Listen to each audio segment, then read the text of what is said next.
I want you and that young man to tie that knot. I'm gonna pray for you. And I want you to hold on to God's unchanging hand, because he helped Joshua fight the battle of Jericho. Yes. It's the old He helped Daniel get out the lion's den. He helped get off the island. Let me get straight to the business. Got them lions in the building. Why you lying to the children? Why you lying to the children? RIGHTEOUS. Man, you know I've been to bed. Man, they know they no contest. Yahuwah, he do the bless. We will not see you tomorrow. Cause you cannot go to thought. All the sons and all the daughters. Standing hard with big manodas. But my son, he made me Taurus. On that line, I'm still a Taurus. Karate kicking Chuck Norris, 4-5 on my waist. If he started, will not hesitate to get retarded.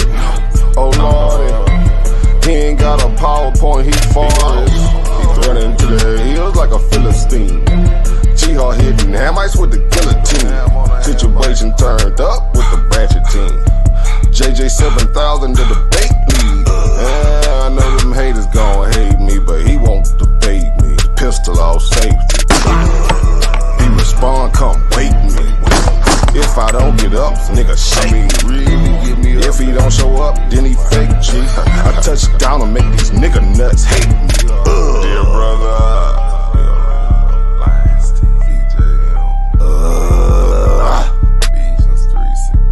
Ballin' and crawling all the way from H-Time. Let me get straight to the business. Man, them lions in the building. Why you lying to them children? Why you lying to them children?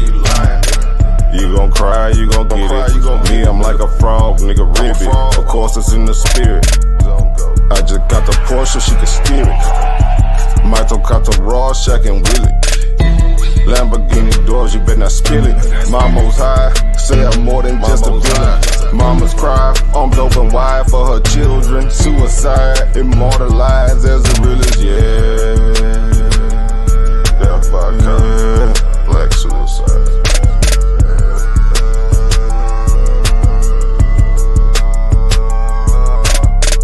Let me get straight to the business. Got them lions in the building. Why you lying to them children? Why you lying to them children? RIGHTEOUS. Man, you know I've been there. Man, they know they no contest. Yahuwah, he get Wow, what's that? Why didn't they take it over? Number one debate league, you heard me? When it's up, it's stuck. I'm stepping on everything, nigga. Metaphorically, of course. Sunday, February 19th, it goes down. Or should we say it goes up? The Light Magazine and Kingdom Culture Radio presents the 4th annual Drip and Sip Remix with live performances by Sister Shalom, Yapa Q, King 7. Coming in, we got them stacking to the ceiling. Also performances by Ayo Ben Yahoo, Jamel the Trunk Rattler, and more. Hosted by Monologue Magad. With DJ Dr. J on the ones and twos. You don't want to miss this righteous party. Doors open at 5 p.m. The location is Live Wicks, 2405 South Collins Street, Arlington, Texas. Get your tickets today at tlhmagazine.net. The 4th annual Drip and Sip Remix. Don't miss it. All right, don't miss the Drip and Sip, man. You know what I'm saying? Sponsored by the Sister Delta. You know, information. Pardon me. The Brew News Light Magazine. You know, that's been one of the Lions Den sponsors for a long time. You know, she kind of took a break, but hey, you know, she back in effect. Then, you understand me? We got a call out going on right here. Anybody seen this guy named Top Cat? You know, he was in here running his lip yesterday. So he ran his mouth to the wrong guy. That's about all I can say. Because this brother is punctual. He's here on time. You know what I'm saying? So we're supposed to be having a good, powerful discussion today. The Aboriginal brother, the Indian brother, indigenous Indian brother, brother Top Cat. He will be having a discussion with one of the legendary Lions Den champions in the building. You know what I'm saying? He's our unity champion. You know, also he was our debate champion. You know, no other than the commission at that. But the commission, before you go in, we got to introduce the queen. I'm talking about Queen Kareem. Go ahead, Kareem. Shalom. Please like, share, and thank you for tuning in. All right, little Karima said she trying to talk to the audience, and you know they be listening. So we all be aware that the children do be listening and paying attention to. All right, now hey, these people, I know y'all mad because commission that Hierophant is back. You know, you thought he was gone. Now he is back. His brother's back with a vengeance. You know what I'm saying? He tired of the pseudonym going on over there on Smash Channel, on Sonetta Channel, on Shakadunga Channel, on Chris here. All you want to be comedics. The real comedic teacher is back. You know, he's my comedic teacher. You know, go ahead and introduce yourself, Commission. Let them know what it is. Yeah, first, I just want to rise upon the 7, you know, because 7 is the perfect number, you know, and the circle is the perfect expression, you know, that we have as a symbol. And Allah is the perfect word. You know, to us, we say we rise, giving praises to the great God, honors to his holy prophet, honors to our holy prophet, all the prophets and masterminds who came throughout the times and the climes, honors to the ancestors. See, because we going to put a lot of this stuff to rest, you know, and we got a measure to bring forth, even if your boy don't want to show. You know, we ain't going to give none of the information up dealing with that other measure, you know, until he show up. But we got something to entertain our people that need to be brought forth too. Wait. When you say he, who was he? Who is this guy? That guy, what you call him? Top Cat? Top Cat? Yeah, Top Cat. He pussyfooting around, man. I don't know what's going on with this guy, man. Go ahead. Yeah, that guy right there. Yeah, so you know, Bato. Yeah, and I want somebody to go tell him that we up here, you know. So we're gonna get into that measure in a minute. For the person that asked the question, are we talking about the Native American? No, the brother left it to a broad statement. We tried to make it, you know, something that was specific, but he like, I want to know if the Indians is the Moors. Yeah, you know, that's what he said. Remember that? That's what he accepted. To be honest, man, there's some black Indians. I mean, this is really over with. It's terrible over you go by the title, man. What's wrong with these guys, man? He better stay in high. He better stay in high. Make it easy. I got so much fire over here, JJ. Boy, my computer about to jump up off the desk over here right now.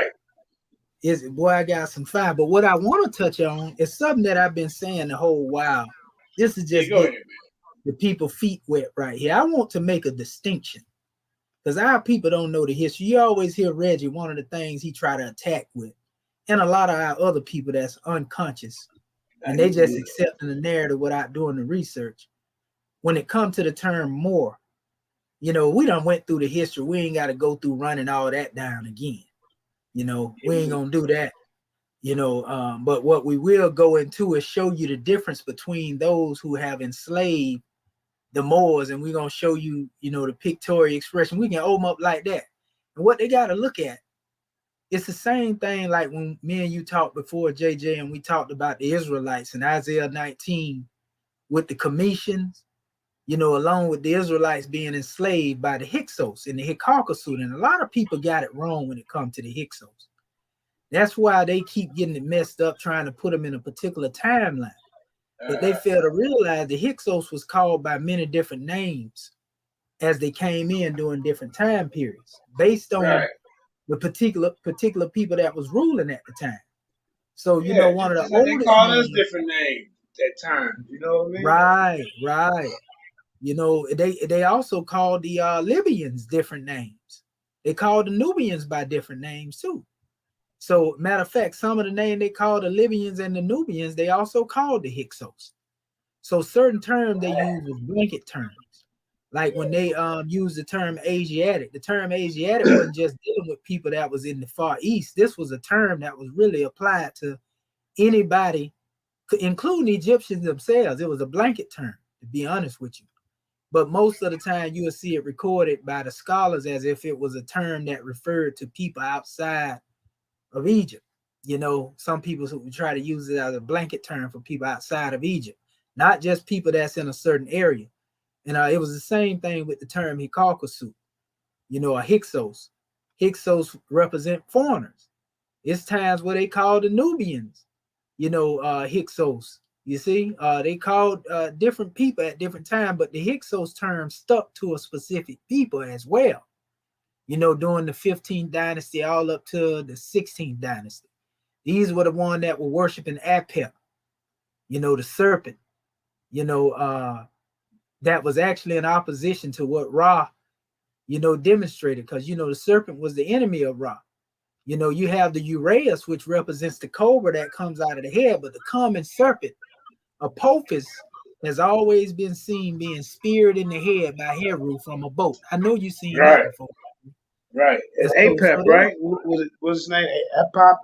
Yep, Apep. And sometimes they say Apophis, if you're dealing with what they like to call Greek language. You see what I'm saying? And I've seen that before. Yeah, right. So that's why you have people arguing over the Hyksos, because they don't understand. They was called by different names at different times, and some of the names that were used as a blanket term. So of course you'll see it being used, you know, for even the people they were calling Canaan some, but they also use it for people that was indigenous to Africa, like I said. So, but you got to read and study to know. And then I give honors to the brother Walter Williams, because he did a show, and this is actually a show with a Moorish brother, you know, brother Tahaka Amana Bay, not Tahaka that's up in Baltimore, but a brother from down here in Florida. You know, and that particular brother, as he had him on there, he was telling people to stop using the Gregorian calendar. He was like, because they got dates all over, you know, the same thing I said years ago, Judah, on why I don't use it. You know, I've been saying that since me and Tehudi was going back and forth, that I don't deal with time. You know, the way they do. It ain't that, you know, we don't, what it is, we don't get caught up in it to the extent to where we depending on them dates. Shout out to Tehudi. Shout out to Tehudi. He doing his thing. Yeah. Nothing against the brother, you know. So basically what it is, the time frame is what I try to tell them. They change it. They move the goalposts when it comes to the time. You might see the Gregorian calendar say one thing, then it got 100 years or 1,000 years off from the other date. And so Walter Williams got a book he wrote on that. And I'm like, man, me and this elder real similar in certain areas, you know, by going at that language they call it metal netta and the time. So, you know, it's a kindred spirit there, even though I never really read and knew about him till recently. So I give honor to the elder. There's certain things that we do when it comes to the religious in the books. I like old Walter, but you know, now he in the older stages of his life. So I think Sarnetta don't realize that he's forgetting a lot of stuff, and like I said, he up there to fight timelines. That's all he want to do is fight the timelines from what they telling me. So what it is, and if he's 90-something years old, it's cool for him to get in the ring and battle a little bit. It keeps him, bring him back to life. So I said, if I ever run across him again, I'm gonna go ahead and let him win this time. You know what I'm saying? But go ahead, Kamisha. You know, Walter was on there clowning the other day, man. Your mentor, he was clowning everybody. I just gonna let you know. I hope you don't develop like that after you get a little older now. Get up at age. You know, I tell you one thing, I see Chris Harris call himself trying to get up on this wing. Man, Chris just stunned. But he doing that so he can do what Reggie do. You know, and say, my master teacher was Walter Williams. You know what I mean? That's all they're gonna do. You know, they using somebody else's coattail, you know, to be able to ride on their coattail. That's what he do. He tried to ride on JJ's coattail to build his name up, you know what I'm saying? Or he'll have Black Jesus minister in the algorithms over there on on this platform. I rarely put Chris Harris in a video or name. You know what I'm saying? But he all right, man. Me and him we ain't at the same place we were, a year ago. I forgive people. I forget. I let it go. And then, like I said, I ran across him the other day. He didn't want to talk about the Book of the Dead. And then he didn't want me. He didn't want. Then you trying to defend the retainer sacrifices, bro? It happened. I don't care if they stopped doing it after the first dynasty. Period. It happened. Yeah, it happened. Like that's the thing. They want you to eat what they say to you, but they don't want you to eat. They don't want to eat what you say to them. You know what I mean? And so, like, you breaking up, Commission. You going to say that over? You broke up. Can you hear me now? Yeah, I hear you. Okay, yeah. What I was saying, I was actually getting ready to open up some because I want to lay a foundation so people know exactly where Commission coming from. But what I wanted to say about Jesus, Abraham, and all these particular ones that we know in history, even though I told Sarnetta them that when I was on the channel, I can show you what the tombs of, these individuals are. But if I show them, some of the individuals are going to say, well, dig them up, go dig them up. And we can't dig them up. You know what I mean? But the tomb should be enough. That's just like somebody, if somebody great grandparents is dead and they've been dead for years, do you have to dig them up to prove that your great grandmama there? Are you gonna go off of what your mama said or your daddy said? You see what I'm saying? That's 125th. That's 125th. What they call it? Hood. What Black Jesus say? Hood Book of Scholarship. Hanging on the corner scholarship. Hanging on the corner logic. That's what that is, bro. Well, and what I'm finna demonstrate a measure. I'm gonna remove all doubt because I want people to know where we come from when we demonstrate. At Commission, one time they was on 125th arguing about the sun and the light. Well, if God made sun on the fourth day, how did the light shine on the fifth day? Some old. I said, boy, look at these dudes here, man. What? Sharon Susan said he thought he was really going deep too, man. Yeah, man. Ever since I seen Seti, I wanted to get in the ring with him. I went at him directly in some of his old thing. He talking about, prove what you say. Well, then open up the forum, let me get in there. I put it on your behind. You talking the Morris brother that was on there going against Seti? Man, that boy wasn't equipped to go. Well, Aline Bay was equipped to go against him, but at Lord Albert. Lord Albert. Lord Albert is not, one to go up there like that. He made those drugs real bad. He wrote all them books and he was guessing in the books. Yeah, shout out to Lord Albert, man. You living in your old glory days, man. You want to get up here and always want to remember the time, man. I mean, come on, bro. Yeah. When I see some of them old videos, I see you getting beat up. I'm just gonna be honest with you. Hey, and let me say one more thing. Captain Desire, you out here making Israelites look bad. I ain't lying. I mean, I sat back and I've been quiet for a minute, but I got to just say this public service announcement. And Whack 100, if you listen, we ain't all like this dude, bro.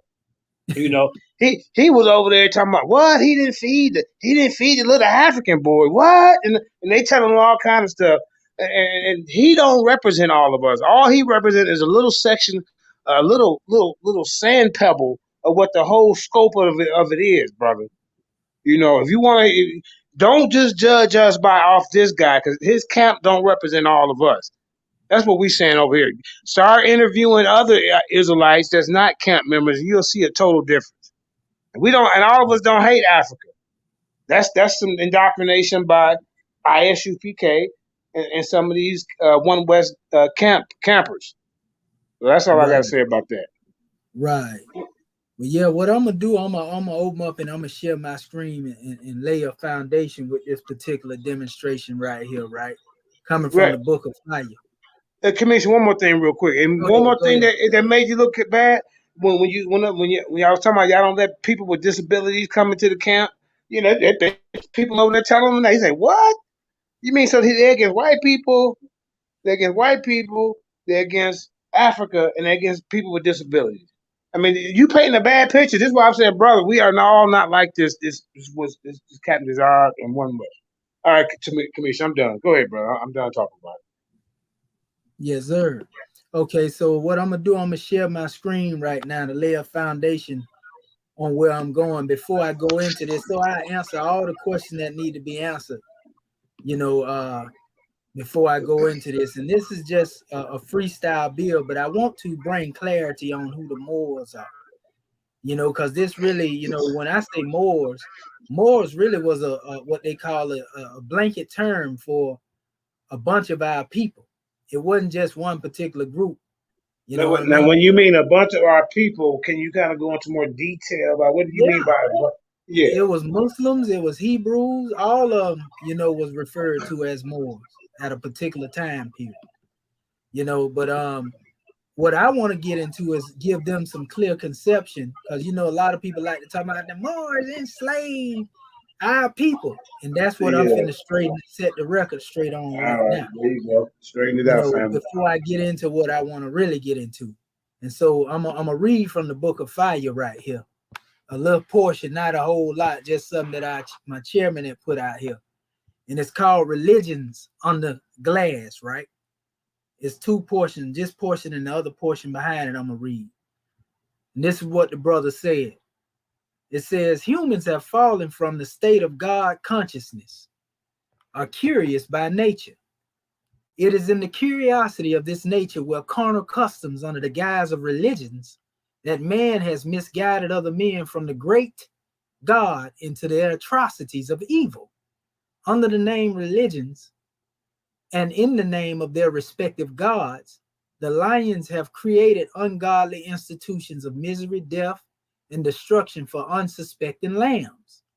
Laymen splendors known as scholars and doctors of the law, not by the prophets themselves, started most of them. In fact, no prophet ever named his portion of the one great religion after himself, e.g., Buddhism, Mohammedanism, Judaism, Christianity, etc. So you see what the chairman saying, that now one of these prophets ever named a belief system after themselves. It Right. It was was men yeah. who came Somebody behind them and else. said it. You see?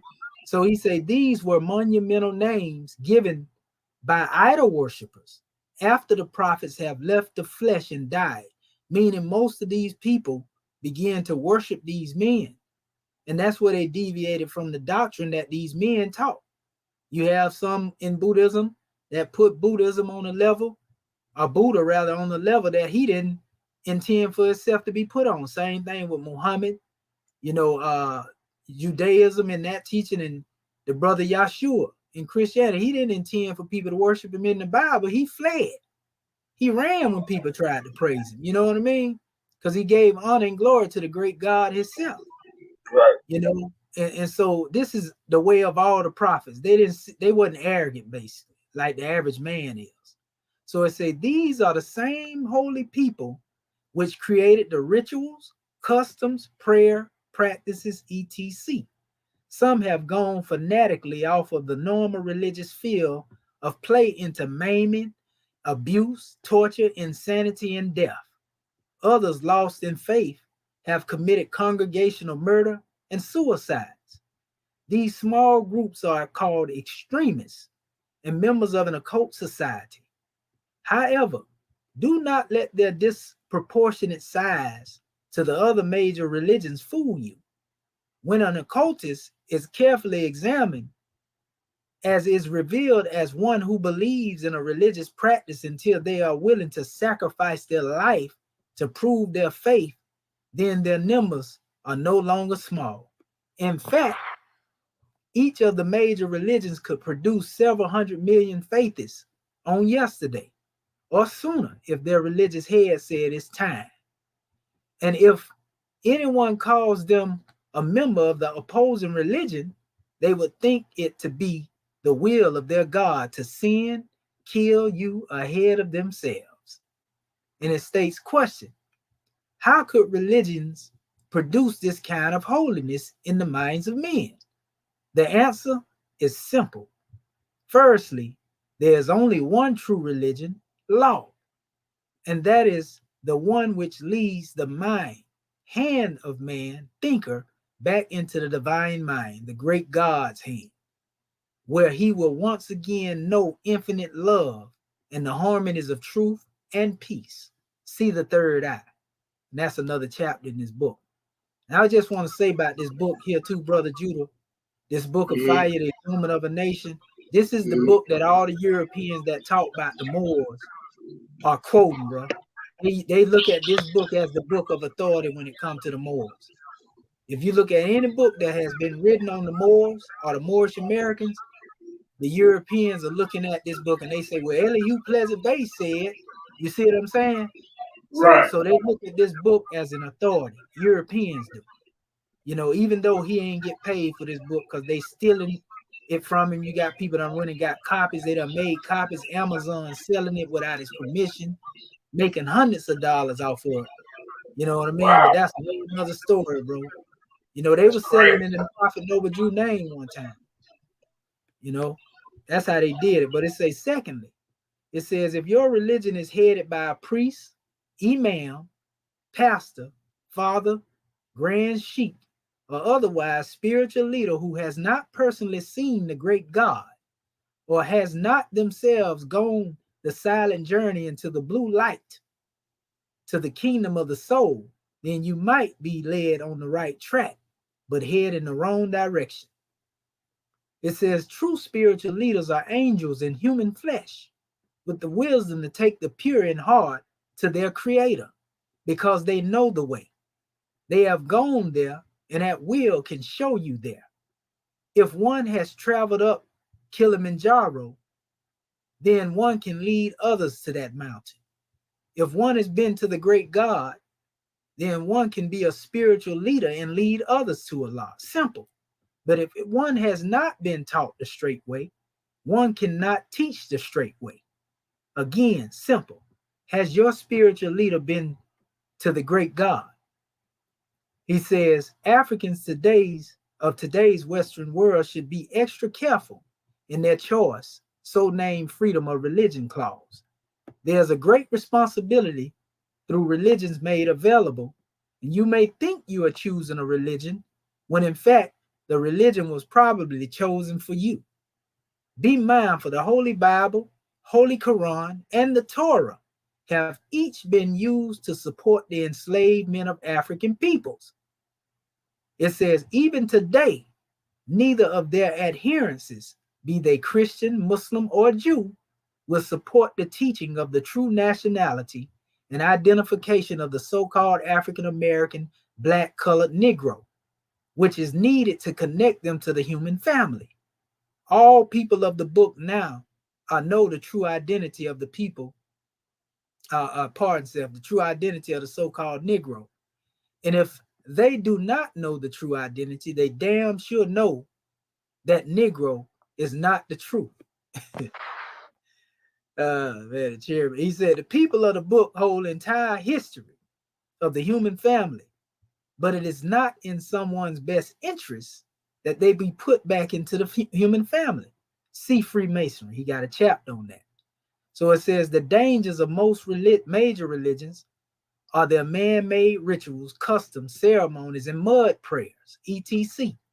These customs will often create familiarity, popularity, and inflate the ego. It causes one group of people to war against another and to believe their concept of God and righteousness is superior.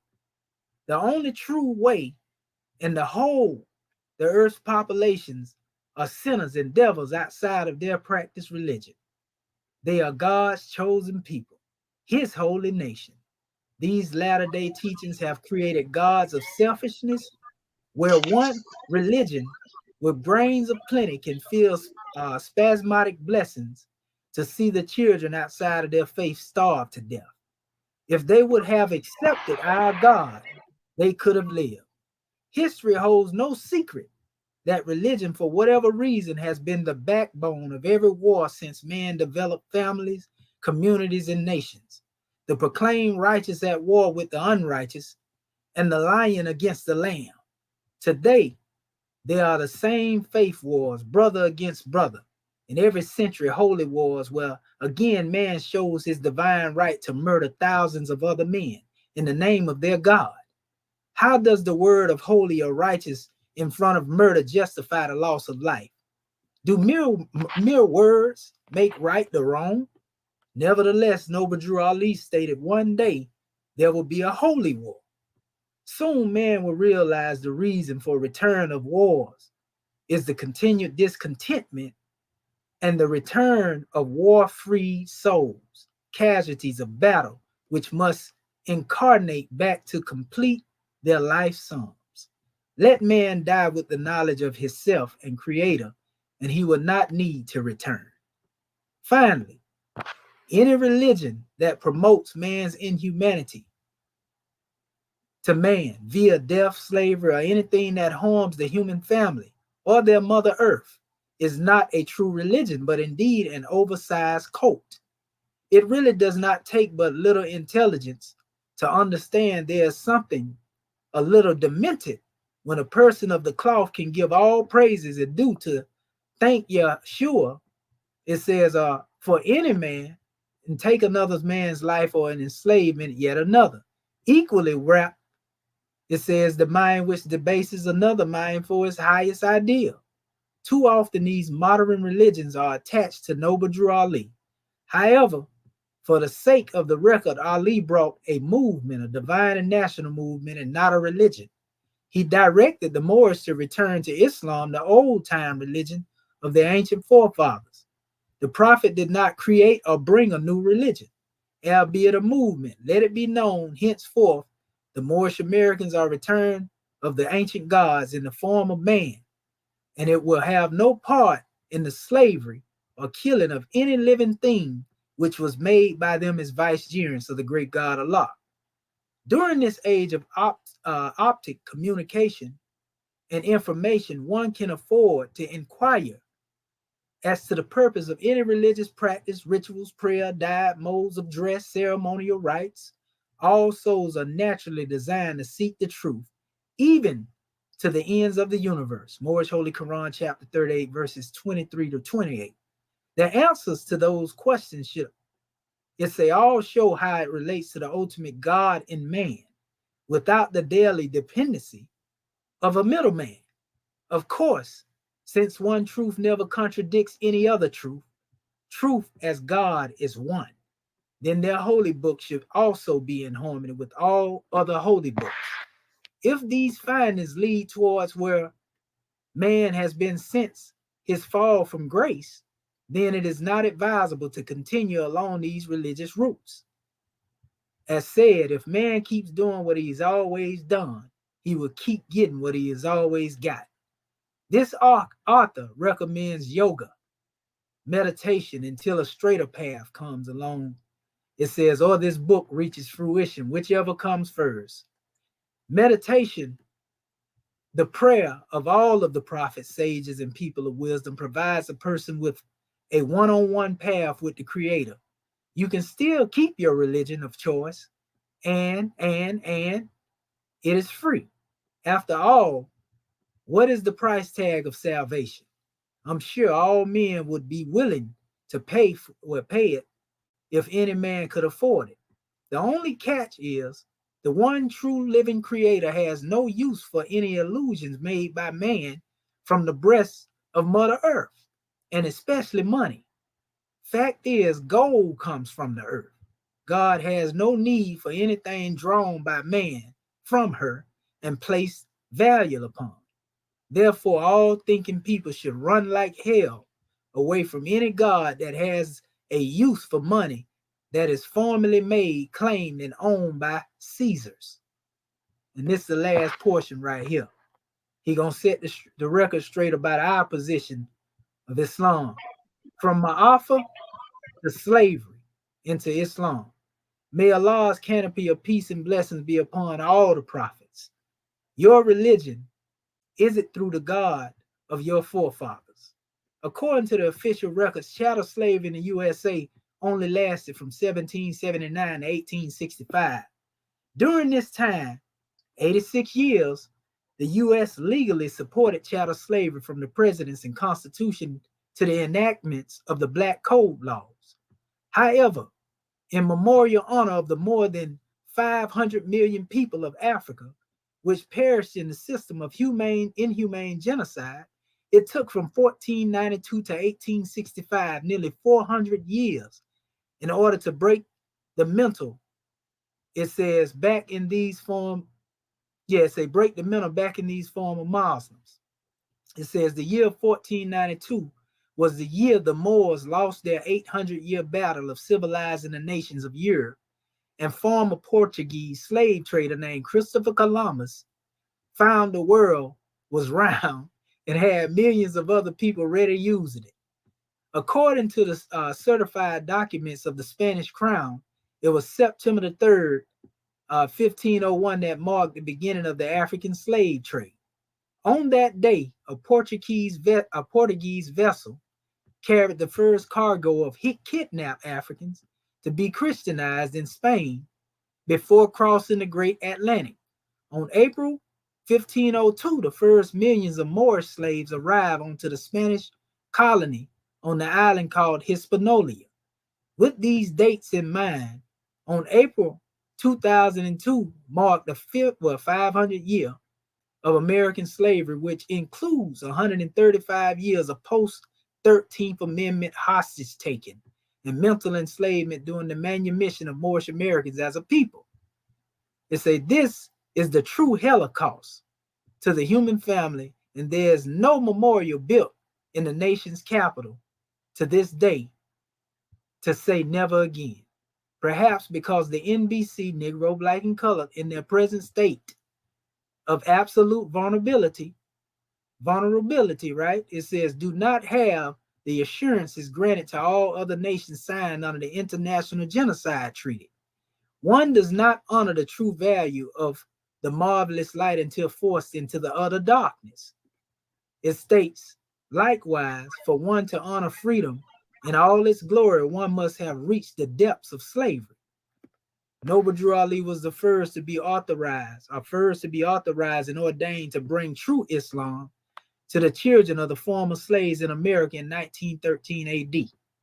Since then, there have been a scores of daddies and fathers and rogue leaders, false prophets, silly saviors, who claim jumping attempts to part the works of Sheikh Sharif Abdul Ali, aka Prophet Noble Drew Ali.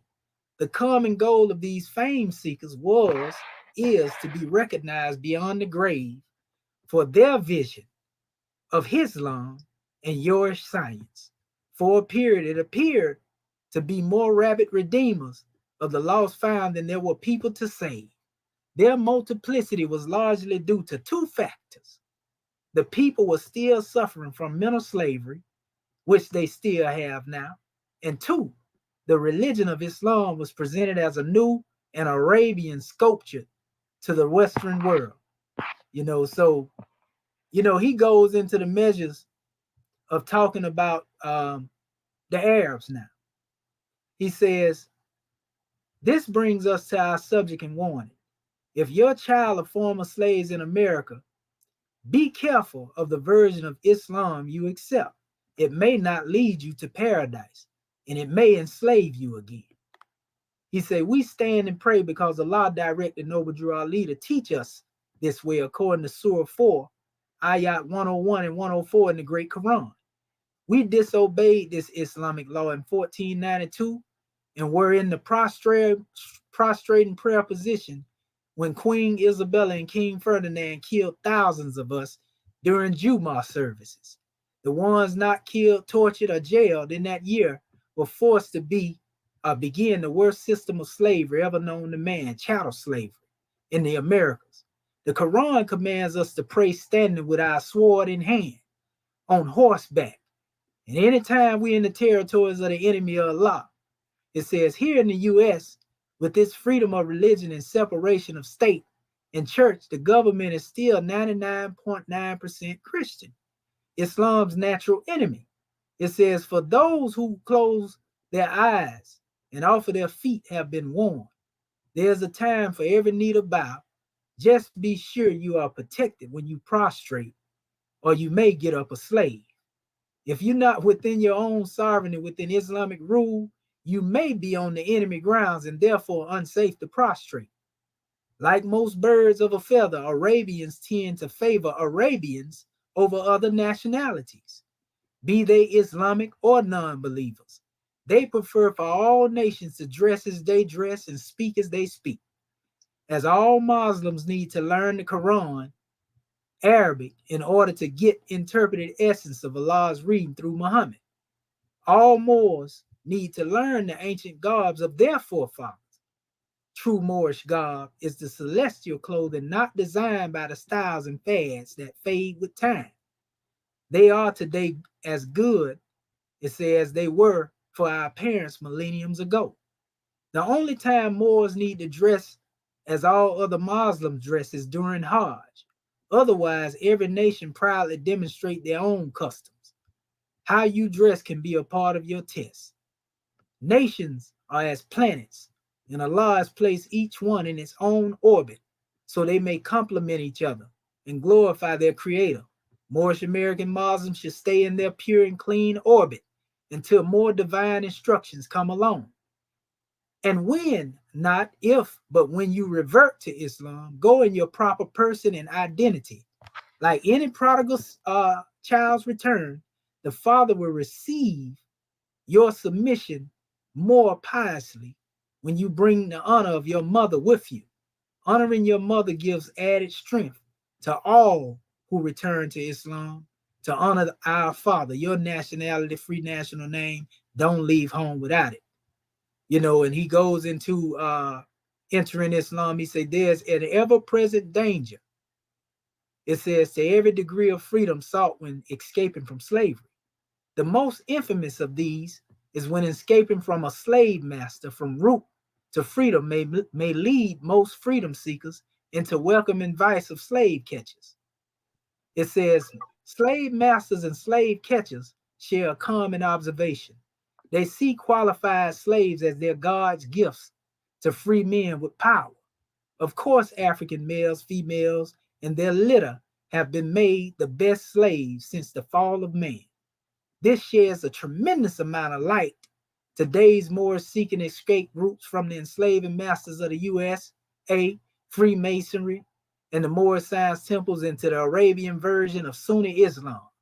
Once they take the Shahada, I bear witness there is no God but Allah, Muhammad is his prophet. They think that they are free and safe and home. They look back at their NBC Christian brothers as though they are infidels, dead and deserving of Allah's wrath. But wait, how can they have possibly forgotten they are infidels? Our part itself. It says Arabs still in the world's greatest slave catcher of Africans, bar none. Going from various degrees, it says a Western enslavement to Arabian Islamic enslavement is like jumping out of the frying pan into the fire itself. What in the hell are they thinking? Oh, hell has been home so long, it is what they naturally think. Dear readers, the truth seekers, be advised, these lessons are neither public relations nor propaganda plugs for Moorish Science Temple of America, nor proselytizing for Sharif Abdul Ali. These are thought stimuli founded upon one truth never contradicts another truth. If he can get us all to thinking, right? And I added all, we can save ourselves. Noble Drew Ali. It says, now what you are coming into, and your faith will not be blinded, nor your sincerity misled by the beauty of its entrance that is sincerely awaits you, right?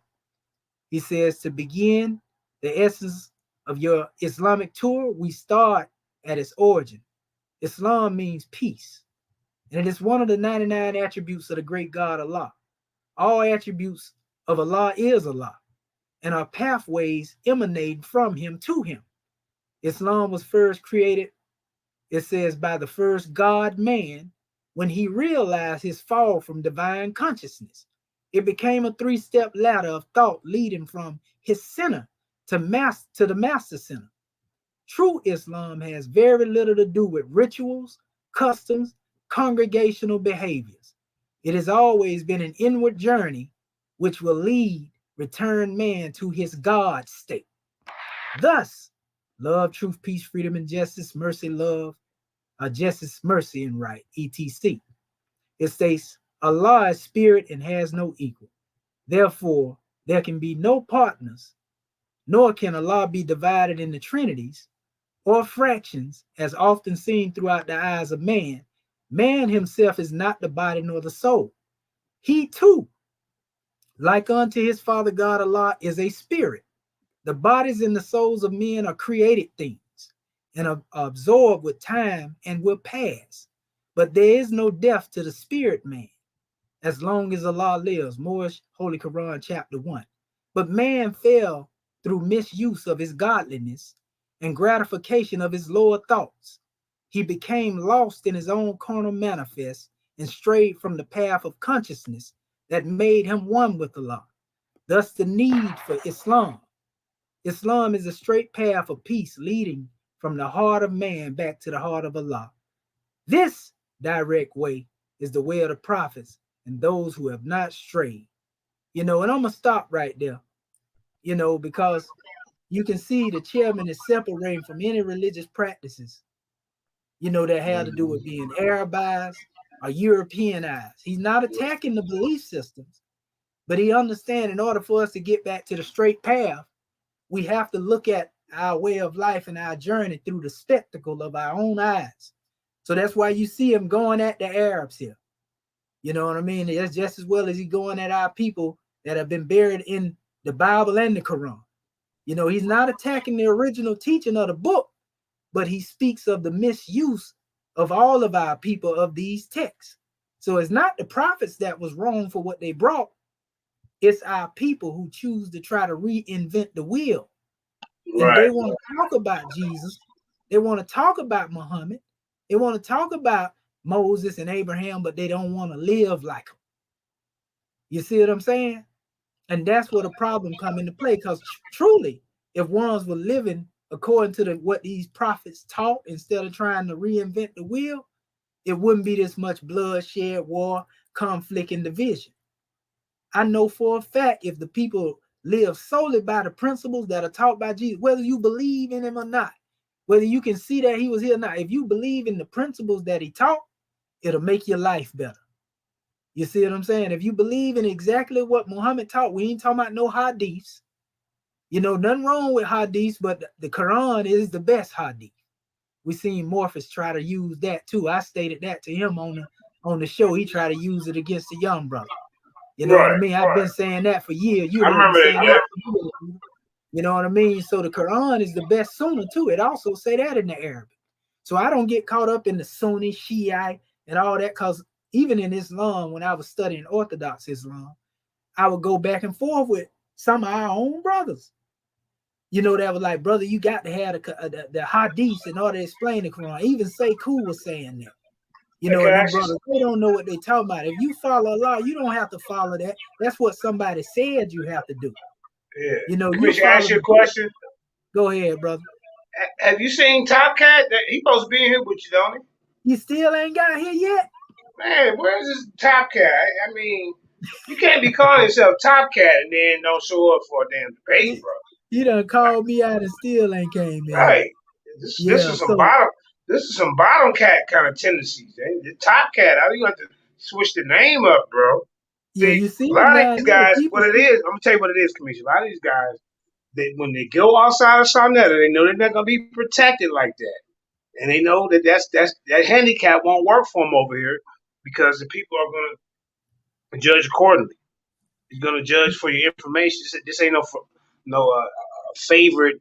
My favorite celebrity idol is debating today. This is about the information. You see the brother Nazari, Zion say his Top Cat ran. He know what time it is. Our good brother, the Smushinator. Yeah, Top Cat ain't he? Come on, bro. All that you was talking. Now you ain't even. You was in the audience earlier. As a matter of fact, he was the first person that made a comment. I'm loaded over here too. I want him to come up and raise his head up. Boy, when I tell you I got something, I'm finna body this guy. It's gonna be. We're not showing no information till you come up here. Don't That's try what I'm doing. I'm just laying the basis here. I want to show you this here. This ain't a bunch of reading. This is actually just measures to give our family a grand drawing on the difference between those who enslaved our people, and those who was enslaved. Because they need to hear this. Because you got people that always want to throw that jump. The Moors enslaved the people. No, fool. It was the Moroccans that enslaved the Moors. And I'm gonna give you the name that they called by so y'all can get the history right, man. Because they always they do that though to try to dismiss what I'm saying. I believe some of them know this history that I'm finna get ready to give. You see this name right here, Judah? Yeah, you gotta share your screen, family. Oh, it should be sharing. It's saying stop sharing now, so it's saying that it's okay. sharing. So we're waiting on Sister Karima to pop it up there. Okay. Just let me know when it come up. All right. But yeah, keep talking to them. But yeah, like I said, these guys, they want to huff and puff, and then when it's time to, show up, they know where to be found, man. Yes, sir. I think she's sharing it now, right? Yep, she's sharing it right now. Yep. Okay. So you see Bedane, right? We'll just say yeah, it said Bedane? Bidden, but they got it up there as like Bedan, but it's Bidden in the Arabic way. Now, Bidden or Baydan as they pronouncing it, right? Listen to what this says. This is important they get it. This is dealing with the history of Mauritania, North Africa, and the history of the Western Sahara. So people gonna have it straight after the night. Bidden or Bidan, right? In Arabic is an Arabic term used in the Maghreb in the region of North Africa to refer to the lighter skin or white Moors. Keep that in mind now. In contrast to the term Sudani, which refers to those with a darker complexion. So now you know it's two different groups of Moors. We're gonna see who was enslaved in the other. And we're gonna show you pictures. The white Moors are the light skinned ones that they talk about. Yes, sir. Yes, sir. Yeah.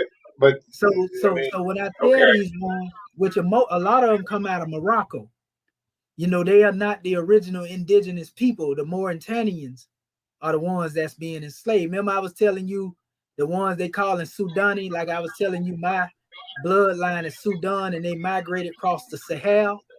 Yeah. West Africa. That's basically some of my ancestors. So it says that's being enslaved right now, and I'm gonna show you pictures of it. Right now, the original indigenous Mauritanians, this is their flag right here. Yeah. They are being enslaved by people from Morocco. It's always been this way. It was the Moroccans that enslaved Mauritanian people.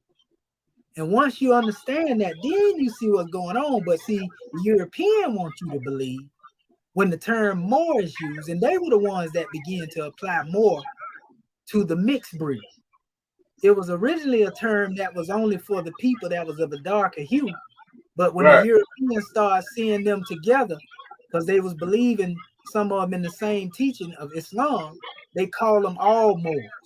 You see what I'm saying? Right. And so that's why they say, well, the Moors enslaved their own people. No, it was the white Moors that enslaved the darker complected Moors. See, that's where do the white Moors come from? They come from basically Saudi Arabia. I'm gonna show you the path. I'm gonna show you that's actually in my slide. I'm gonna show you the path they took. I ain't gonna go into everything because I don't want to go into and so the Saudi Arabians, the ones they call them the white Moors. Yes, sir. They migrated over there, and they wasn't really because they don't really accept the title Moor, brother. They call Moors Berbers, which is a misnomer. That means barbarian. The original ancient Moors called themselves Moorish gods. Remember I showed you that? The Demar, and they wasn't going to call them that because they Arabs. They believe in Allah. So they like, we ain't finna call these people no Moorish god. They barbarians.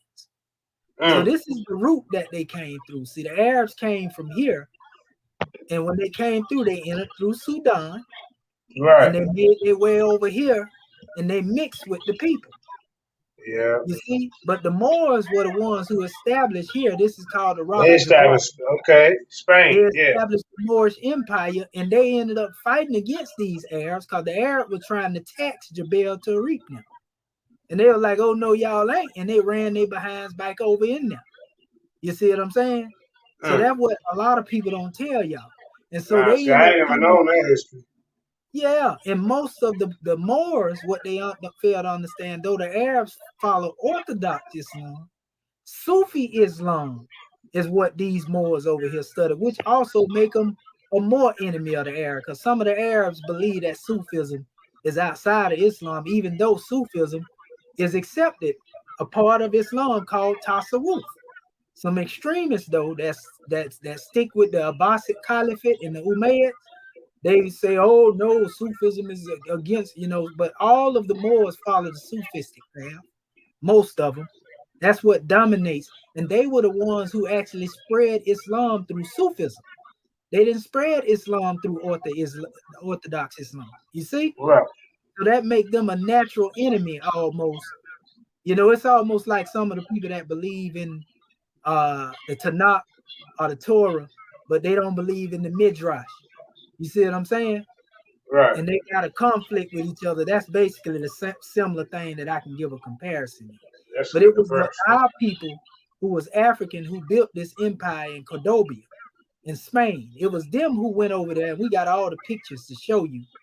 In Spain, I showed that. You know how it looked. We ain't even got to go there. But we will show some pictures in a second here. I want to go back to this Bidan demonstration. So we want to make sure that they get it, as we just told them. So these white Moors, lighter skinned Moors, were the ones that enslaved the Mauritanians, and they still being enslaved right now, unbeknownst to our people. They literally, it says the Bidan inhabit most of what is now Mauritania, Morocco, Algeria, Tunisia, Libya, and to a lesser extent, Egypt. The Bidan refers to those of Arab and Berber, or Arab mixed and Berber descent. See, so these are the mixed breed, right? It says the main language of the Bidan is Hassaniya, Arabic, and to a lesser extent, the Tasman Berber, which is the original script of the original people. It says Bilad al-Bidan, which literally translate land of the whites. You see, now, ignorant brother, that's a Moor, will run around and tell you, this is talking about the Moors being the white people. No. This is a whole different demonstration. These are the lighter skinned Arabs that are enslaving our people, that our people don't know about, but they're learning right now. It says in an idiom within the Mauritania and Western Sahara by the Bidan people to refer to themselves. It says the name used by outsiders refer to the Bidan is Moors. So people that you remember that? You remember that Sutek guy was going around talking about the original Moors was white. That's where he probably got that from. He just misread it. He didn't understand what he was reading. Yeah, he don't know what he's talking about. Yeah, see, a lot of them guys, they don't understand what they read. So this is what we do. We got to come back and straighten it out, man. That's exactly what's being done. And he did that because it said in our questionnaire, white mean purity, purity mean God, God mean the ruler of the land.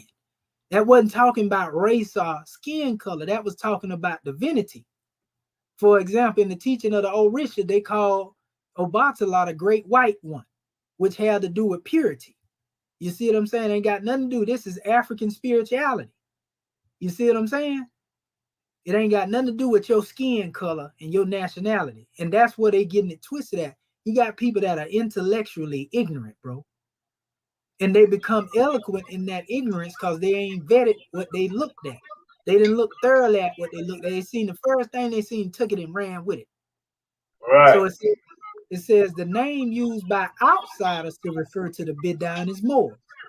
So those who are outside of them also call them Moors. They don't call them Bidan.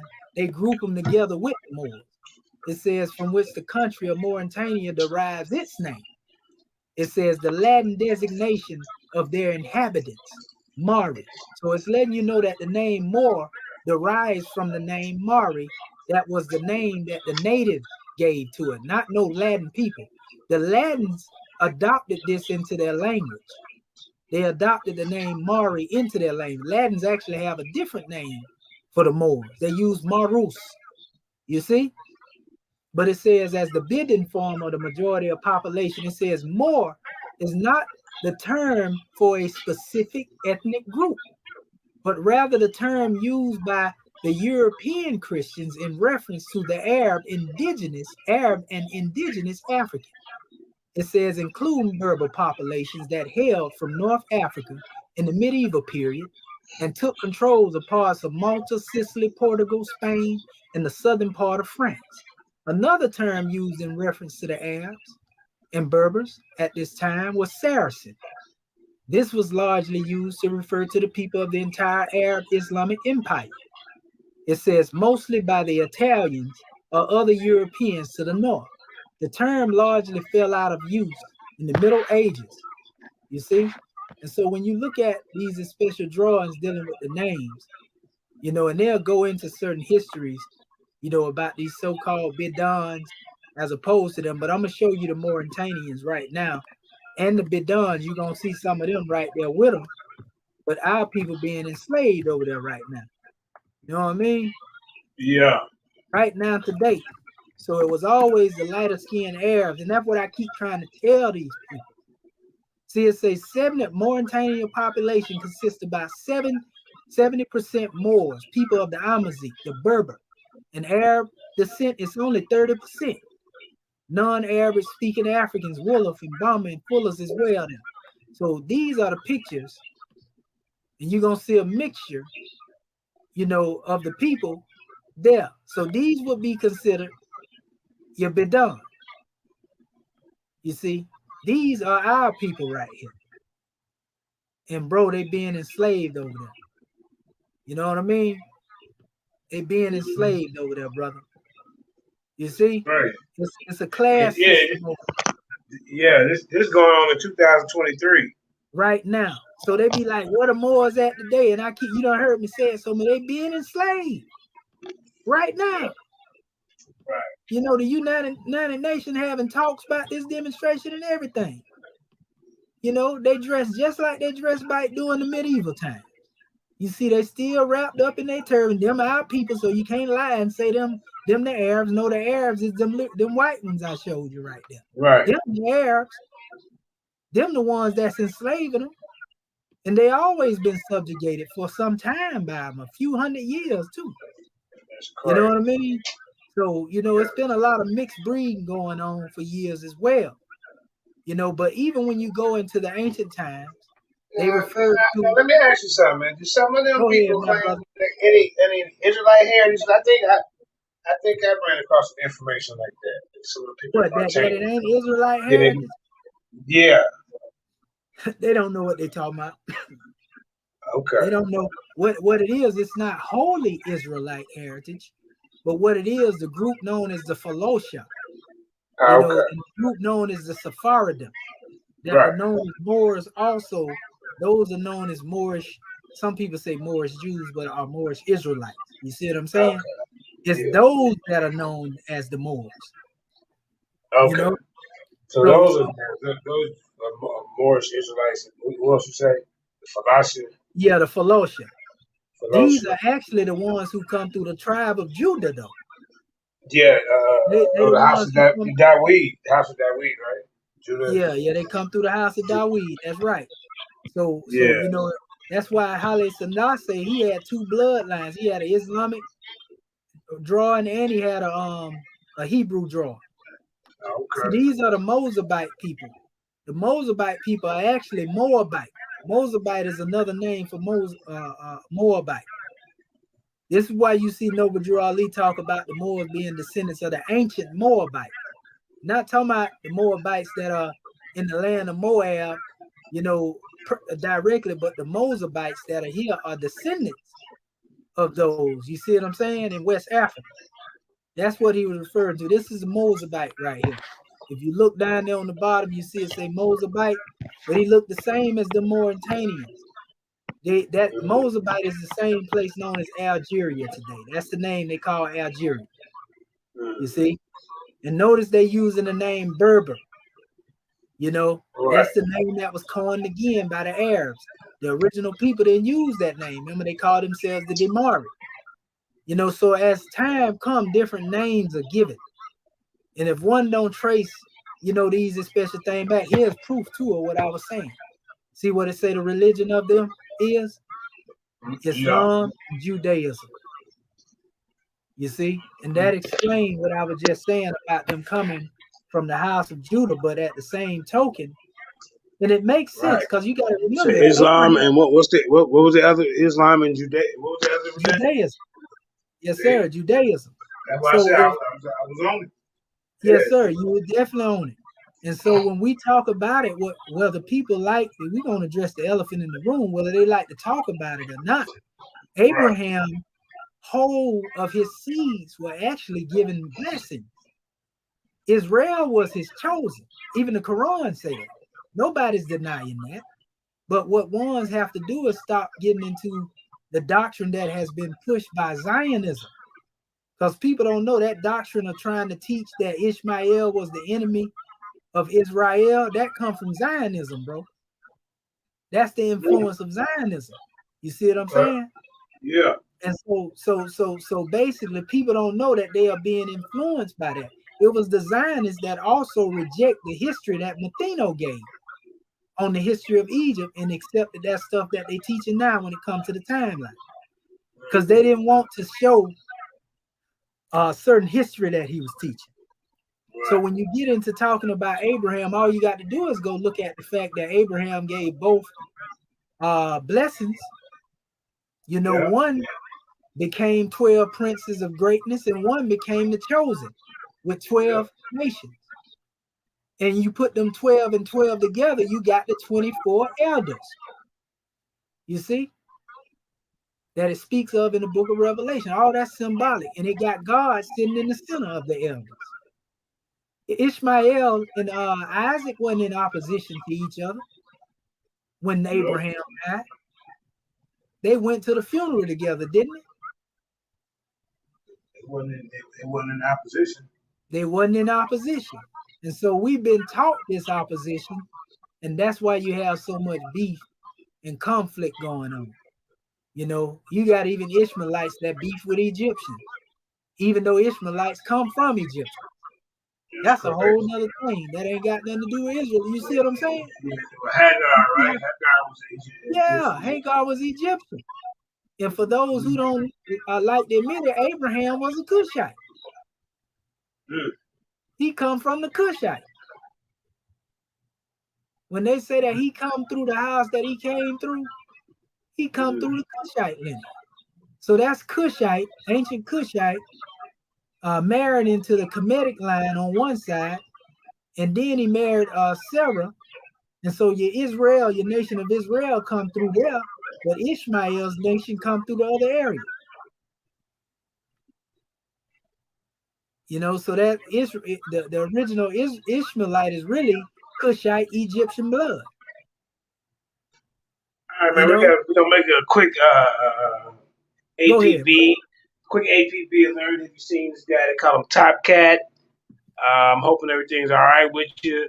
You know, let us know if everything okay, because you know things do happen. You know, but right now we got milk cartons floating around. We got them lined up. We ain't got your picture on it yet. We're gonna give you 24 hours to go ahead and speak about this now. You know, you came over here woofing around, and I told you was barking up the wrong tree. But, yes, sir, most definitely. What they got to know is when they be challenging me, bro, it's like an oxymoron action, because commission is teaching to try to unite y'all, unite us. I ain't teaching to try to make you know more. That'd be the last thing on my mind. I'm teaching so that y'all can see where we have connection at. That's why you hear me saying this stuff. I ain't saying this to place what I stand on as superior. I'm here to show that we won. And if we understand that we won, now we can have some dialogue by building a nation. You know, because as long as we find reasons to have excuses to hate each other, these people going to continue murking us off one by one until we extinct. Because we paying too much attention to what divide us as opposed to trying to find what unite us. So when you go in opposition to what I'm saying, you going in opposition to, unity. You see? Because you can't see past this fez on my head to the information that I'm giving you. You can't see past the name more. Right. You is prejudiced against me as the European is against me for being who I am. No black people. That's crazy. I already got the European haters. We got some of our unconscious sisters that don't like us. And then you got your own people against each other. Man, you got got your young brothers people, going bro. against The commission, they was you mad got because I didn't brothers go to going prison, man. against I couldn't believe it. They was actually huh? hoping and praying that JJ 7000 would go to prison. They was mad when they got out. See what I'm You talking know, about? see, JJ I don't became wish per that on se. my rest. You Yeah, know, I don't wish hey, that on my rest. Go ahead, Jay. you hear me, commission? I had to represent my own self. I was per se because if I would have had let one of them public defenders defend me, I'd be sitting in jail, sitting in prison. So sometimes Right. don't just sit in there, man. Start going, get in that law library. Especially if you got a public defender that just got you as a number. You know what I'm saying? That's Then, like I right. said, a lot of these, and they make it hard for people to get real good lawyers because it's expensive. Oh So yeah. it's a trap, man. You get you in there, you lose your job, and then what I'm saying, they give you this nobody public defender. Like she didn't want to use none of my witnesses. She didn't want to use none of the tapes. I'm like, man, what the hell's going on? Yeah, them lawyers be Yeah, scamming I had now. to fire her, man. That was that. Yeah, Then they I be started getting the scamming. information what's going on. Oh, y'all got an offer on the table. She didn't tell me this. She got me thinking we Yep. finna go to trial. They She had done to go. already So look, look, negotiated. look, look. So the offer they gave me, I was like, no, I ain't going for it. So I didn't go for the Mm-hmm. first offer. I'm thinking they gonna budge. So then they want to come with the ankle monitor that went dead bullshit just to get me off the streets. You see what I'm saying? Now I got to Right. fight on the inside. See what I'm saying? Now they try to Right. make it tough for me. So Yep. now I'm going through. Hey, you know what? I'm putting in motions and sending kites to all of them. Where I want the DAs, I want your information. I want the discovery from you, and I want it from the goddamn public defender. Of course, she didn't That's say right. nothing there because that's how she was operating from the gate. That's She's right. not. They're not going to put somebody in a position to help you. You got to help yourself. Don't just be sitting in there, man. You got to look That's all right. this, put the motions up, subpoena people, all that, bro. That's right. Well, so the moral of the story is, man, just keep your nose clean, man. Try to stay out the way, even though Stay sometimes out the trouble way. can find you. But Yep. I learned my lesson. Right. But here's to the people who was wishing and praying and hoping that 7,000 go to prison. Man, you got to be ashamed of yourself, man. But That's a I bad forgive you. situation. It's okay. Go ahead, Commissioner. Yeah. I wouldn't wish that on my worst adversary. So yeah.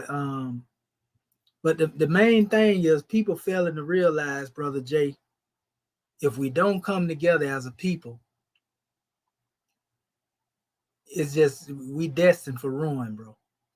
And so the key is, it's funny that ones don't mind staying under the boot of the oppressor.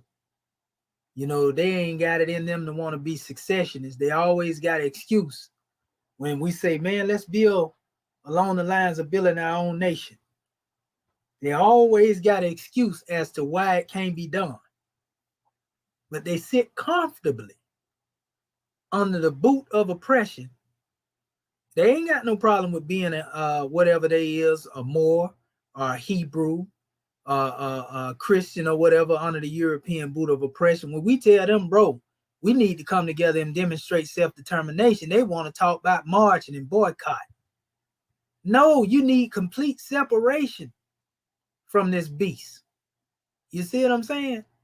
You done did all the boycotting and marching and all that right there, bro. It's time to build a nation. But most of our people that like to try to act so independent, Jay, they got a welfare recipient mentality where they just looking for handouts. You feel me? And that ain't being disrespectful. I'm saying it because I came up through that type of demonstration as a young seed. So I'm qualified to criticize. I'm saying that our people are used to being hand-fed. You see, by massa, and at the same time, they want to go against massa. How in the world you going to defeat an adversary that's feeding you? You don't think he going to sprinkle some rat poison in that demonstration? Or whatever else he putting in there? You see what I'm saying? And so, these are things that we trying to get to. We want to get beyond the frivolous conversation. How many times I done had to get into this discussion where it done been brought up, Judah, where somebody want to challenge me just on the name More? We can count hundreds. We got videos all up over social media. You feel me? Where one's challenging the same thing, and I got to come back and say the same thing over and over again. You know, and I know some of them guys be watching this stuff, but then when it's time to get in the rain, they don't show up though. They ducking and hide. They want me to get out here and put my message out there. Then they'll try to come up through the trenches. But we hip to that. So whenever he come and he ready, if he's still about it, we gonna definitely put this scimitar on it, because he shouldn't have called me out. Y'all know I don't even like to get into these type of discussions. You know what I mean? But when you get up there and go to talking that foo-foo, you know, we're going to set the record straight with some of y'all. Other than that, all you got to do is accept the information. And that's another thing, people. Stop rebutting and rebelling against information you ain't even learned. Go and research the information first. You know you ain't never heard it before. You done heard somebody talk about the Moor, but you ain't heard this information I'm bringing. Some Moors hadn't heard what I'm bringing to the manifest. So don't reject it because it's new and you ain't never heard it before, family. Do the research and then come back and say, Brother Commission, I went and looked this up and this is what it is. And we can talk from there. But soon as you hear me say something and then you go to, oh, nigga, you ain't going to tell me what I am, bro. I didn't even say nothing to you. I was just teaching. So what you upset for? You know, that's crazy. You know, it ain't that serious, family. I don't have to have nobody agree with me to stand on what I stand on. You know, so I ain't going to hold the family up. That's basically all I had to say. I want to see what the Queen got to say before we close this demonstration out, because we ain't going to hold her long. You there, Sister Karima?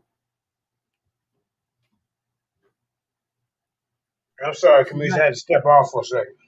Yeah, she might have stepped away too. But okay. Yeah, what you got to say about that, Brother JJ? Because you know, we're gonna close this demonstration on out. I ain't gonna hold it up all night, you know.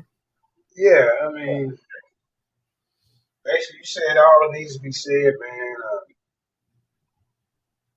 You know, a lot of these guys just, I mean, he come on here. The thing is, he's supposed to show up for the damn debate, man. Discussion. He told you he was coming on here. That's the crazy part. Right. You lose credibility over here, man. You can go cuss us out, talk about us, all that, man. That don't mean nothing to us no more. It really didn't mean nothing to us in the beginning. Yes, sir. It's just like, you know, man, don't come over here wasting our time, bro. Well, I don't know what your excuse gonna be, but there is no excuse because you was in the audience. You was the first person to make a comment. You know. See what I'm saying? You know, he was thinking I was gonna get up here and put my information out there. Then he was gonna try to ambush. Mm-hmm.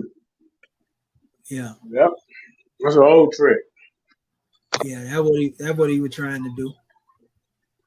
Yeah, he don't want no smoke. I'm telling you, you don't want no smoke. You know. What you think about Smash Rockwell? Have you been watching him? Like to me, he make up stuff as he go, man. He do. He's on there talking about fallacies. He's on there talking about fallacies today. See what I'm saying? I mean, yeah. You know, and then when he don't hit his information, they never read a whole paragraph. They never know meaning behind it. He's phallus. See, that's a phallus. See, pointy thing. Phallus. Phallus. I'm like, what the hell is this? See, look how big it is. Phallus. See, they didn't have erectile dysfunction. Phallus. See, JJ, you Israelites probably need to listen to it. I'm like, look, what is this? Phallus. That's all they care. He didn't have no other words with it, just phallus. He act like he over there deciphering something, man. I said, come on, bro. But the system that we're using right now to deal with the hieratic is a system that ain't never been demonstrated. Oh, remember we've been talking about them Ptolemaic hieroglyphics? Mm-hmm. I got the list. What? 1,000 new characters they added? Yeah, I got the actual list over here. Oh, you got the list? It was 7,000. It was 7,000. I'm going to show them to you real quick. Yeah, 7,000. Yeah, it was 7,000. I'm going to show them to you real quick. So yeah, go ahead. So how are they deciphering the first, second, and third dynasty? Or, you know. They ain't deciphered nothing, man. That's what I'm talking about. Look right here. Look at this here. Look at what this say now. Watch this. Watch what this say. See what that say right there, Jay? It's a Ptolemaic writing. Its nature and the method of the approach to its decipherment. Now watch what it say. It's a Ptolemaic writing.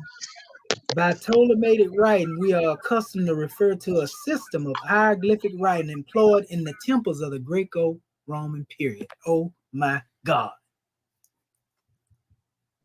So it's admitting that these Rosetta Stone, Edfu, it's a couple of them, the Pele obelisk that Champollion used is Greco-Roman. So now we are not denying that the ancient Egyptians created them original 700 signs and symbols, but the ones they added on to it is what we talking about. Like I was that's the one Smash be dealing with every day over there. That's what Smash dealing with every day. Now think about it. Now I was telling, we was talking. We had a class today with the Moors. Now if you take 700 authentic diamonds and you take 7,000 moissanites, now you know moissanites test real too, and they shine just as brilliant as diamonds. You know, how long do you think that it's gonna take for one to sift through them things to find out what's real and fake? Yeah. The real diamond's gonna get lost in the shuffle, ain't it? Yeah. I couldn't believe he was over there. He trying to. I mean, I don't know. But he used them symbols that. But what? So he ain't really teaching the ancient way.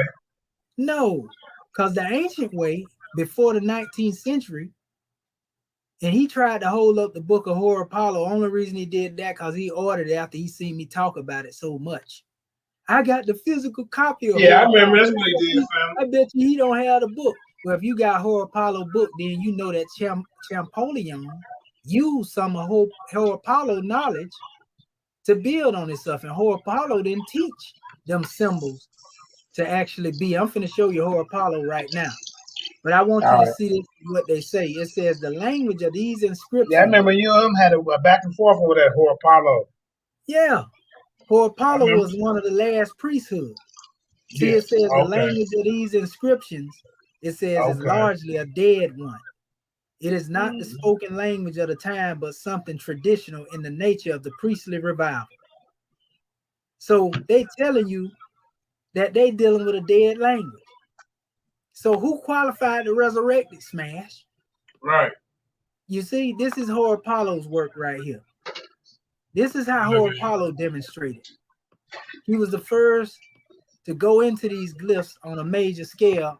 You had the Arab that tried to deal with them. Ibn Washi, he also dealt with them.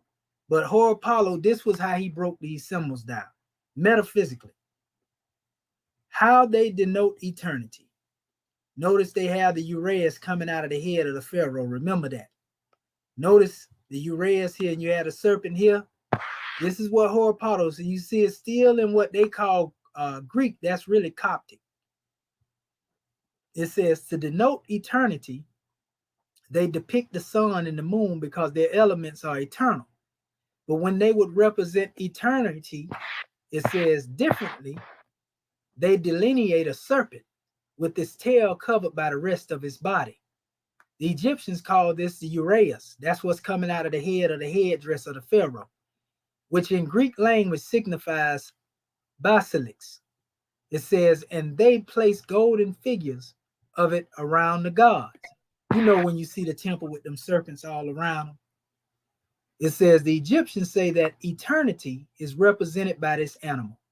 And because of the three existing species of serpents, the others are mortal, but this alone is immortal because it destroys any other animal. It says by merely breathing upon it and without biting, and hence, in so much, it thus appears to have power over life and death. They place it upon the head of the gods. So this is him breaking down. He didn't make that uraeus an alphabet. He gave you a metaphysical teaching. You see, this is how they used to teach it before Champollion come along. Champollion come along, he make the serpent, you know, a determinative. You see, and then he make other things an alphabet. So that's the difference between, and they even got a work here that was written also based on Horopalo, but it's actually dealing with the Hebrew teaching.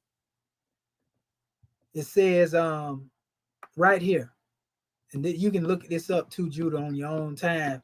This particular book is called A Comparison of the Egyptian Symbols with Those of the Hebrews. Okay. You know, so they comparing these to the Canaanite alphabet. You know, but it's dealing with Horopalo's work.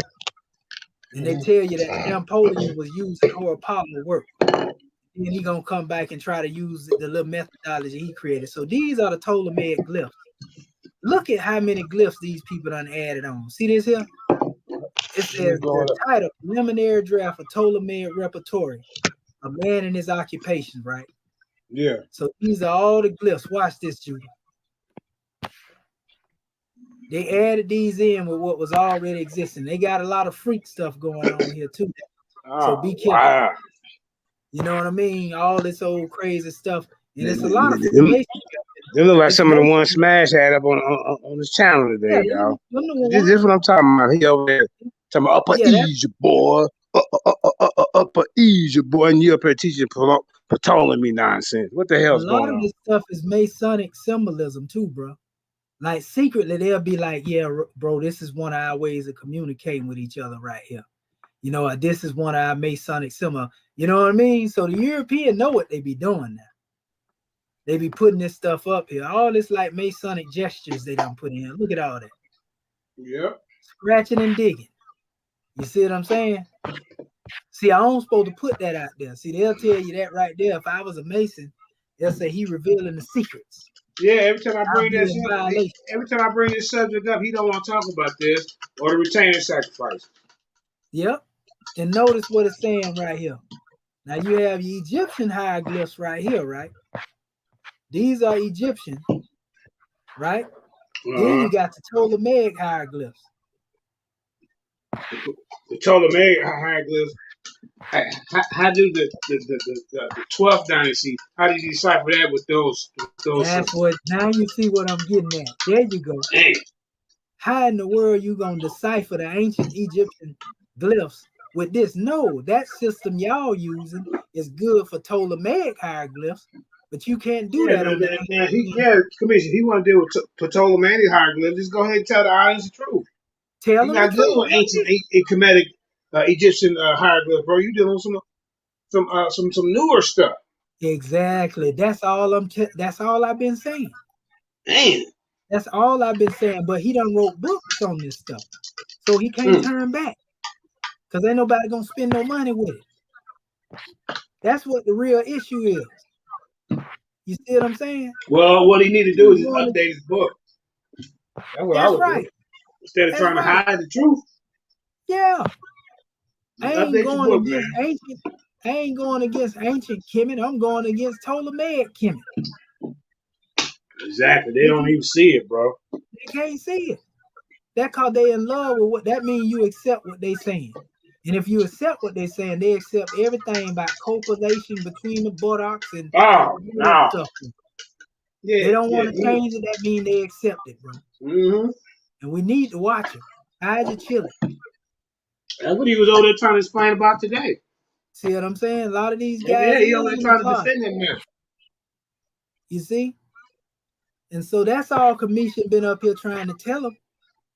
You know, they ain't deciphered nothing. Yeah, you might be demonstrating Ptolemaic hieroglyphs like that, but you ain't demonstrating no ancient Egyptian hieroglyphics and deciphering that because that system was created later. You know, it don't make no sense. It don't make no sense. But when you mix these symbols up with the Egyptian, the old Egyptian, and put your own twists on them, because we even got Champollion alphabet, where he was trying to figure out what symbols he gonna use. And then I told him, Chris Harris, Shaka Duga, Jabari, all of them. What you showed me about this, and they don't have no response for it. Well, you know, but Jabari did admit, you know, that he ain't really into them like that. That's why I gave respect to him, but them other cats trying to act like Commission just made up some stuff. Especially Yeah, I'm talking about commission self-taught. Me and Kareem was talking about that earlier. Do he know what an autodidact is? That's somebody that's self-taught. Elon Musk was called one. That don't mean they didn't study under somebody else. I have many master teachers that taught me, but I ain't no slave to their personality, nor did they teach me to be a slave to their personality. Right, man. You see what I'm saying? That's Reggie. I sat under the feet of Dr. Ben. Leonard Jeffries. I rubbed his corns. Oh my God, right, Reggie.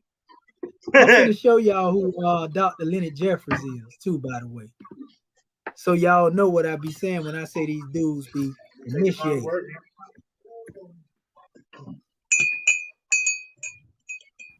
We're going to close this demonstration out. I want y'all to know the background of these people right here. See Leonard Jeffries, who your boy say he study on. It's going to tell you everything about him. See who it say he was a part of? The Phi Lambda Phi. Sorority. A fraternity. A Greek fraternity. Yeah. Look, it was founded at Yale University. You see? And I guarantee you probably a Mason too. They also had a Phi Beta Delta is also a part of that demonstration. And a couple of more. So when you're dealing with the Divine Nine, as they like to call themselves, the Boule. So that's why every time Commission get up there, they go to talk. And I showed y'all that clip the other day where he was talking about, you know, you getting up here trying to speak something that's supposed to be spoken in a lodge. You know, so yeah, we're gonna stop it right there. And on the manifest, bro. I be watching y'all though. Y'all don't know what I be looking at y'all, checking y'all out. Yeah, what you gotta say about old Top Cat running around hiding? What you gotta say about that, Commission? I say get his weight up and come on up in here, stop running. Yeah, man. And you know, did you see when you sign up for a discussion, or a debate, and the person don't show up, you automatically get the victory now. So we're gonna go ahead and get your discussion victory flyer going for you. You know, Commission. You know, this wasn't a debate. You could, damn, bro, you couldn't even show up for a discussion. Yeah. How they call you Top Cat? Yeah, he said he was ready last night. Right. He was in the audience earlier. That's the crazy part, man. Yeah, that's crazy. And he told you he was gonna get on him. Like I said, he don't want no smoke. Maybe he reconsidered when he seen me start putting all this stuff out here that I put out here in the beginning. You know, and seeing that he picked the wrong fight. Yeah. You know, we're gonna give him a leeway like that right there. Unless he raise up and put his chest out. Nah, he gonna be on everything I got over here. I ain't showed you. You feel me? Yeah, see, he probably gonna try to go off the information you talking about tonight. He's gonna do a show tomorrow on that. That's what he does. It ain't got nothing to do with the discussion we talking about. But we're gonna beat the brakes off of him if he come in here with that other note. You know, we don't mean to be mean or unjust. We just saying we got to teach you. Right. We're gonna put that determinative up there where that one be holding up that stick. You know, that's a sign of teaching, Judah. Okay. Teach you. I keep telling them Moses didn't have that staff for just splitting the Red Sea. He was splitting something else too. Some of them guys carry big axes, man. That meant, you know, the big axes represent power. You know what I'm saying? Sir, some of them the hard to see him from the family of the axe. Yeah, I know a little something, man. That's you right. know. But yeah, man. So we apologize for the for the guy not showing up, man. You know, the name sounded like it was a top billing next Top Cat versus, you know, it sounded like it would have been a good little brawl, but he realized what he was up against, you know. So, you know, these guys have second guesses and stuff like that, man. You know, trust me, Commissioner, you're gonna have other guys that cancel on you too. It happened to me all the time when I used to debate. Running, Reggie running, Smash running, Chris Harris running, outside the queue running. He a waste of Every last time. one of them. They run their mouth, then they run their feet. You know what I'm saying? That's what they do. You know, They like to come in and talk that foolishness and then get to running. I'm ready at all times. Like I told them last Tahuti, night. hey, don't forget, hey, don't leave Tahuti running too. Tahuti running. He don't want to give you a rematch, and Tahuti definitely don't want to. He don't want to give me a. You know, I ain't asking for a rematch. I already beat him, but you know, I'm saying, you know, Tahuti did beat you over here with the judging and all that. But me personally, if I'd have been a judge, I would have voted for you. I told Tahuti that. Yeah, a lot of people was upset. You know what I mean? That was on the panel, so they gave it to him after they seen me whooping. You know, so I don't really sweat it. That's why he was talking in that last conversation. You're trying to redeem yourself. Get him out of here, JJ. You remember that? Yeah. He trying to hold. He trying to hold on. Yeah, that's what they do. But see now. Yeah. But see, he don't want to deal with me. He don't want to deal with you neither, man. Brother Babylon Don, how you doing, brother? What's up, brother? Commission, how you doing? How you doing, JJ 7000, King Gun Lions there? Hey, what's going on, brother? What's up, bro? Chilling, man. Hey, I saw you go on the show at Smash Rockwell. You know, 7,000 be on the road, man. These guys. See, now you see that he trying to act like Sarnetta. You notice that? Yeah. See, they want me banned from all these other platforms. I got my own home right here, man. I don't give a damn if y'all do ban me. I don't debate y'all anymore anyway. You know, it's a monkey see, monkey do type of situation with these guys. So what did you see when you went over there? What did 7,000 do? Go ahead and tell the audience. Well, the first thing I told him was that you was right and that you was coming with the Medu Neter, the Book of the Dead, and then the dude kept trying to jive up you with some. Oh, it's not called a Book of the Dead. It's called a Coming Forth by Day. Or it's called a Per Imheru. In that all that, you know, this crap right here. It's the same thing, bro. Let JJ 7000 deliver the knowledge. And then I told Smash he was wrong in the chat for telling you got 3 minutes to deliver your message when everybody been on that for hours. Ain't nobody gave nobody. Now I done listened to the whole show, and then when JJ 7000 come on there from the Lions Den, they talk about some 3-minute limit on the time. That's what they do, man. I'm trying to tell you. And then he didn't even tell me my screen was my screen wasn't showing. Wait, let me say this before Smash cuss me out. All right, go ahead. This. Smash redeemed himself, JJ, and he was saying like, I'm gonna give JJ 7000 a chance to present his information. So I said in the chat, in the Lions Den defense, I said this. I said, by the time y'all had did all that, like the dude kept interrupting, trying to correct you on names, he did more than just the Coming Forth by Day. He corrected you like 2 or 3 times, and it wasn't even a correction. It was just him saying some extra stuff along with the things you saying, like he doing some fancy trying to be stuff. noticed. Like, I mean, who are you, bro? Because he's some whack his head. Yep. Grandstand. I had seen him trolling me in the audience before, that some Anthony Johnson guy. I said, yeah. But, you know, that's what they do. They want to think it's a joke, man. No, I said, look, you guys will not lead this platform because you don't have control of the buttons then. You know what I'm saying? I don't respect that, man. We go all over this place in different platforms, and then we come home. But these guys, they glued to certain platforms. They know they can get away with certain stuff on their friends' platforms, on Sarnetta's platform. They're protected. But then they get exposed when they go off of these platforms. They know it. Yeah. Go ahead, I agree, though. I agree 100%, though, bro. And then, but hold on, he didn't even tell me my PowerPoint wasn't even showing. He didn't even tell me. You noticed that part? I went back and looked at him like, okay, dude didn't even tell. He on some old shit. Yeah, you calling me to come up there? He was in the audience calling me to come up there. Did he not say, JJ, come on up here? Oh, okay.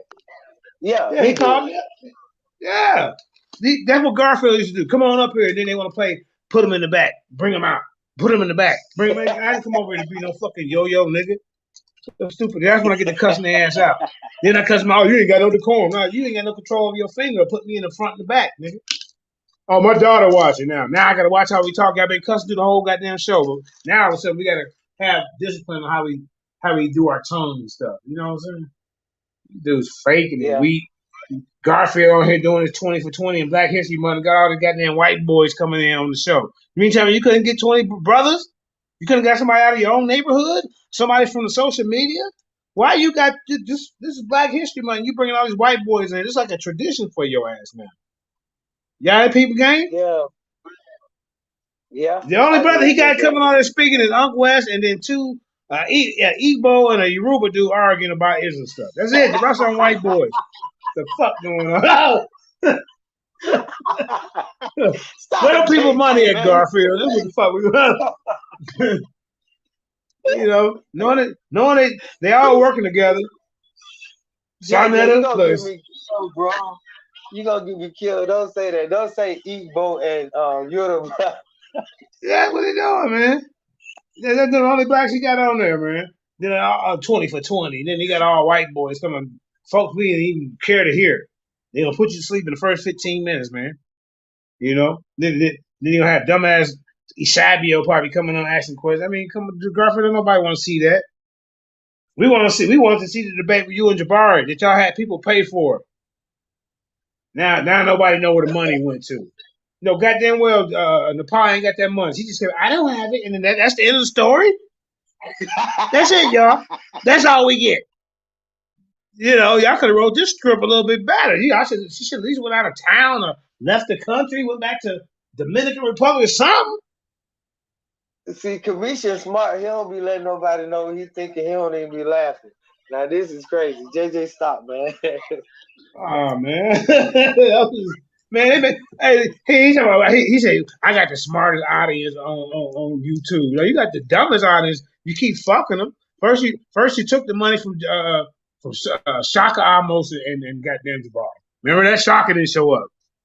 You wouldn't have handed out no refunds, Frankie. Then the second debate. Hold up. The second debate. Chris Harris, I quit. Throw his computer down. They all still getting paid, y'all. Then on the third debate, Garfield and goddamn Jabari. Jabari been involved in two of these goddamn debates. Think about it. Okay, we're gonna put the people on to us. Okay, what are we gonna do? I just tell them I got it. Fucking Sonetta. Just tell them I got it. Fuck it. They'll believe me. You know, when I say I don't have it, you know, they believe everything she say, bro. I mean, man, come on, bro. Y'all actually think Sonetta let her be in control of all the monies? After the debate, he should have been passing the money back to people anyway. What are you still holding on to it for when it wasn't even yours, Frankie? Now you talking about she stole your money. How she steal your money? It wasn't even yours, bro. Fuck out of here, bro. Nah, we gonna, bro. JJ, now Jabari. You know Jabari damn. You know Jabari is a committed priest, and you know he damn near worshipped by those people who follow the soft spoken. Yeah. Well, he must have swear on the shrine of my eye on this one to tell the truth and nothing but the truth. So help him, my eye, whoever he, you know, because goddamn well, the pie ain't ran with that money. Then why did he wait till she on Killer Priest show to be honest? Yeah, she stole my money. You took my woman and you got the money. You know what I'm saying? That's what he really wanted to say. But it's fake. It's fake news. Just like I don't really 100% believe this news is real with Cap Desire arguing Whack 100. It's a publicity stunt, man. I'm with you on that now. Facts, bro. It's called a double reverse type ops. You right on that. Facts, for real. Yeah, that shit fake as hell, man. Okay. Well, the Kanye thing wore down. Then he tried to act like Wacko trying to act like he didn't know that Tazariak made a video. And they said Tazariak made a video talking about he interviewing Kanye West and charged everybody $20 to come in on the private. He only asked the man one question. But he didn't charge all the niggas who came over there $20. And Wack trying to act like he didn't know that went down. Oh, what, for real? Man, come on, bro. This shit is fake, man.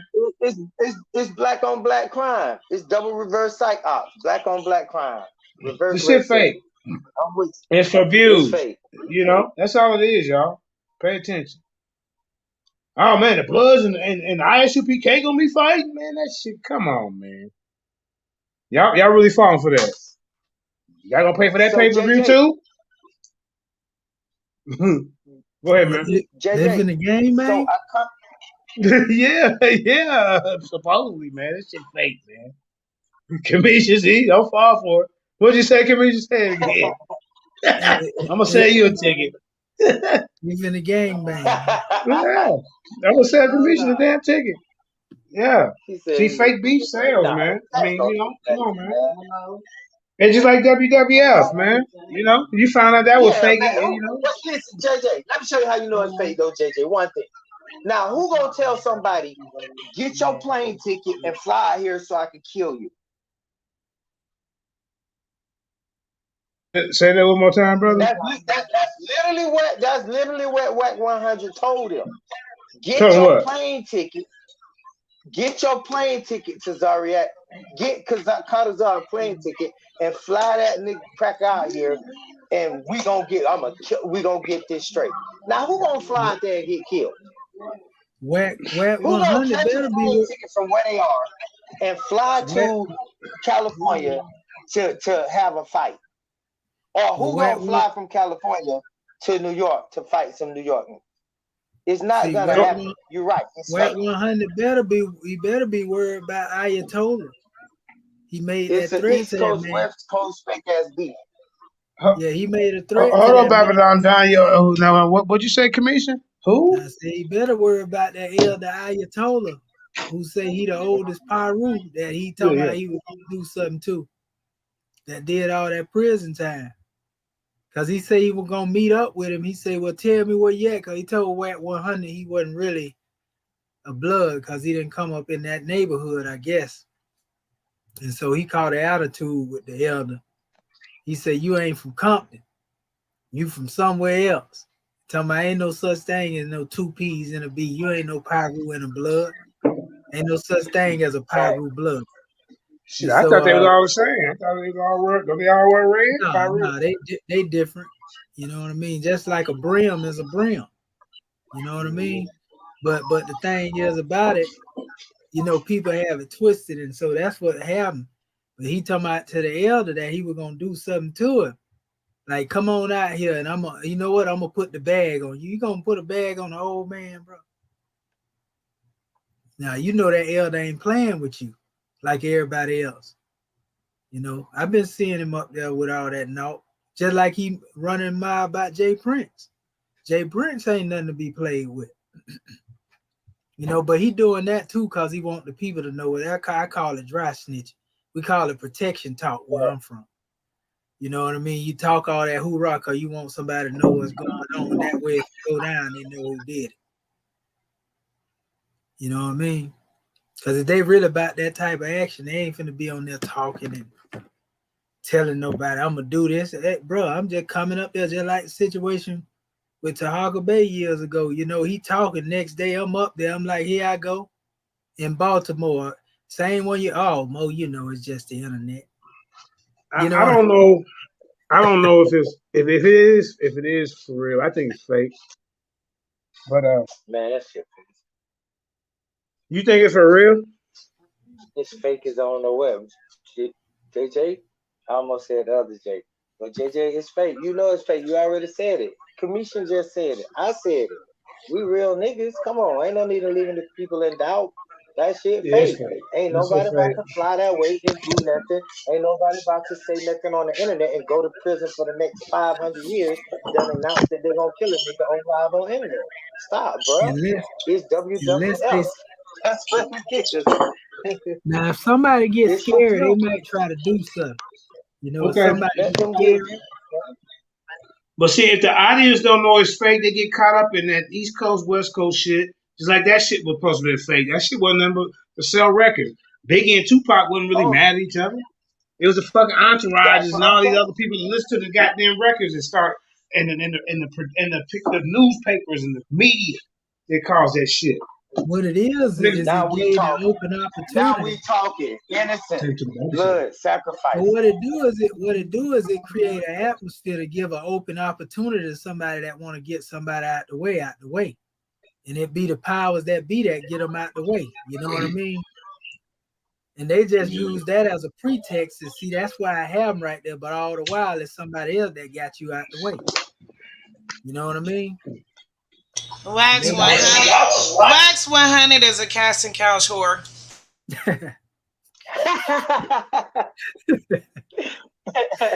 Fact. Okay, man. so I was watching Sarnetta, and I seen Wack right in the chat. Well, no, I was watching some show. No, I think it was Chris MVP Harris, and Wack 100 wrote in there the Benagari. Now, brother Commission, you know, you may be aware of what I'm talking about, and that sacred order and they lodges throughout the world. You know what I'm saying? So now I seen him write this in the chat, but they don't really know what that is, what that's about. Nothing. But he wrote it right. I believe he initiated. You see what I'm saying? You see what I'm saying? But yeah, he was some type of security. No, he was in the military. Out of army one time. I seen in his youth. And so a lot of them dudes be going through them lodges, man. Yeah, but I mean, he don't really talk like he is. Now I'll tell you what I think he initiated into. No, he do. He do. He was talking about. He told Cap to stand on his square, bro. Okay, let me say this one thing though. I think he initiated into what we call. Now I got a book right here. I can pull it out. I'll just say it first though. It's the satanic, right? The satanic part of the Illuminati. You got the Luciferian part and the satanic part. And the satanic part, reverse, say it backwards, is called Natas. Natas. Natas. And that's the part that the music industry is under. That's the part of the Freemasonic order. That's how you get the music industry tied into Freemasonry through this order called Natas of the satanic part of the Illuminati and the Luciferian. So yeah, if he initiated, I would say he in that because he coming from that angle, and that's where he pulling Cesario them into that, you know, the music celebrity whole thing angle. Yeah, that's it. Yeah, that makes sense. I mean, a lot of them be initiated into them orders, you know. But yeah, he definitely told Cap, "I'm like, man, you ain't on your square." I said, "Here we go." You know, he got on Shanetta harder than him. I don't see why y'all ain't saying nothing about that.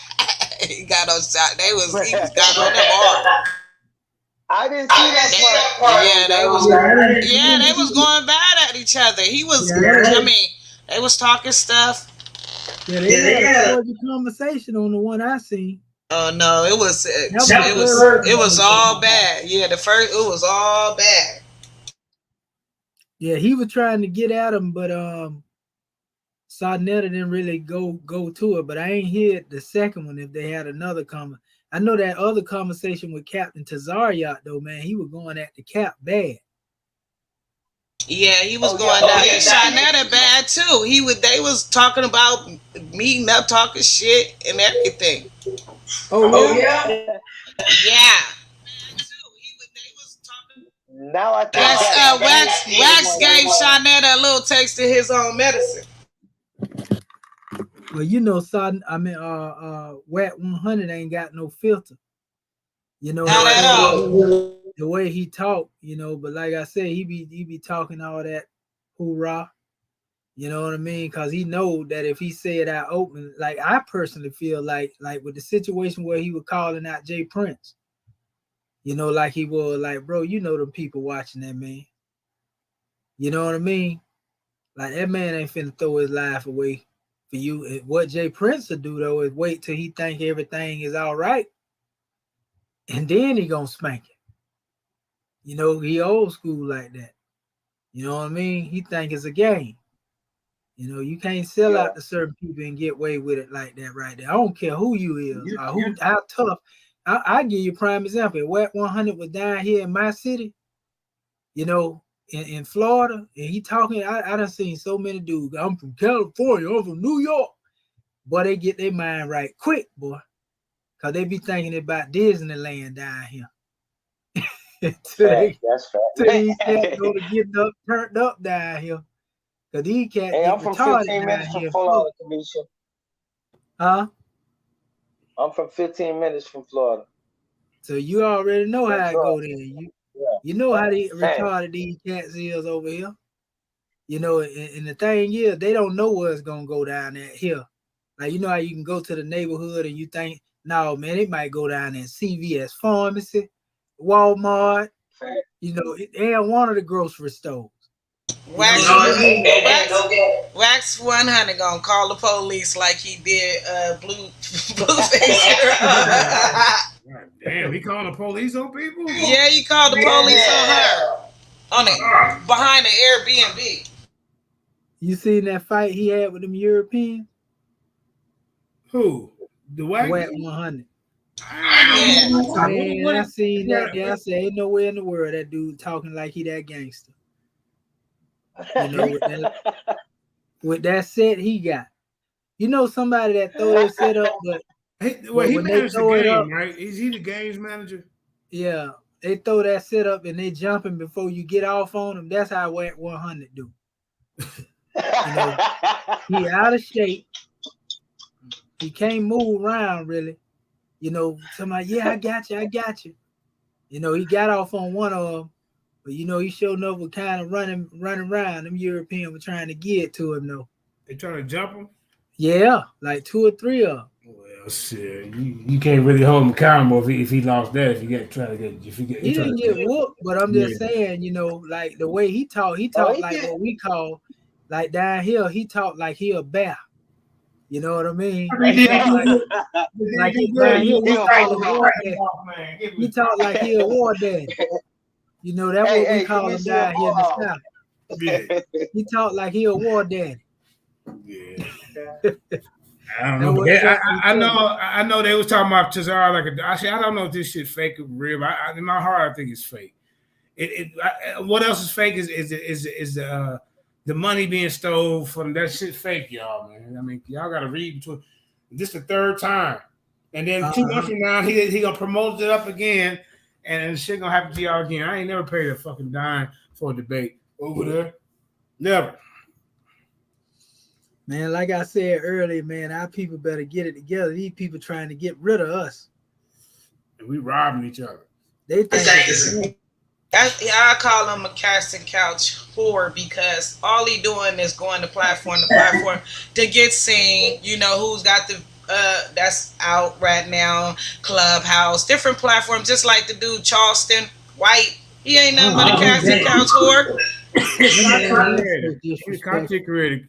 You see the one where he stood up and pulled a pistol? They ain't gotta create nothing. All they gotta do is talk shit, act like that gangster. Are they better than somebody else and go to different platforms? Because different people are using them as an algorithm because their names is out there. So they figure, let me go on their platform and talk my shit. Like he should knight somebody. Who the hell down there banging in the box over there? Tyrone McNeasy. That's Mississippi. Mississippi weirdo. Oh, that's what that is? Yeah. I ain't heard Mississippi. That's Mississippi. He here every day, man. He here every day. What up, Mississippi? Let it go. Yeah, y'all seen that video where Charleston White pulled that pistol on that boy up there in Chicago? Nah, I don't be for what? Man, DC. He talking about DC, the comedian DC. Yeah, he pulled not DC. I don't know if he pulled one on him, but he did, but he ain't even really pull it. Like he just pulled it out. Like, you know what I mean? Yeah, the one he pulled out on your boy up there though in Chicago, and they was like, man, bro, like what you doing? He like, man, I'm up in Chicago, man. Y'all been standing like he was ready to bust off, like run up here, and I'm like, man, this man lost his mind. Now let me ask you something though. Let me ask you. Yeah, he run around up there scared, huh? Yeah, buddy. Facts. Let me ask y'all something though, bro. I ain't trying to get in nobody's business, but I'll just say me. Like me, when a person start off like that, they get into business. Go ahead, Babylon. Yeah, from me, bruh, I can't get a gun license because of my past history. I'm a real fucking gangster. Now, how them niggas get a gun license and pull their guns on the goddamn camera and don't get arrested? What kind of Masonic bullshit is this? Well, see, Ice Cube didn't really grow up in that life that he's singing. See, some of these dudes are studio gangsters are planted in there, man. I gotta be looking at the big picture. When they get a certain amount of money, depending on what state they in, you know, they can get their record wiped clean. But you don't really got no you don't really have that, what you call it, state to state carry though. You don't supposed to have that. Hey, commission, I'm talking about a gangster. You can't get a gangster rap right. Yeah. You can get some tickets and all that white clean. You can't get no armed robbery. You can't get no murder. You can't get no trafficking. You can't get no RICO. You can't get that wiped out. So I'm saying they not real gangsters. Cause you can't do that as a real gangster. Cause no, not at all. It's all day parole for everybody. So what I'm letting the public know those are not real gangsters. Yeah, that's right. You know, either that or they working for them people. He ain't never said he was a gangster. He said he a snitch. He recommend you to snitch, your kids to snitch, and everybody to snitch. I mean, he ain't never claimed to be a gangster. Now he more of a what do you call that, Karima? He's an activist. Yeah, a vigilante activist. Right. Hey, for Vanguard. Remember them back in the day? Angel, some angels, what they call them. That's it, Guardian Angels and Vanguard. Yeah, my uncle was all in that. It was in the 60s. It's kind of like a knockoff of the Black Panthers. You know what I mean? Yeah. That's all Guardian Angels. I know what you're talking about. You know, they didn't want to be a Panther. They wanted to be the Vanguards and like I said, the Guardian Angels. They have red berets, you know. It's a lot of. I think in this era and time, it's been a lot of ratting and gangster rats. He Uncle Ruckus. He Uncle Ruckus for real. Like he'll go against anything, nigga. Yeah, that dude, that's something else, man. Didn't he tase Soldier Boy or throw something? What it was? He threw something on him. Sprayed him in the eye or something? I think so. Something like that. I think he might have. I know he had beef with him. He tried to make beef with everybody, you know. Like I say, he a Couch to Couch horror. He gonna try to make beef with you so people come talk about him, talking about them. Okay? Yeah. They gonna learn. Yeah, he taking advantage of his 15 minutes of fame. How long did 6ix9ine get to troll people before they got played out? By what? I mean, he's still trolling. What are you talking about? Y'all seen that video when they ran up on 6ix9ine though? How scared he was? Yeah. That was something else there. Oh, okay, so they on his neck. Huh? They better stop it.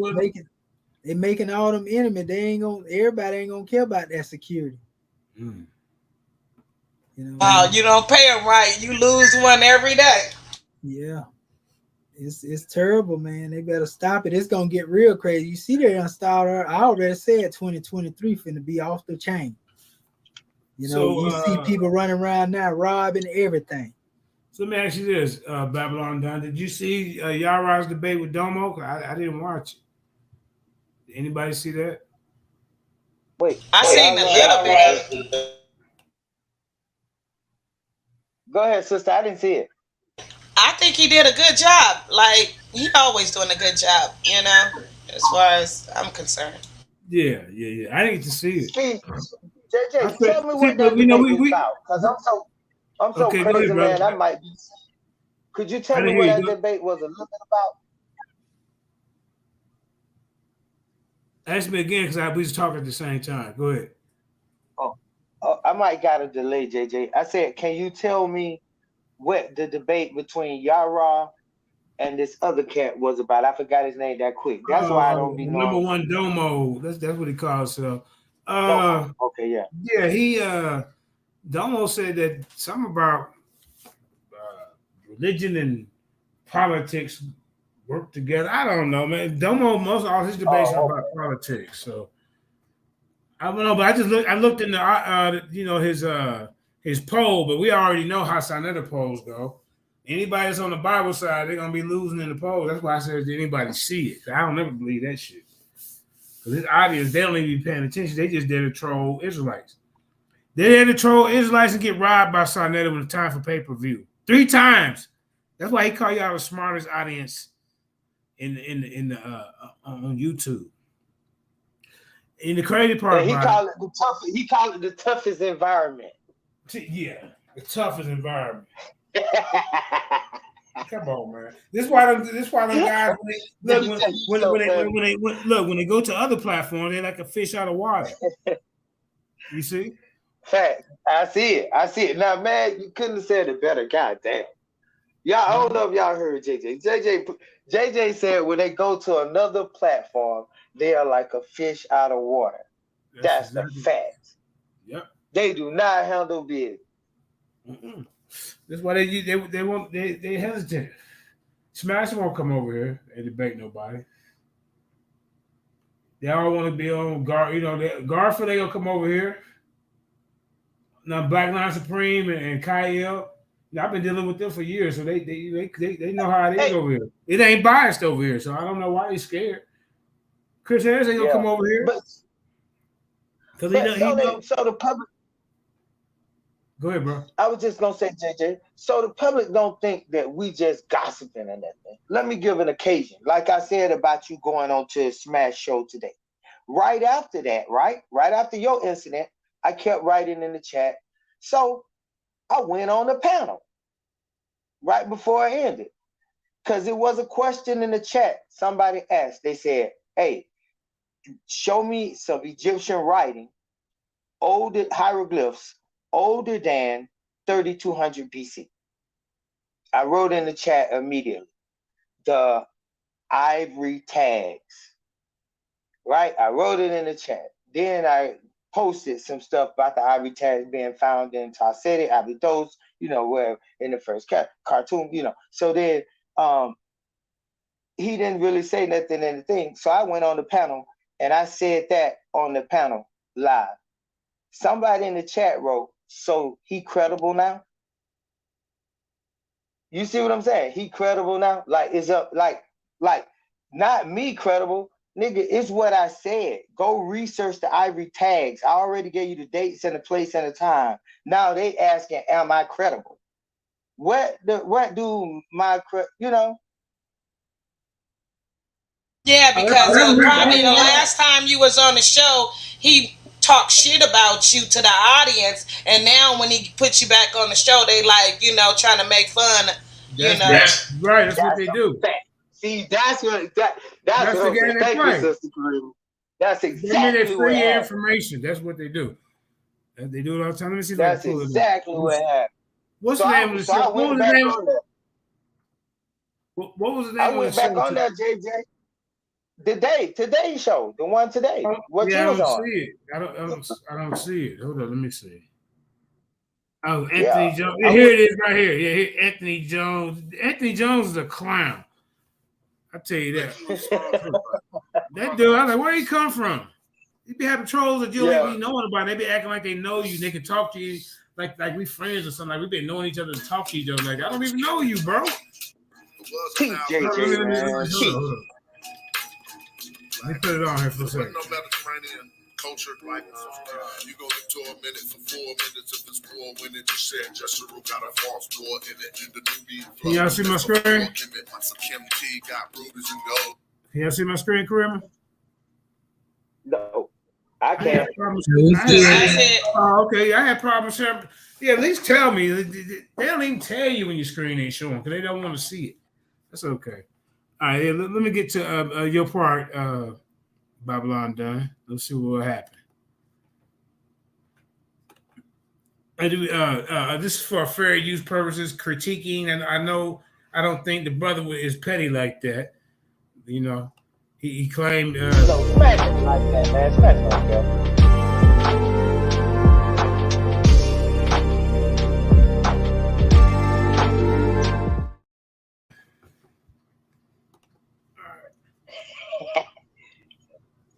Okay, let's see.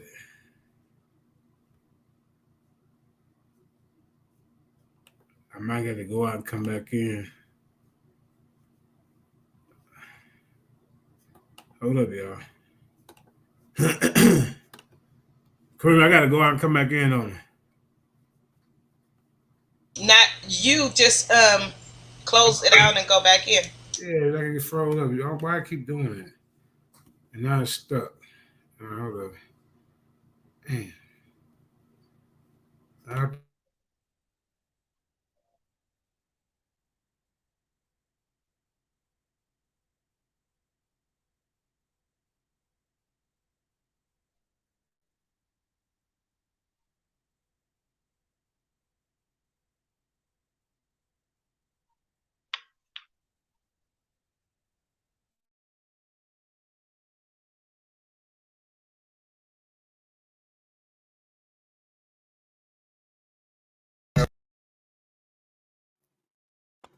Anyway, this is fun to look at.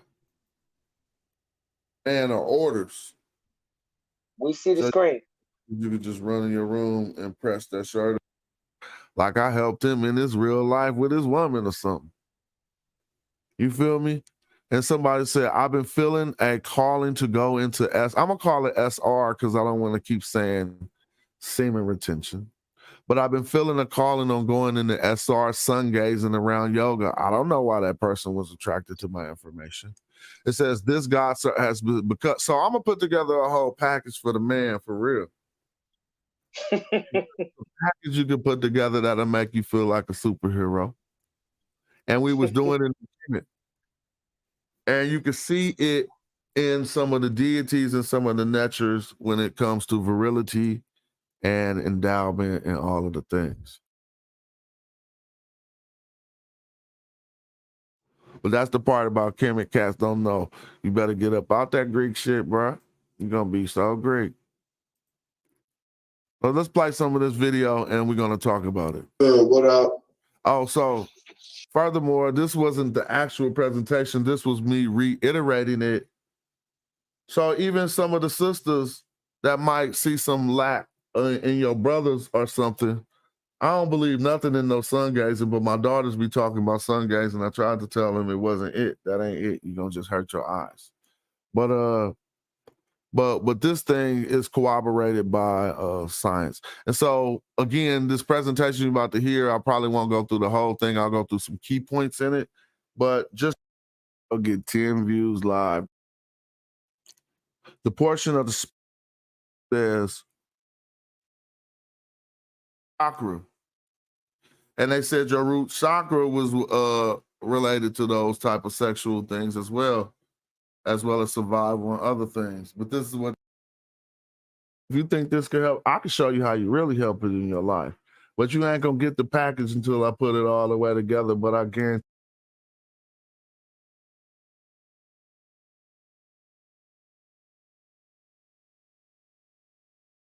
they're clearly telling you in the Medu of 9 gods, okay? Then we got the other one, which is 318 represents 3.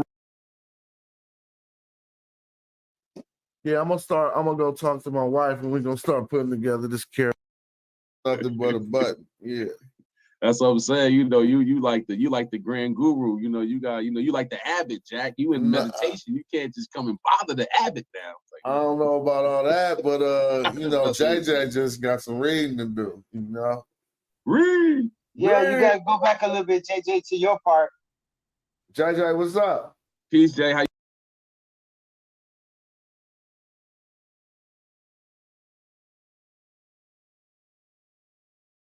Definitions of it. Gotcha. But I do know if you, I'm gonna share the screen so you can see what I'm saying. If we look at some other attestations, one might pop up with something close to that. So since we got it on the screen, why not look? You see how all of them keep saying Ened? So that was basically the main use of PSDT. But why you had an attestation for something like that? Oh no, I just remember a while back. I don't know if y'all was going over, y'all meaning I'm in Roscoe, was going over I don't know if it was the Mariam Patah Stele, but I just remember a word that just sounded close to the word you was using to describe spine. Oh yeah, it was, yeah. So look at this. This is a good example of it. Right here, they say Pasejet Pejet. They use both of the words, and we always talk about that wordplay in Medu Neter. But right here, they use both the terms we're talking about. So for the Pasejet part, we see something related to something that looked like divinity, but you see the three bowls right here, which is giving them the second part, which is Pejet. So they called that a 9 bowls since the Pasejet was 9 and the Pejet is bowls. JJ, you in the building? Think JJ trying to log in. Think he want to get beat up for a minute. Well, don't worry. I know you got it, but if not, I'll tongue box him up. No, that's so easy, bro. That's nothing but a button. Yeah. That's what I'm saying. You like the grand guru. You like the abbot, Jack. You in meditation. You can't just come and bother the abbot now. I don't know about all that, but JJ just got some reading to do. Read, JJ. JJ, what's up? Peace, Jay. How you feeling, bro? Yeah, you got to get that mic right, probably. Yeah. Oh, yeah, turn off that YouTube. What's up with JJ? Like the grand guru. You like the abbot, Jack. He trying to hear what... come on, turn off that YouTube, family. I don't know about all that, but... JJ, you got to turn off that YouTube. What's going on, brother? Is that your YouTube still playing? I'm just listening, brother. No, you forgot to turn off the YouTube link. That's what's going on? Okay, let me turn it off for you. Don't mind, because the feedback. Oh, so you about to go to work with that light, huh? You think you got to go to work? I'm about to go to work on y'all. Oh, let's see. I don't know, JJ. You ain't dealing with some scientists. You sure you ready? There you go. All right. What's up with you? How you doing? Oh, man, I'm blessed by the best, man. How about yourself, man? I heard that. Feeling the same way. The Neter is treating you right over here. Oh, can't complain, man. I'm thankful. The Neter rules, you know what I'm saying? Yeah, bro. All of them, all of them. Look, Yahweh, the Neter rules, all of the E5s, all of them looking out for me, bro. They don't even be tripping. You feel me? Hey, let me ask you something, man. Do you teach that the Neter rules are just principles like Jabari, or do you teach the truth? See. That's a loaded question. See, you loaded up the question. Or do I teach the truth? See, JJ, break that question down, bro. Break it down. I went out and got me the Book of the Dead. I'm gonna help you. I'm gonna help you out some with that. There's some things in here. Let me take my hat off. It's a little cold. It's a little hot in here, man. It got a little hot. When you break out the Book of the Dead, you start sweating a little bit. You see what I'm saying? First, it's called the Perk M. Hebrews, dude. Oh, it's the Perk M. Harut. The Perk M. Harut in Ger. In Ger. Don't forget that part, brother. Right? You're dealing with the ones now. You playing with the ones now. Call me Unc Zineb. You know what that means? That means no, it's I'm happy for you. Let me help you with that, JJ. JJ, let me help you, brother. Let me help you. It's Uja Seneb, which is a greeting, a term of greeting. And please correct me, Jonathan, if I'm wrong. So I can't call you that. I got my studies right here, man. You see? I'm proud of you, bro. Come on. Unc Zineb. Let me ask you a question. Where you put them studies at? Hold on, I need a real question. No, real question. I'm gonna let you do your thing. I got a just quick question. Tell the truth, where did you write them studies at? All right. See, so let's get back to he didn't want to do that. I came here to talk about Israel. I came here to talk about Kemet. See, I got my PowerPoint ready. So it ain't real research because you was forced into doing that research, or you did that at the house? We just on here building, bro. Like you about to go in. Bro, he's scared. All right, I'm gonna let you go. JJ got the floor. Zineb was a benediction attached to the end of a mention of a royal person. See, that's what y'all see when you see me. Have a similar meaning to long live the king. See, he ain't teaching you that over here. I'm here to teach you. I'm here to teach you. I got the Egyptian Book of the Dead. All of you guys quote E.A. Wallace Budge. Am I correct? You got the floor. Don't ask no questions. Just teach. Yeah. Okay. Now this book here is a complete papyrus of Annie. You know, this just came in last night, so I haven't really dug off into it, but I know Jabari from what I read in the library online. They don't say that these guys Geb, Asar, what's the other one name? Geb, Nut, knew all. They don't say that they're just principles. And you've been lying to the community. You've been lying, saying that there's a Ba. They don't believe in no spirit, no soul. See, the Ba is the soul. It represents our eternal underling in our essence. See, unlike the Ka, which represent only the personality or the conscience of a man. You see, unlike the Ka, the Ba being eternal does not die. See, Jabari, you've been misleading the public, so I'm here to really kind of straighten you out. I got my retainer sacrifice presentation on deck. You know, the Lions Den, we put a presentation together. If you want to see a sneak peek of it, you know, I will gladly show you this. You see what I'm saying? But let's get back to the Ba and Ka, because we got to be teaching it right. Right? Now, the Ba being eternal does not die. It can only die if it's fed to who? Smash. Ahmed.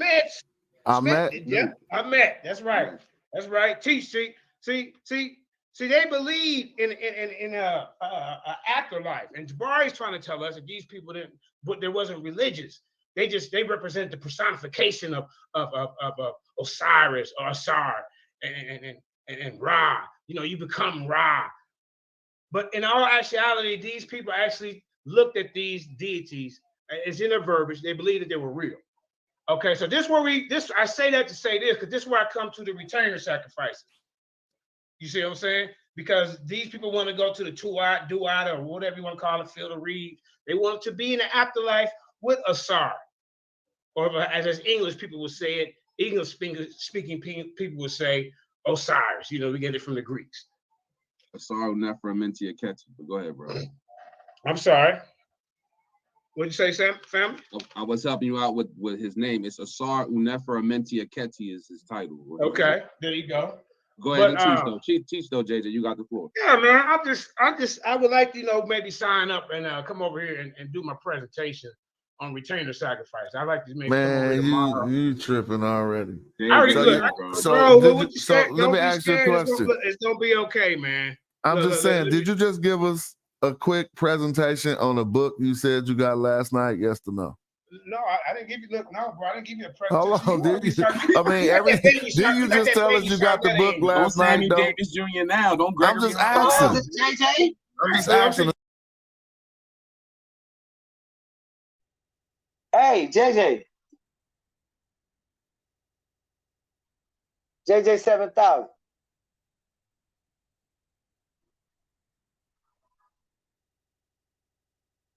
You got that, am I being punked type of mentality. You don't have to do that with me. No, I'm actually I'm trying to feel my brother. Did you say you got the book last night? Yes or no, bro? Bro, listen, it's gonna be okay. I'm gonna share my screen. That's an easy question. So asking you if you got the book last night is a hard question? Yeah, what was the question, bro? Didn't you get the book last night? To do what? I got the book to learn, bro.